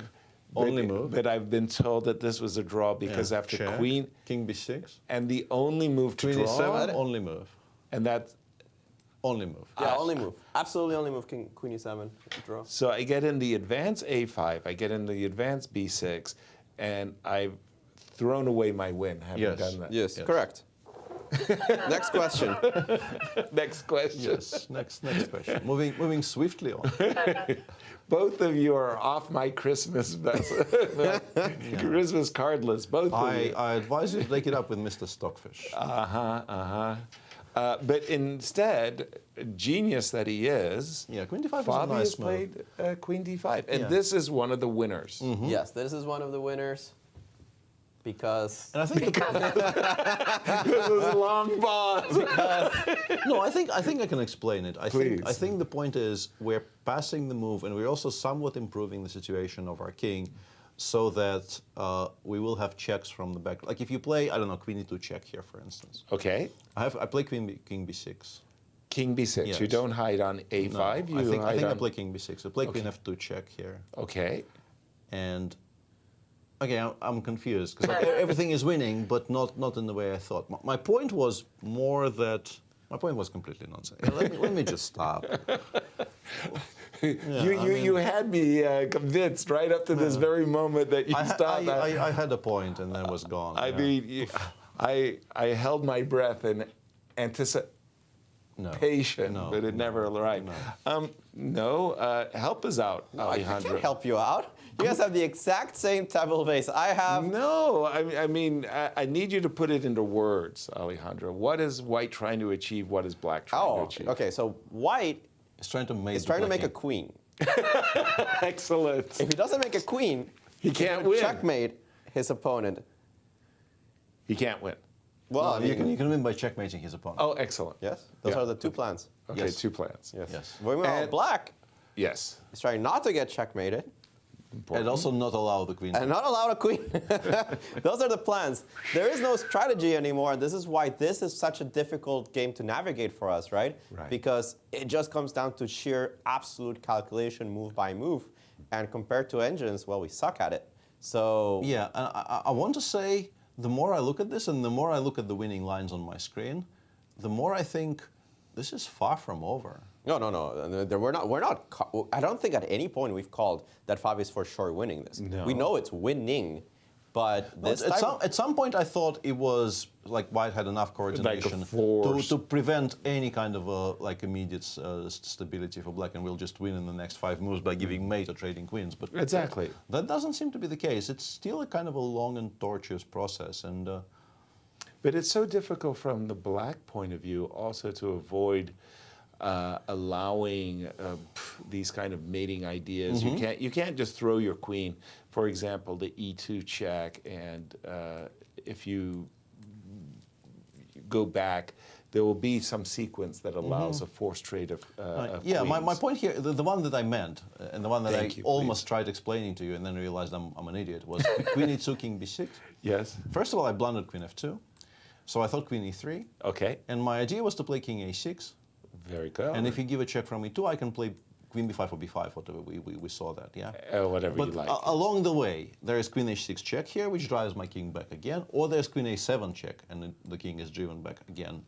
So I haven't thrown the win away, apparently, because my screen tells me so. Right. But you didn't make the progress you expected. But I also made 0 progress in it. Exactly. But we all thought queen d5 was a marvelous centralizing move, and MBL... And we, I think, played queen e8 check, judging by the release hand movement. Yeah. I think it's all the same, because king b6, queen e3, we're still not making any significant progress. But excuse me, why aren't I just hiding my king? Yeah, I think we should be, yeah. And the engine is very much in favor of actually just putting it on a5 and then perhaps playing before b5 in some positions and making progress that way. Well, for the moment, I do have this massive threat of trading queens, and probably I'm provoking you to move your queen back to e7 or down to e3. Yeah, you need to do something about the queen b5 check threat. Pardon me, queen e3 loses on the spot. Yeah, this is unplayable because we get to trade queens straight away via one of those squares. So yeah, Exactly. queen e7 or queen e1 maybe, or somewhere. Queen e1 maybe. Yeah, hold on. And now king a6 is winning. King a6. Because then I have my queen. No, queen d8 is also why do I try to be clever? Just shut up. No, I liked your advice. Don't get into a queen ending. You know, as a good coach. You know, coach, what do I do in this queen ending? Don't get there. Remember. I think king a5 played by Fabi. No, he played king b6. Trying to judge from that overview is difficult. Also winning. Well, yeah, of course, also winning. Everybody, I think it's time that we take a little break for ourselves, and we're feeling a little loopy in this queen and pawn endgame, but we will be back for the finish of this round 4. Please stay tuned. Absolutely.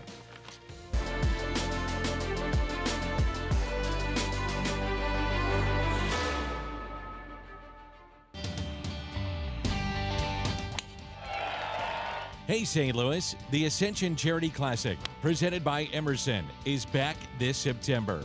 Don't miss the excitement.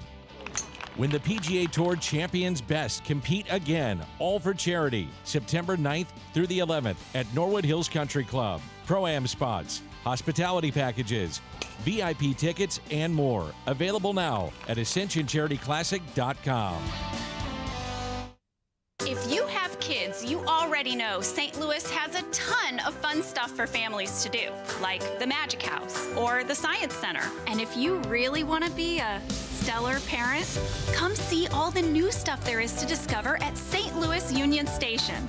With a new mirror maze, light shows, and the 20-story high St. Louis wheel, it's enough to make any parent feel like a star. St. Lou is always exploring.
Welcome back to our final game of the day. An eventful day in general and a very, very interesting and somewhat educational endgame and process in the game between Fabiano and Maxime Vachier-Lagrave.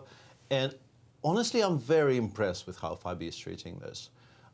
He's doing a very good job. I think he's doing a very, very good job. And I think for the first time in the last maybe 10 minutes, I really do think this is done. Because I think your next move is King A6 against most, like, it's very difficult to not allow King A6. Let's say I go Queen E1. Yeah, I think I can go King A6 here. And I think at this point I will start making progress that is so significant that win becomes straightforward. Because I have mating threats, I have threats of driving the king away from the corner with checks, and then I can just put my own king on b7 and start pushing.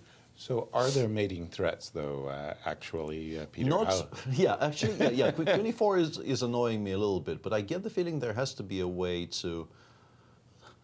No, I actually have to go back? Oh, I thought this was still winning. I mean, it's winning, but... Right, but in the way where you thought, now we're really, really up against a wall. Yeah, I thought... And we've got it. I have an interesting idea here. Can we take a look at something in this position we were discussing? Let's say Queen e1, King a6, Queen e4. Correct. Can I play... I actually did blunder a stalemate here. I wanted to play Queen d6 check. Very nice. Probably have to go to c8. Yes, and I wanted to play b5 here. Queen takes a4, King b6, and claim that we're winning because I'm threatening mate in 1. And I would be winning if not for the fact that, yeah, Queen a6 or Queen a7 actually. This happened in a candidates tournament between Zoltan Ribley and Boris Spassky, where Zoltan Ribley is completely winning, and he allowed precisely this kind of, and he just slumped at the board like, stalemate.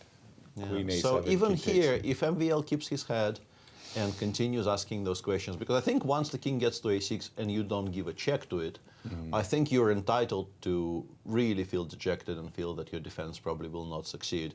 But if you keep your eyes on the prize and you keep on finding those only moves which don't lose immediately, there is still very, very possible ways for white to throw away their advantage. Yeah. Exactly. Jump right in, Alejandro.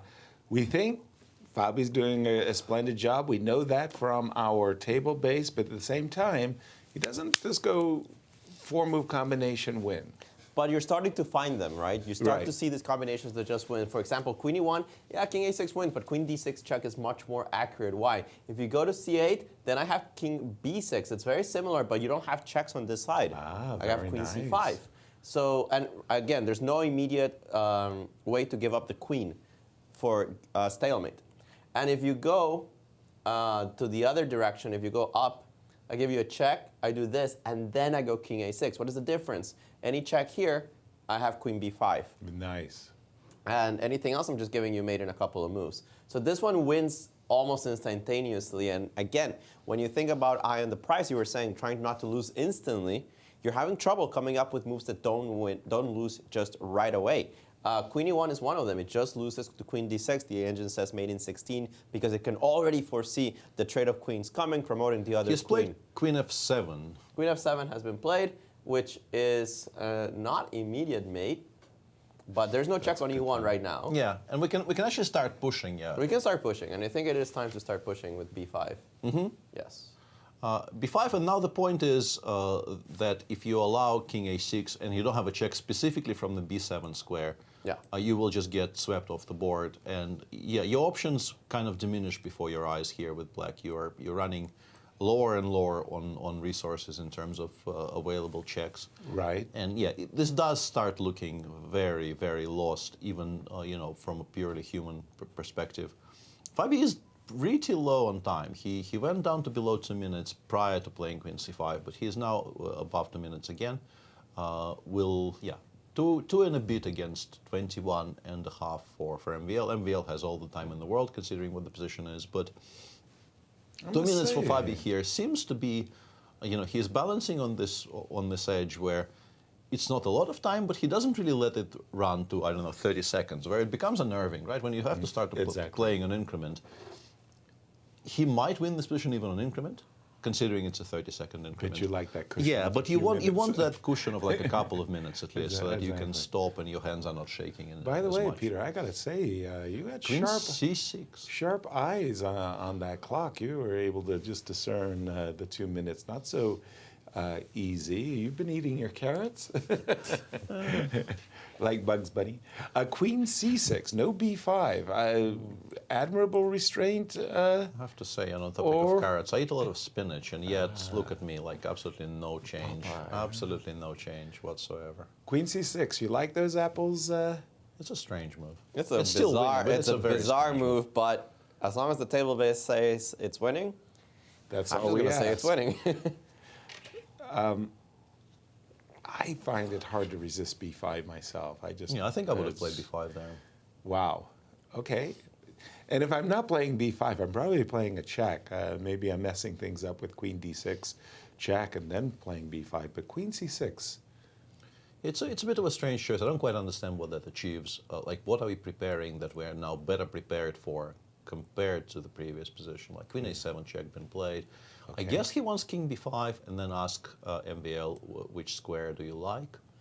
Anything to recommend for Queen A6?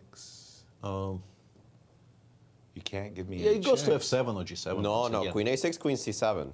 Ah, there's that thing. Ah, that is so beautiful. Yeah, Oh, yeah, yeah, let yeah. me show that. Queen A6, Queen C7 check, and you think, oh, I've Draw. got this Yeah. all in hand. Queen B6, and then comes the cold shower of King King B5, Queen C4 check. A8. Yeah. Oh my goodness. So there are still plenty of Fabi did not fall pitfalls. for it. He played King B5. MVL instantly replies with Queen E7. And We're still winning, but actually Queen C5 was a very good move earlier, and I think from what I've seen, C5 appears to be maybe the best square on the for the board. queen. On the board, because you can play Queen C5, then you put your king on A5, and that pretty much removes all the checks because they all allow Queen B6 with a queen trade. Right. And then you can start pushing. But he was already there, and he abandoned it for this somewhat difficult to explain move Queen 6. So we're sort of back to the drawing board. We've had this position actually. He played Queen D5 in it, right? We had this a bit before. Yeah, we definitely had this once before. Mm-hmm. And he played Queen D5 in it. That was about 9 moves ago. So this is if he plays Queen D5 again, that's a second fold repetition. Yeah, a twofold second fold. Yeah. I mean, it's been a long day. Understood. 1 minute.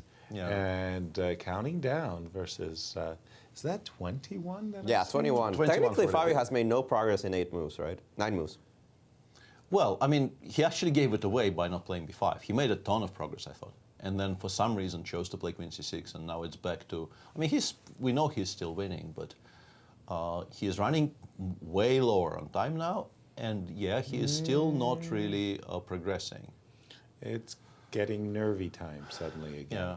So Queen B6 check. Just giving a check. King A8 will be played. Wait a second. If he plays King A8, Yeah. and he plays King C6, Queen C6. Ah. Whoa. Whoa. Whoa, whoa, whoa. Fabi. What?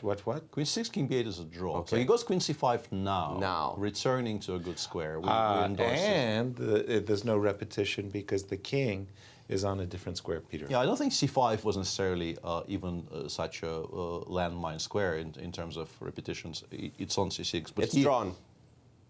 It's drawn. Oh. Table-based draw. Queen B7, the only move to draw. Because, no, why? Because Queen C7 check. King What? A5, Queen C7 check. King A5, Queen C7 check, which is something that we had actually just pointed out a moment ago. Oh my. But also Queen D7, apparently. Yeah, also Queen D7, but yeah, so, but everything else loses. MVL has to play Queen B7 here and go from there. Oh my. Oh my. And again, for the Grand Chess Tour points, this is huge. But you just feel this will be horrible. just so heartbreaking for Fabi because he was completely winning against Linier. Played a really nice game against Linier, did not win. Then lost that game to Wesley yesterday, and he's found it. Queen B7 He's found it, guys. Yeah. Wow. Well, I have to give a hat tip to MVL. That whole with his king on G8 to march his king all the way across the board to A8 and and avail himself of this opportunity, that's very, very skillful. Yeah, he gave himself outs, so to speak, Exactly. using the related parlance. He played to his outs, and there they are on our Achieved them, screen. yeah. Oh my. We're kind of stunned here. We've had a stunning day. Yes, yes, we did not have. I mean, for those of you who are joining us late, of course, I'm referring to the fact that world champion Magnus Carlsen forfeited his game earlier in the day and withdrew from the Sinquefield Cup. We're going to wait for Magnus to explain his reasons for doing so. And then we've had these types of experiences today as well, Peter. It's some been misses by Hans and this one too. Yeah, Fabi, King A5 played, and I'm very sure, he just blitzes out Queen C7. I mean, Queen D7 apparently is a draw, but nobody does that. If you see Queen C7, you play Queen C7. Exactly. And somewhere around here, Fabi will have this kind of a horrible, horrible realization that things He have spoiled not, it. Yeah, things have not gone according to plan at all. Queen B6, Queen E5 is just a straight up perpetual. You can't avoid that kind of a pendulum mechanism there. Help me on this one because I'm... Queen C3, Queen C8. Queen C3, Queen C8. Absolutely, there it is. Yeah. Gosh, I was looking at Queen E1. Yeah, he's played King B5, but we've been there. We've been there already. Oh my God, this is going to be devastating. Right. Yeah. Queen He's down to, B7. yeah, and after King C4, I think it's still possible to misplay this. Yeah, there's like only the moves that you would expect to be drawing are drawing, but they all do draw. Like Queen E4 check is a draw, Queen A6 check is a draw, and as a kind of a bonus option, you can still play Queen C7, which is so disgusting. Like, how is a quiet move in this position still a draw? But there will Queen be C7? But there's no immediate draw, right? Yeah. There's no immediate draw. There's not like a perpetual that white can't escape. You give me a bunch of After checks. Queen A6, there might be. I have a feeling Queen A6 might actually be a perpetual. Queen A6? Yes. I think that this might actually be a perpetual. He played Queen E4. The most Most human. natural. Yeah. Then I assume Queen D4 will be played. Exactly. Right? Then let's say Queen C2 check. Right. King B5. Queen E2 check. Yeah. King A5. Okay. Oh, we've run out of checks, yeah? The only good move is Queen E6. Oh. And that's good news for Fabi's fans. Yeah, because MVL can still make a mess mistake. that one up, Yeah. right. Queen E6 is far from obvious. No, yeah. Exactly. This is what I meant about that whole Anish Giri Wesley So game where with the table base is going minus 47 and triple zeros with each but this is, you know, if we assume that MVL holds from here, which I think is actually a favored outcome now with Fabio on a minute. But I was blundering. Queen D4, actually Queen C6 is an easier draw. Sorry, you were blundering. It's gone, yeah. Queen Queen D4, Queen D4? C6. Yeah. Instead of Queen E2, of course. Because King A4 is B3? attacked. Yeah, Queen B3. And then we continue Queen F3. No, Queen H1, it says. Yeah, like Queen H1? H1 is the only... No, not the only, but like the checks will run out. After Queen F3, Queen C3, I go to A3, the checks run out.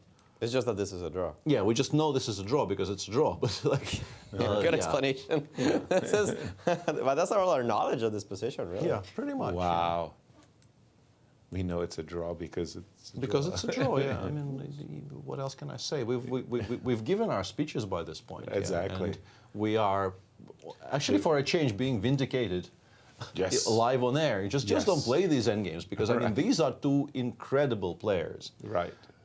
And they're making a I mean, they're passing the hot potato honestly, between themselves. MVL actually isn't making a hash of it. MVL is producing perfect defense so far. He was losing for much of it because the position was lost. But so far, very, very little criticism can be found, I think, of the way MVL has been treating this endgame. Exactly. But Fabi, yeah. Missing the B5 moment. I remember the great quote by Viswanathan Anand after he defeated Boris Gelfand in the tie breaks to win the World Championship match. He said, "I won because I won." I mean, it was such a close match. Yes. Yeah. King C3. So he's going to hide his king on A3.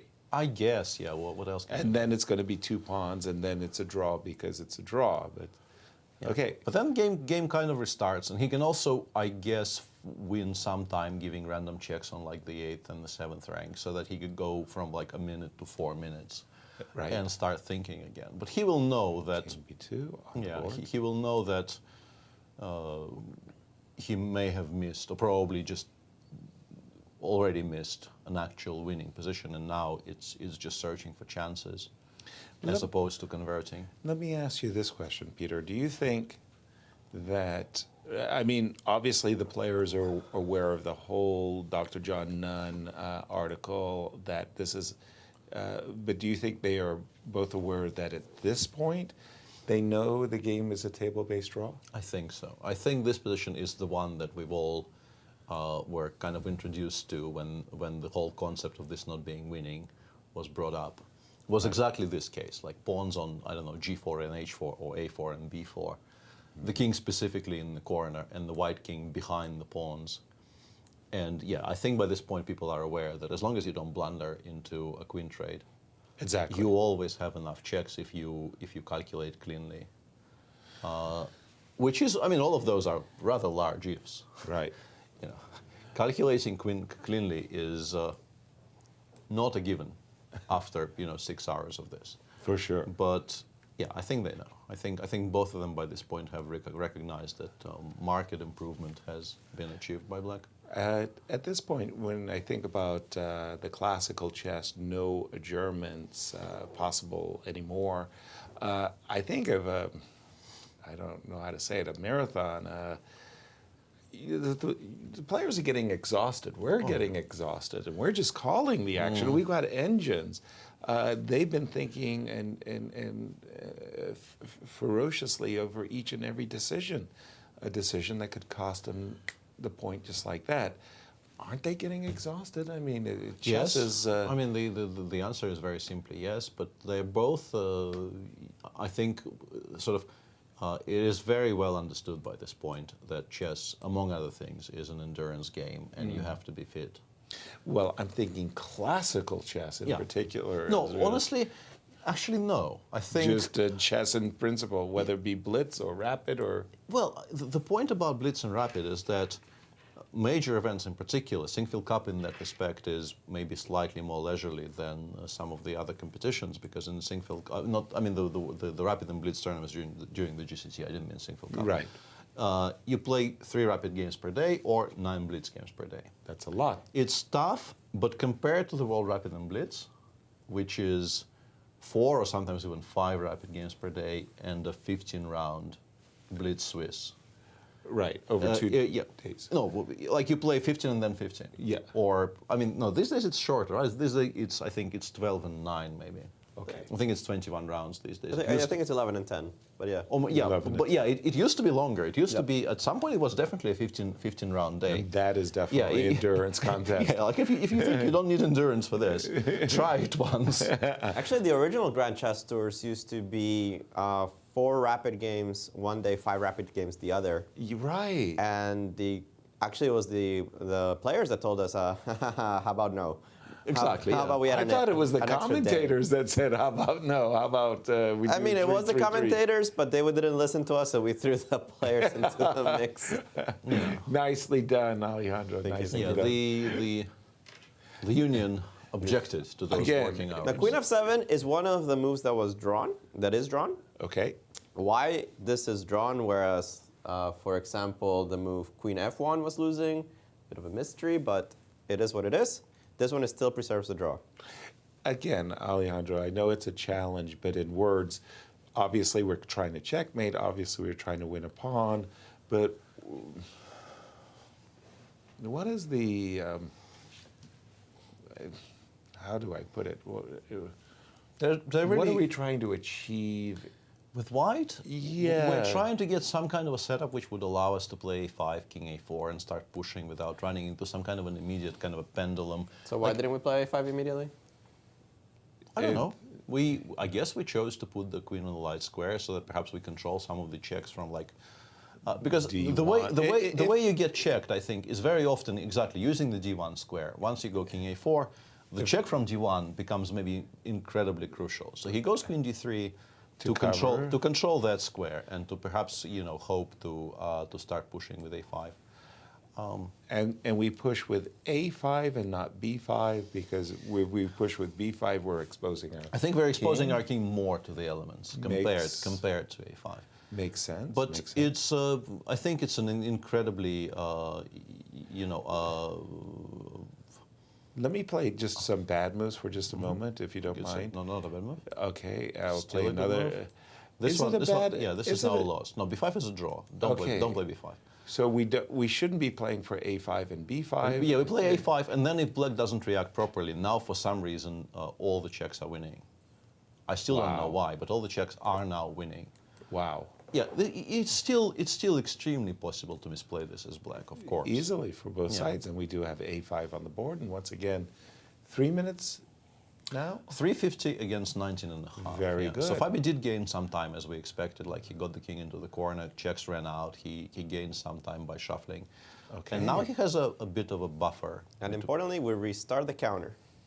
Ah, yeah. And that as well. The 50 move rule. We were actually halfway. We were 24 moves in. Wow, I didn't even realize we had gone that far. For the 50 move rule spans, any exchange or trade of anything, and the 50 move counter starts again, as it does with any pawn move. So we were up to 24, Alejandro. In this position, 5 moves draw. Like Queen A1 check loses. If you want to give this check, you lose. And it's an easy check to fall for. After all, it's a check. Why would this? Because apparently we've lost balance. We need to return the queen to good squares from which it can give checks. Okay. So weirdly, as I understand it, and once again, trying to make sense of how the computer approaches these positions is a very, very ungrateful task. But what I'm getting from what I see on my screen is that the queen has to be on the 6th. It likes f6, e6, and also it likes the c6 square. So in the current position, queen e6 is a draw, queen c6 is a draw, or you can make any move with the king. Right. Actually, just passing with the king move doesn't lose.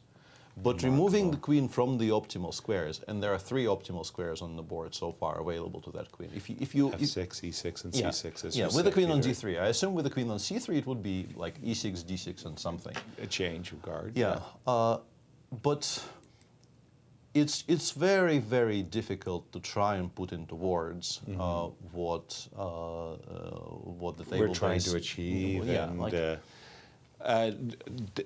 With this move a5, I mean, I'm assuming we were threatening to play king a4. That's why I would be attracted to the c6 square for these 2 reasons. Yeah, and then the whole point is we're not.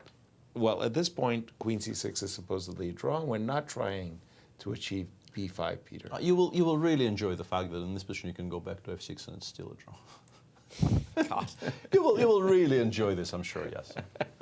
I'm happy. I mean, queen c1 was a draw. I mean, any person of kind of normal persuasion will play queen c1 check here. Right. But you can actually just go back to f6. It really likes the queen on f6, the engine. Well, really, really likes it. Yeah. Okay, I know it's getting late, but why is queen c1 check a draw? Okay, actually, I was absolutely like I should take back my queen f6 normal claim. Yeah, because queen c1, king b3, there are no more checks. But aren't we trying to do this? Aren't we trying to play a5, b5, a6, king a4, and creep Crawley in? Yes, but it's just not. Are we bothered? As you know, the question is, are we bothered? And apparently the answer is no if we're black here, and if we're also a machine.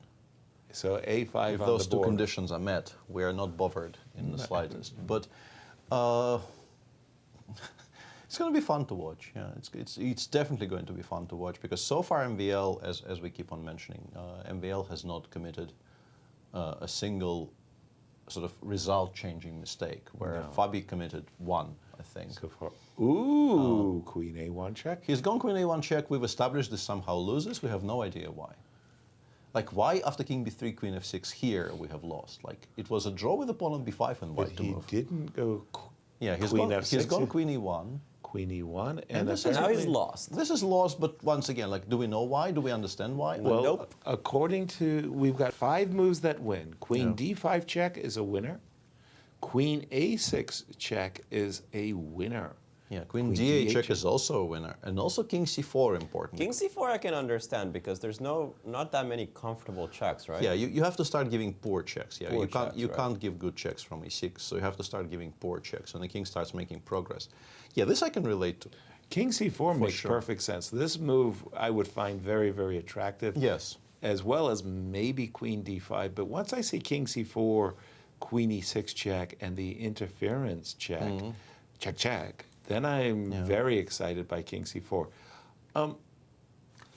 So let's actually try to keep count. Please. And for our viewers, we're not doing this as a criticism, but just as a way to keep us awake here.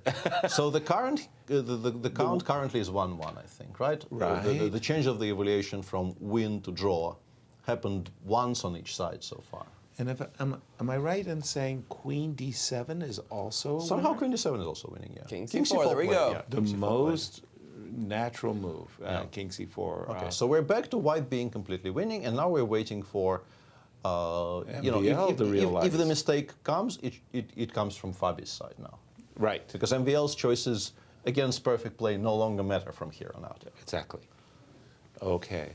And from MVL's point of view, I can imagine queen h4 check is desirable. Yeah, I think king c5 there would be quite annoying, right? Because you have cannot no give a good- check from the fifth. You can check from e7. I'll play queen d6. I'm sure I've already blundered into a draw. Like what I'm saying is probably completely incorrect. It's probably queen h4, queen d4, actually. Why are we giving you opportunities to give more checks, right? True that. Chime in on this one, Alejandro. We've seen the potato passed by both players now once apiece. Well, yeah. Oh, yeah.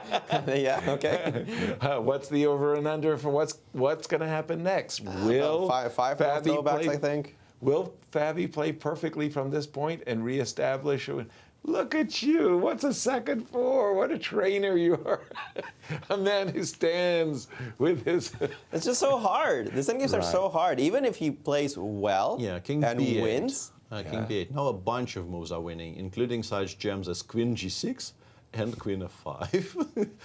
Queen f5 and queen g6. Queen g6 is winning now. No, that would not be on my agenda at all. Not Please allowed. tell me that queen d6 check is winning, because that's the move I find Yes, queen d6 is winning. the most attractive. Yeah, queen d6 is good. Okay, good. Yeah.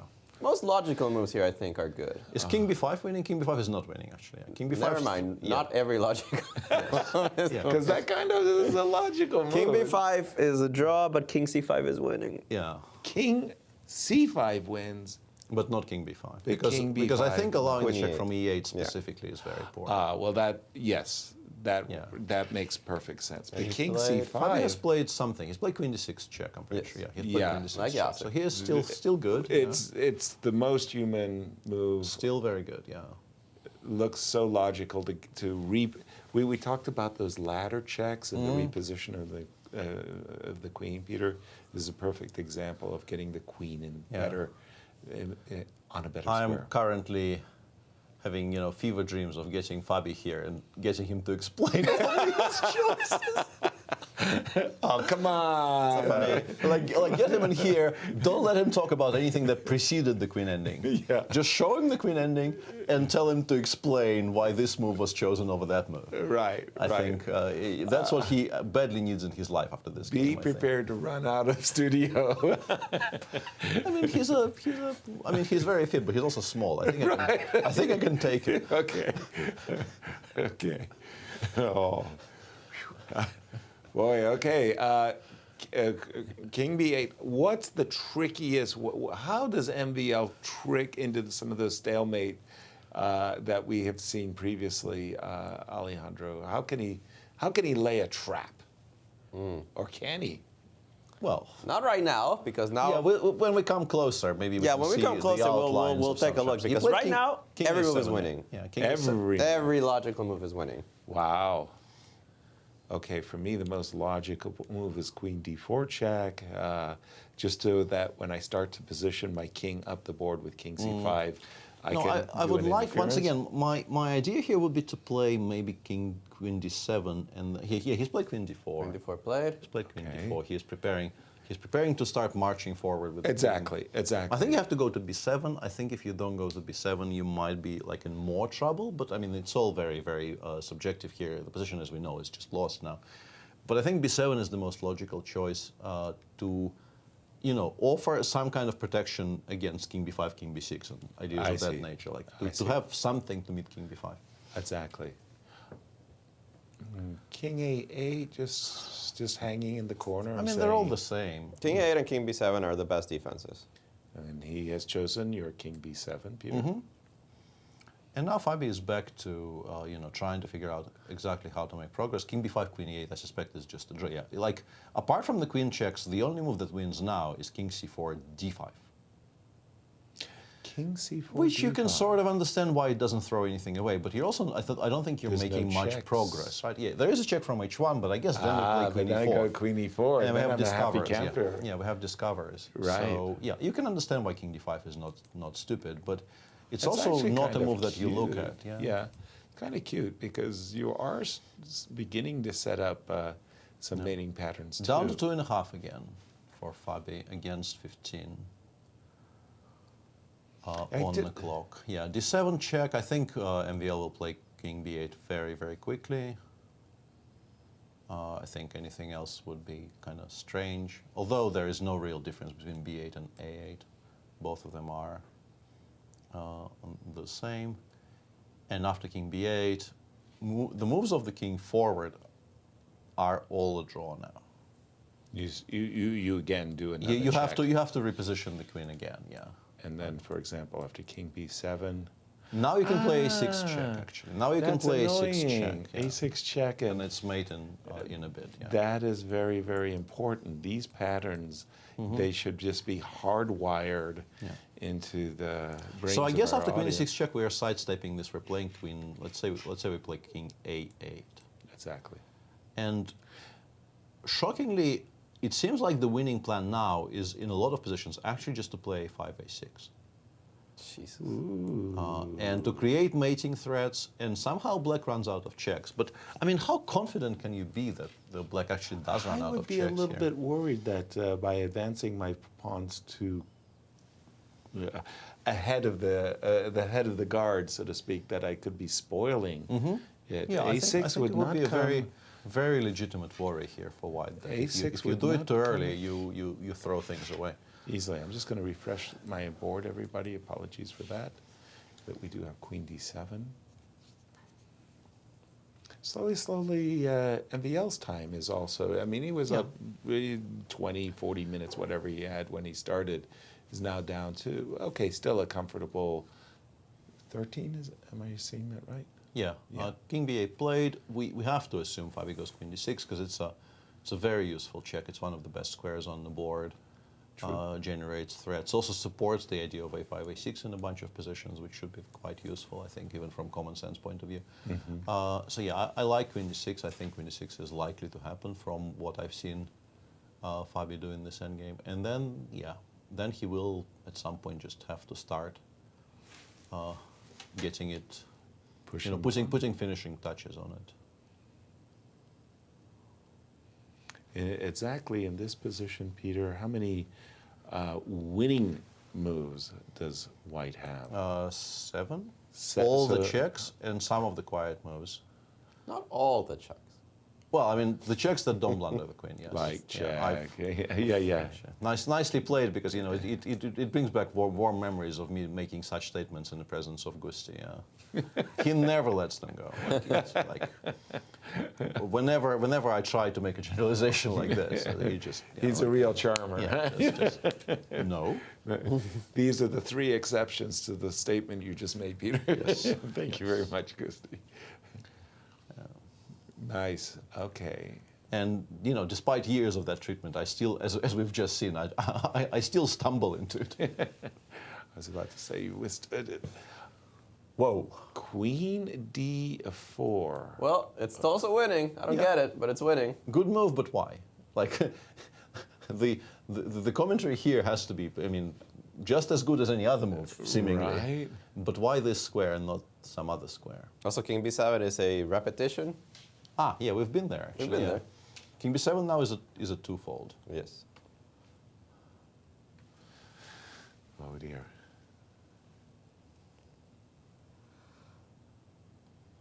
I feel like one of those moments where, you know, the tension is so high and you just, you're screaming for a break. It's like, you know, like, absolutely. And can also, we adjourn? yeah, and what we've just seen on the board, on the screen there is, I mean, maybe it's a minor point to a degree, but I've honestly lost track of time. Can somebody tell me what time it is right now? It is 6:15. So they've been playing for 5 hours and a quarter. Right. And Fabi has been playing on about like between a minute and 3 for the past, I think, 30 moves. That which sounds means that if he actually does need to get up, it's tricky. Right. It's tricky. So the last hour, he's basically stuck at the table, is what we mean to say. And we saw their MVL arriving at the board with a bottle of water. Yeah. I don't think it's an option for Fabi anymore. No. I don't think you want to be taking any liquids in. Not at this moment. No. Okay, once again, come on, guys, do your best for our audience. Put into words what White is trying to achieve. He wants to bring his king forwards to protect himself from checks from behind as well as in the front. So he wants his king, I think it's in kind of safety, right? It's kind of okay on c4 in a lot of cases because the checks aren't that great. The closest I've come to, you know, moves that taken together constitute a winning plan was this idea of placing the queen on d6, and then I think in a lot of positions just playing a6 and generating legitimate mating threats. Which is what we've had. So queen e7, this is a twofold again. Queen d4 is actual draw now, but he will obviously not play that. Right. Has plenty of options. I think he gives a check from d6 now and asks the question.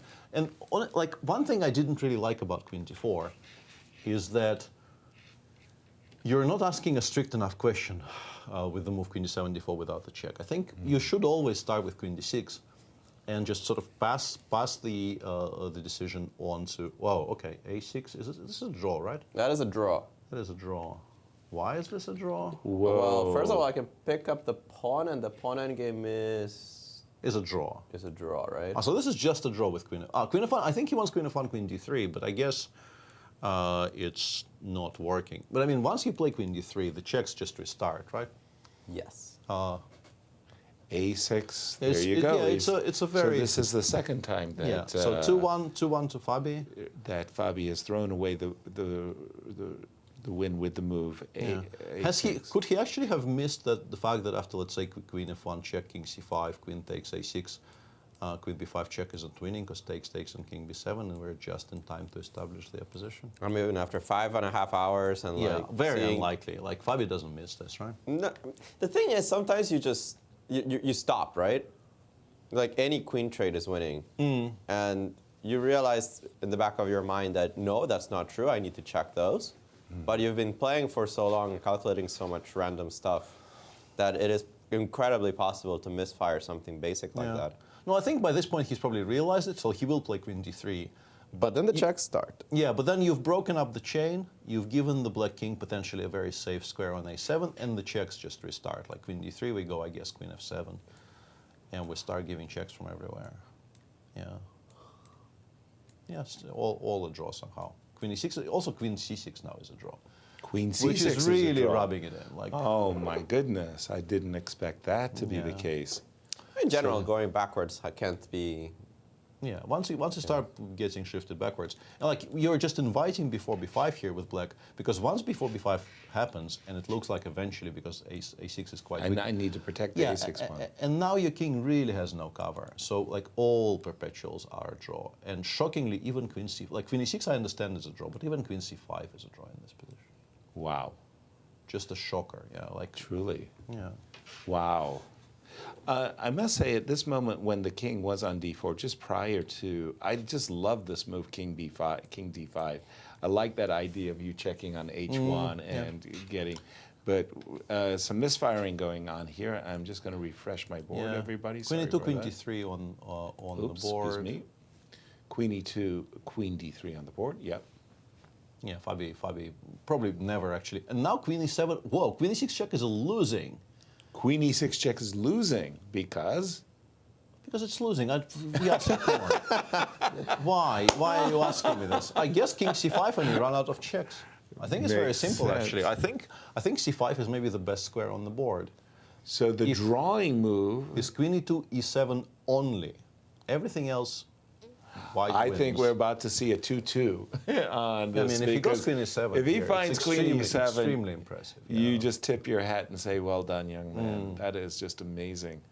I think a lot of us would go queen e6 check in a But actually, blitz game. Queen e6 check, how do you proceed after king c5? Queen c8 check? King b5? I'm just trying to make Yeah, I think checks. I don't know what I'm trying to do. I think we're hiding on a5. So queen e6 check. Yeah, king c5 forces you to go to c8. Forces me to go to c8. Because the moment you see this check is so awkward. And then we go king b5, king a5. And actually, at that point, the checks do run out. Yeah, queen e8, king a5, and you can no longer give a sensible check, or really a check of any kind. Yeah, and with this configuration, I'm going to trade queens by force. Yeah, and this looks losing now. This really does look completely lost. I just love these assertions. No, but here I can trade queens. I can go queen b5, queen b7. Yeah, queen b5, queen b7. Yeah, here we no longer have to think anymore. Very nice. That's what I'm looking for, is an opportunity to just put it to bed and say, I've got this. I've got and this. we all down to single digits on the And he clock, has finally. to find queen e7. Yeah. As only moves go, it's a tough one, I think. Right. It's a very, very tough decision to come to. Oh, my word. Because it allows, all the things that white generally wants to play, like queen d5 or, I don't know, queen f3. I had one queen ending like this, the game that couldn't devour China. Had like 5 adjournments. Okay. Queen back to e6 winning. check. 2-2. 2-2. Let's see. King c5, only winning move. Okay, but that one actually is an easy one. Yeah, I think that one is fine. Yeah, because we're ready to meet queen e7 check with a check of our own. Not that I understand why king b5 wouldn't be. I think... Don't go there. Yeah. Don't ask, Alejandro. King c5 on the board. So we're back in business, as Judith Polgar would say.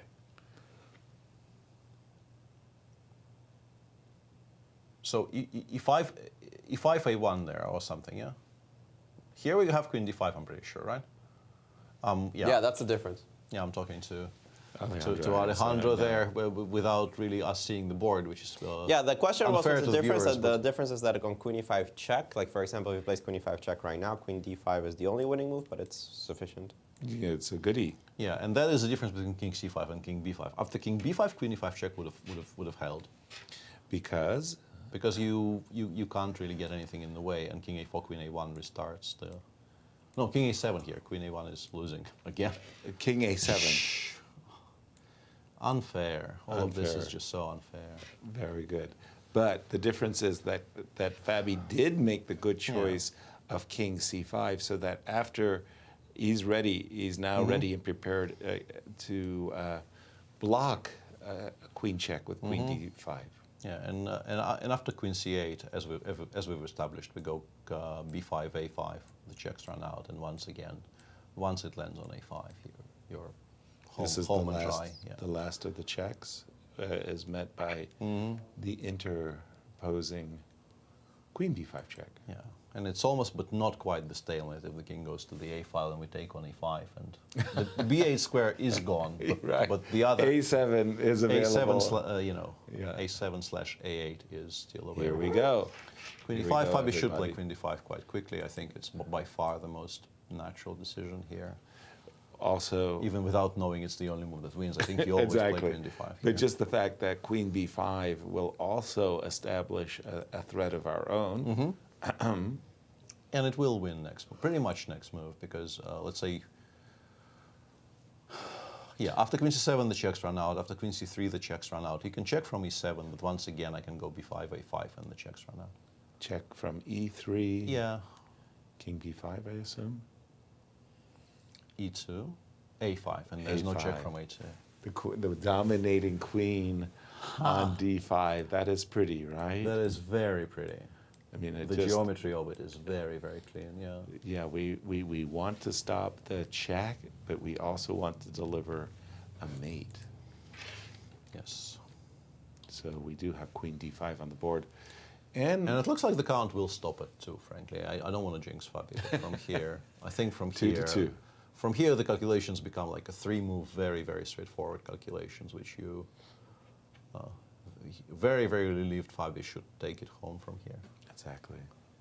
There we see our deputy arbiter keeping an eye, making sure the clock and equipment is all working. Have you ever had that where, you know, obviously we have these electronic clocks, they are battery, they're not, some of them now are hardwired, so they go into an electric socket, but your clock just explodes because the battery died. Nobody well, explodes, knows. no, but there was a very, very famous incident which sort of went into the chess lore very much. That potentially you can maybe even argue produced ripples that changed chess history altogether.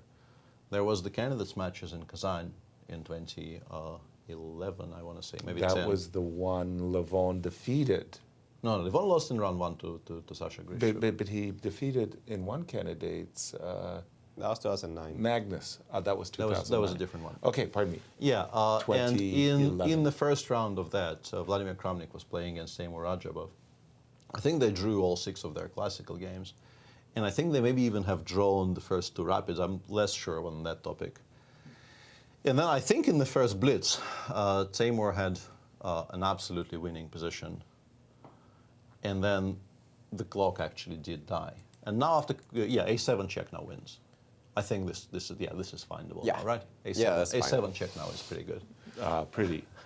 Yeah, this works. King A7, Queen C5, and we are finally done with this. Home and dry. And so I can go back to my pointless story. Yes, a wonderful story, yeah, please. And I'm enthralled. Midway through that game, the battery in the clock died, and the game had to be stopped. Obviously, it was not restarted. I mean, it was restarted from the same position. It's not like they started from scratch.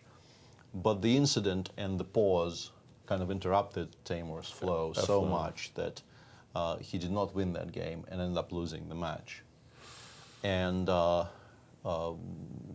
suffice it to say, he was not very happy. Right. And perhaps some grudges were born for future use. Not Vladimir's fault, though. I mean, it just happens that the battery. Do we really have to discuss the sort of the nature of grudges and how they don't really conform to logical reasoning? Not always logical at all. A7, the winning move, and he found it with 1 minute and 90 seconds on his clock. Yep. Wow. And that's it. And that's it. Oh, what a marathon, relief. guys. What a relief for Fabi as he gets on the scoreboard and pulls down a very important Grand Chess Tour rival. That was a huge result for the tournament. Huge. Smiles by the players, but my gosh, for Fabi, he needed this one. He absolutely really needed did. this, yeah. And at some point it almost eluded his grasp. I mean, arguably did elude his grasp, and then uneluded it. Uneluded it, yeah. And there we see Leonard, our photographer, and Anastasiya, anxious to ask the players to come into studio so that we can torture them with our queen-ending questions only. Yeah. Are we actually doing this to Fabi after this? No, I don't think we are. I hope not for Fabi's sake. But I do like the idea of just bringing him into those 2 moments and say, "Are you aware that you blew it terribly with this?" Actually, I'm pretty sure the answer. I'm pretty sure the answer will be yes. I'm pretty sure he will readily say, admit. I knew. Like maybe he doesn't know exactly where it went from a win to a draw, but I'm pretty sure he's aware that this wasn't an entirely mistake-free conversion. I'm sure. Let's take a look with this victory, our current standings, Peter. Absolutely, and once again, we have to take into account that some people played play more games than others. Yeah, but as things stand, it is Wesley So on top on 2.5 out of 4. Fabiano Caruana is on 2 out of 3. Am I? No. That's not right. Fabi is actually on 2 out of 4. But Correct. He got 50% thanks to his victory today. Yeah, Alireza is also on 2 out of 4.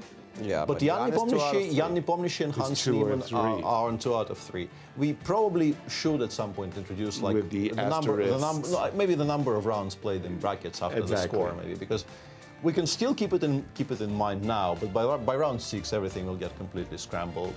Linier is on 50%. Yeah, Linier is on 2 out of 4. Maxime Vachier-Lagrave is, I believe, actually in the minus now. This is actually. And the remaining 3 players are all on -1, just from a different number of games. Exactly. And let's just take a look at peek at what we can expect tomorrow's games, Peter. Yeah, be honored. Let's take a look at this. Shahriar Mamedyarov plays against the victor of this really difficult queen ending marathon. Fabiano Caruana. Linier Dominguez is white against Hans Niemann. Wesley So is white against Aronian. MVL will aim to bounce back from this loss in a white game against Jan Nepomniachtchi. And Alireza will get a free day. Yeah, a new part of our graphic. There will be 1 co-commentator per day. Exactly. We're just gonna usurp him. Write this into the contract midway through the tournament that the player who is not playing has to do a stint in the studio, schooling us on the. I can't wait for you to give us your final thoughts of a very eventful day and how you're going to phrase it all, Alejandro. You're prepared to wrap up our show for today. I'm prepared for Fabi to start walking this way. Oh, no. He will have to go through security, by the way, as he leaves the plane. David Sedgwick had called for additional security measures, including leaving. So what do you think? I mean, what a day, guys. Yeah. I mean, it's not every day you see. I mean, it's the first time ever Magnus Carlsen just doesn't show up for a game, and this is going to have everybody talking about it. We had some interesting games of chess. I mean, Levon and Linier played some interesting game of chess, but it's definitely not going to make the headlines. Nep and Wesley got out of there pretty quickly, and we had 2 epic matches. I mean, I thought the Hans Firouzja game was fantastic. It had a lot of content. Right. Absolutely, Let's put it that way. And then, well, this one had 2. This one had 92 moves of content, guys. Yes. That was a lot. That was a lot of fun. Always this queen endgame is very tricky, but, well, they want to keep the commentators on their toes, and here we are. They did. They did. Yes. Achieved.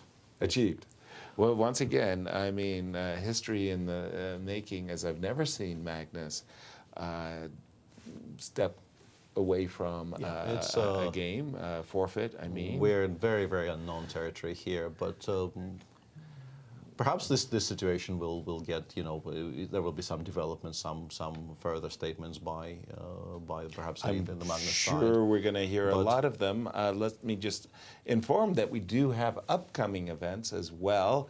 Absolutely. After the Sinquefield Cup, we have the ultimate moves, the trash-talking challenge that takes place after the Sinquefield Cup. It's very nice. Bring your kibitzes. Absolutely, and it's a kind of a lighter chess-related entertainment. Totally. Always welcome here. Then we have 3 days of Fischerandom / Chess 9LX, with a lot of very illustrious players playing in that. And then a small break in proceedings here, followed up by another marquee event of the year, of course, the US Open and the US Women's Chess Championship starting on October the 3rd. Right? The national championships are so strong, Peter. It's just fantastic. And what can I say? But we have to take a look at our prophecies, our commentators' pick. Who's going to win the Sinquefield Cup?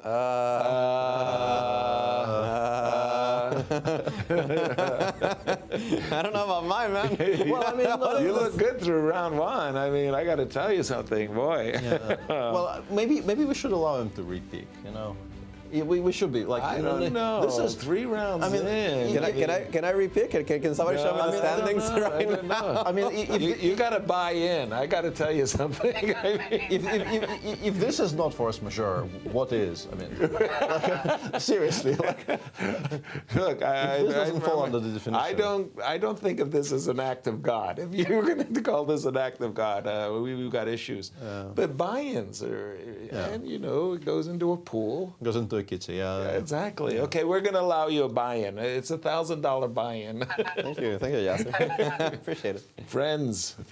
What are they for? Exactly. Nobody knows. Nobody knows. The question, the answer to that question. A question for you. Are we waiting for Fabi to join? Yes. Is that what we are? Yeah, he is on his way. And I have about to been get him informed. mic'd up. I think I can hear him. I can see him, guys. So we'll need a couple of minutes. And we'll pounce on him the moment we get this queen ending, and we'll get our table bases ready, and we'll ask him every question under the sun. I really feel like we should commit to the bid, but we won't. Just pound him into the table. That's what I like. 3 degree. And we're going to jump immediately to Alejandro almost as Fabi's in studio. Fabiano Caruana, nice short game here. Take us through every single move of the queen endgame, if you could, where you thought you had an advantage and where you thought it was a draw. I can't tell if you're joking or not. I am joking, dude. But tell us a little bit about the opening novelty. We actually loved this. How did you come up with this move, Rook C1? We saw a lot of correspondence games. We know that you use those very often for your preparation. When and how did you come up with this move?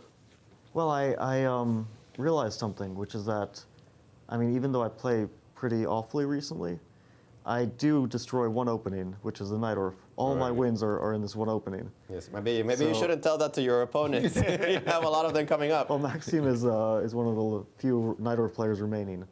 So, yeah, Rook C1 was an idea from the candidate's preparation. I expected him to know what to do, but even if you know it, you might not remember all the details, and it remains very, very difficult. He played the first move correctly, and then after Queen E4, well, Rook E5 is the most natural move, but Rook E8 is the best move, and it is a forced draw. But it's a very, very complicated forced draw. And so yeah, he couldn't remember, and he came up with this Rook E5 F6, which looks terrible, but I couldn't find the refutation. And also is terrible. I mean, okay, now I see Queen D4, but it's not. Queen D4 is not even a move I considered. If you let it run a little bit longer, it does think Queen D2 is even stronger. But Queen D2 FG, I didn't see the way here.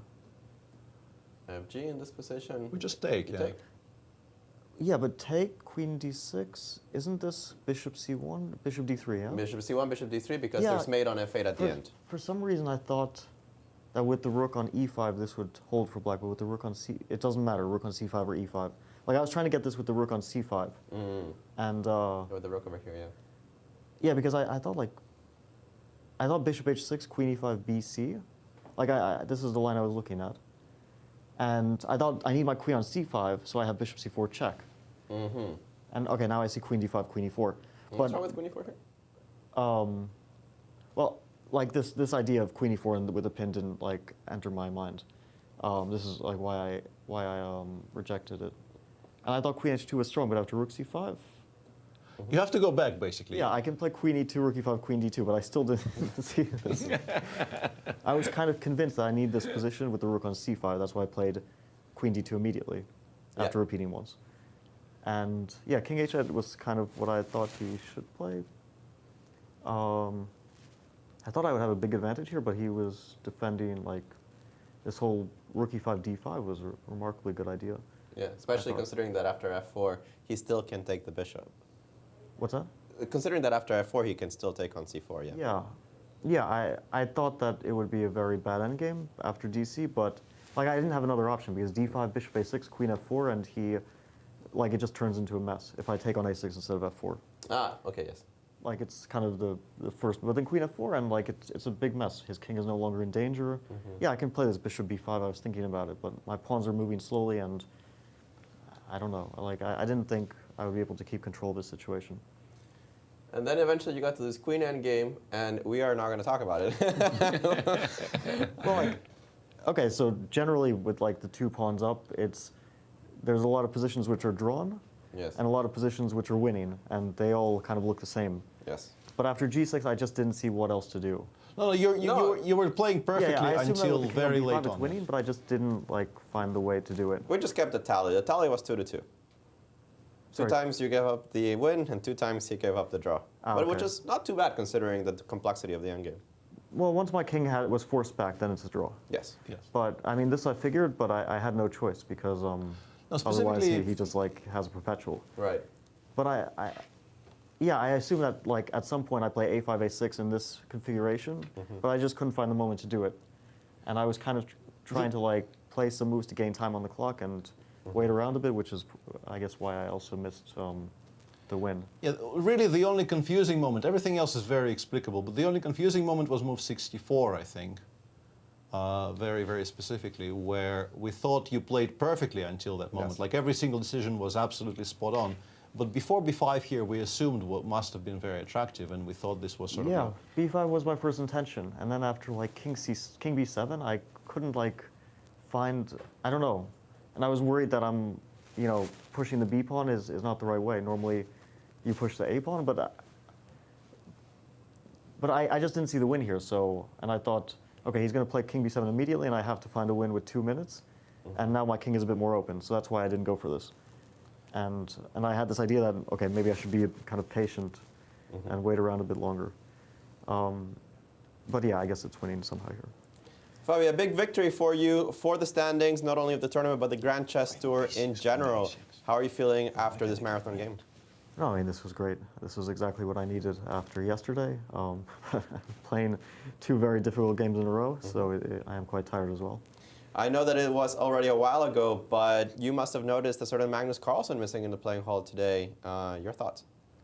Well, I mean, I guess there's a lot of rumors already, and I assume he hasn't given the reason yet why he decided not to play. But probably some people have a decent idea of what he's alluding to, or what he has a problem with. I don't know, but I'm not going to say anything else about it. Sounds good. Well, Fabi, it was a long day, so we want you to get out of here so we can get out of here. Congratulations on your win. Thank you.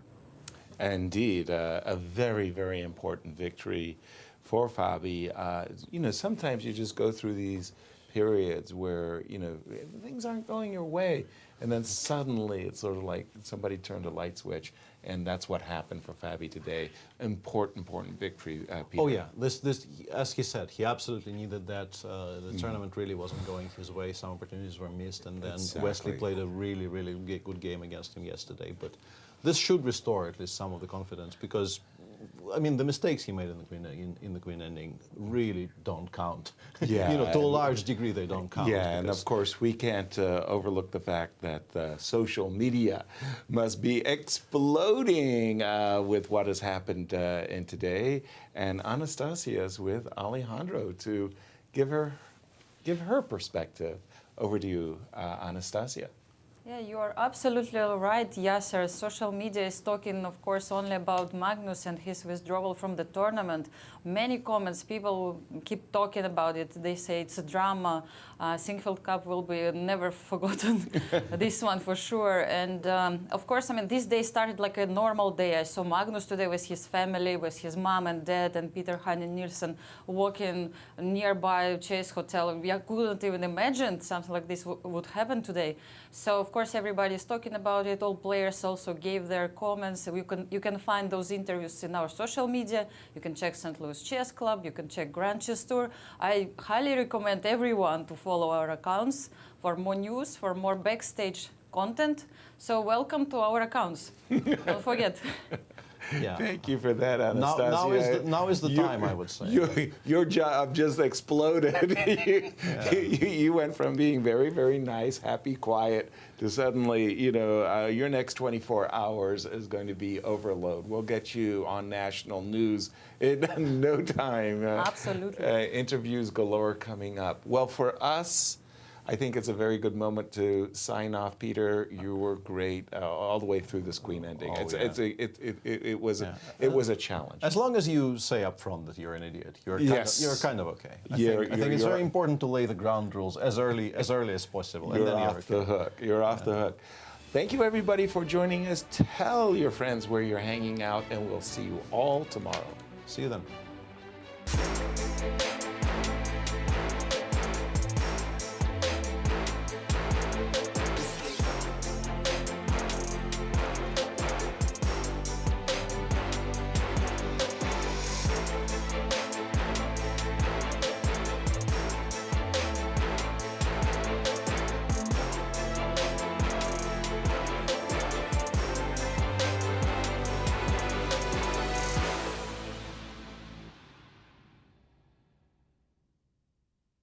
This has been a presentation of the St. Louis Chess Club.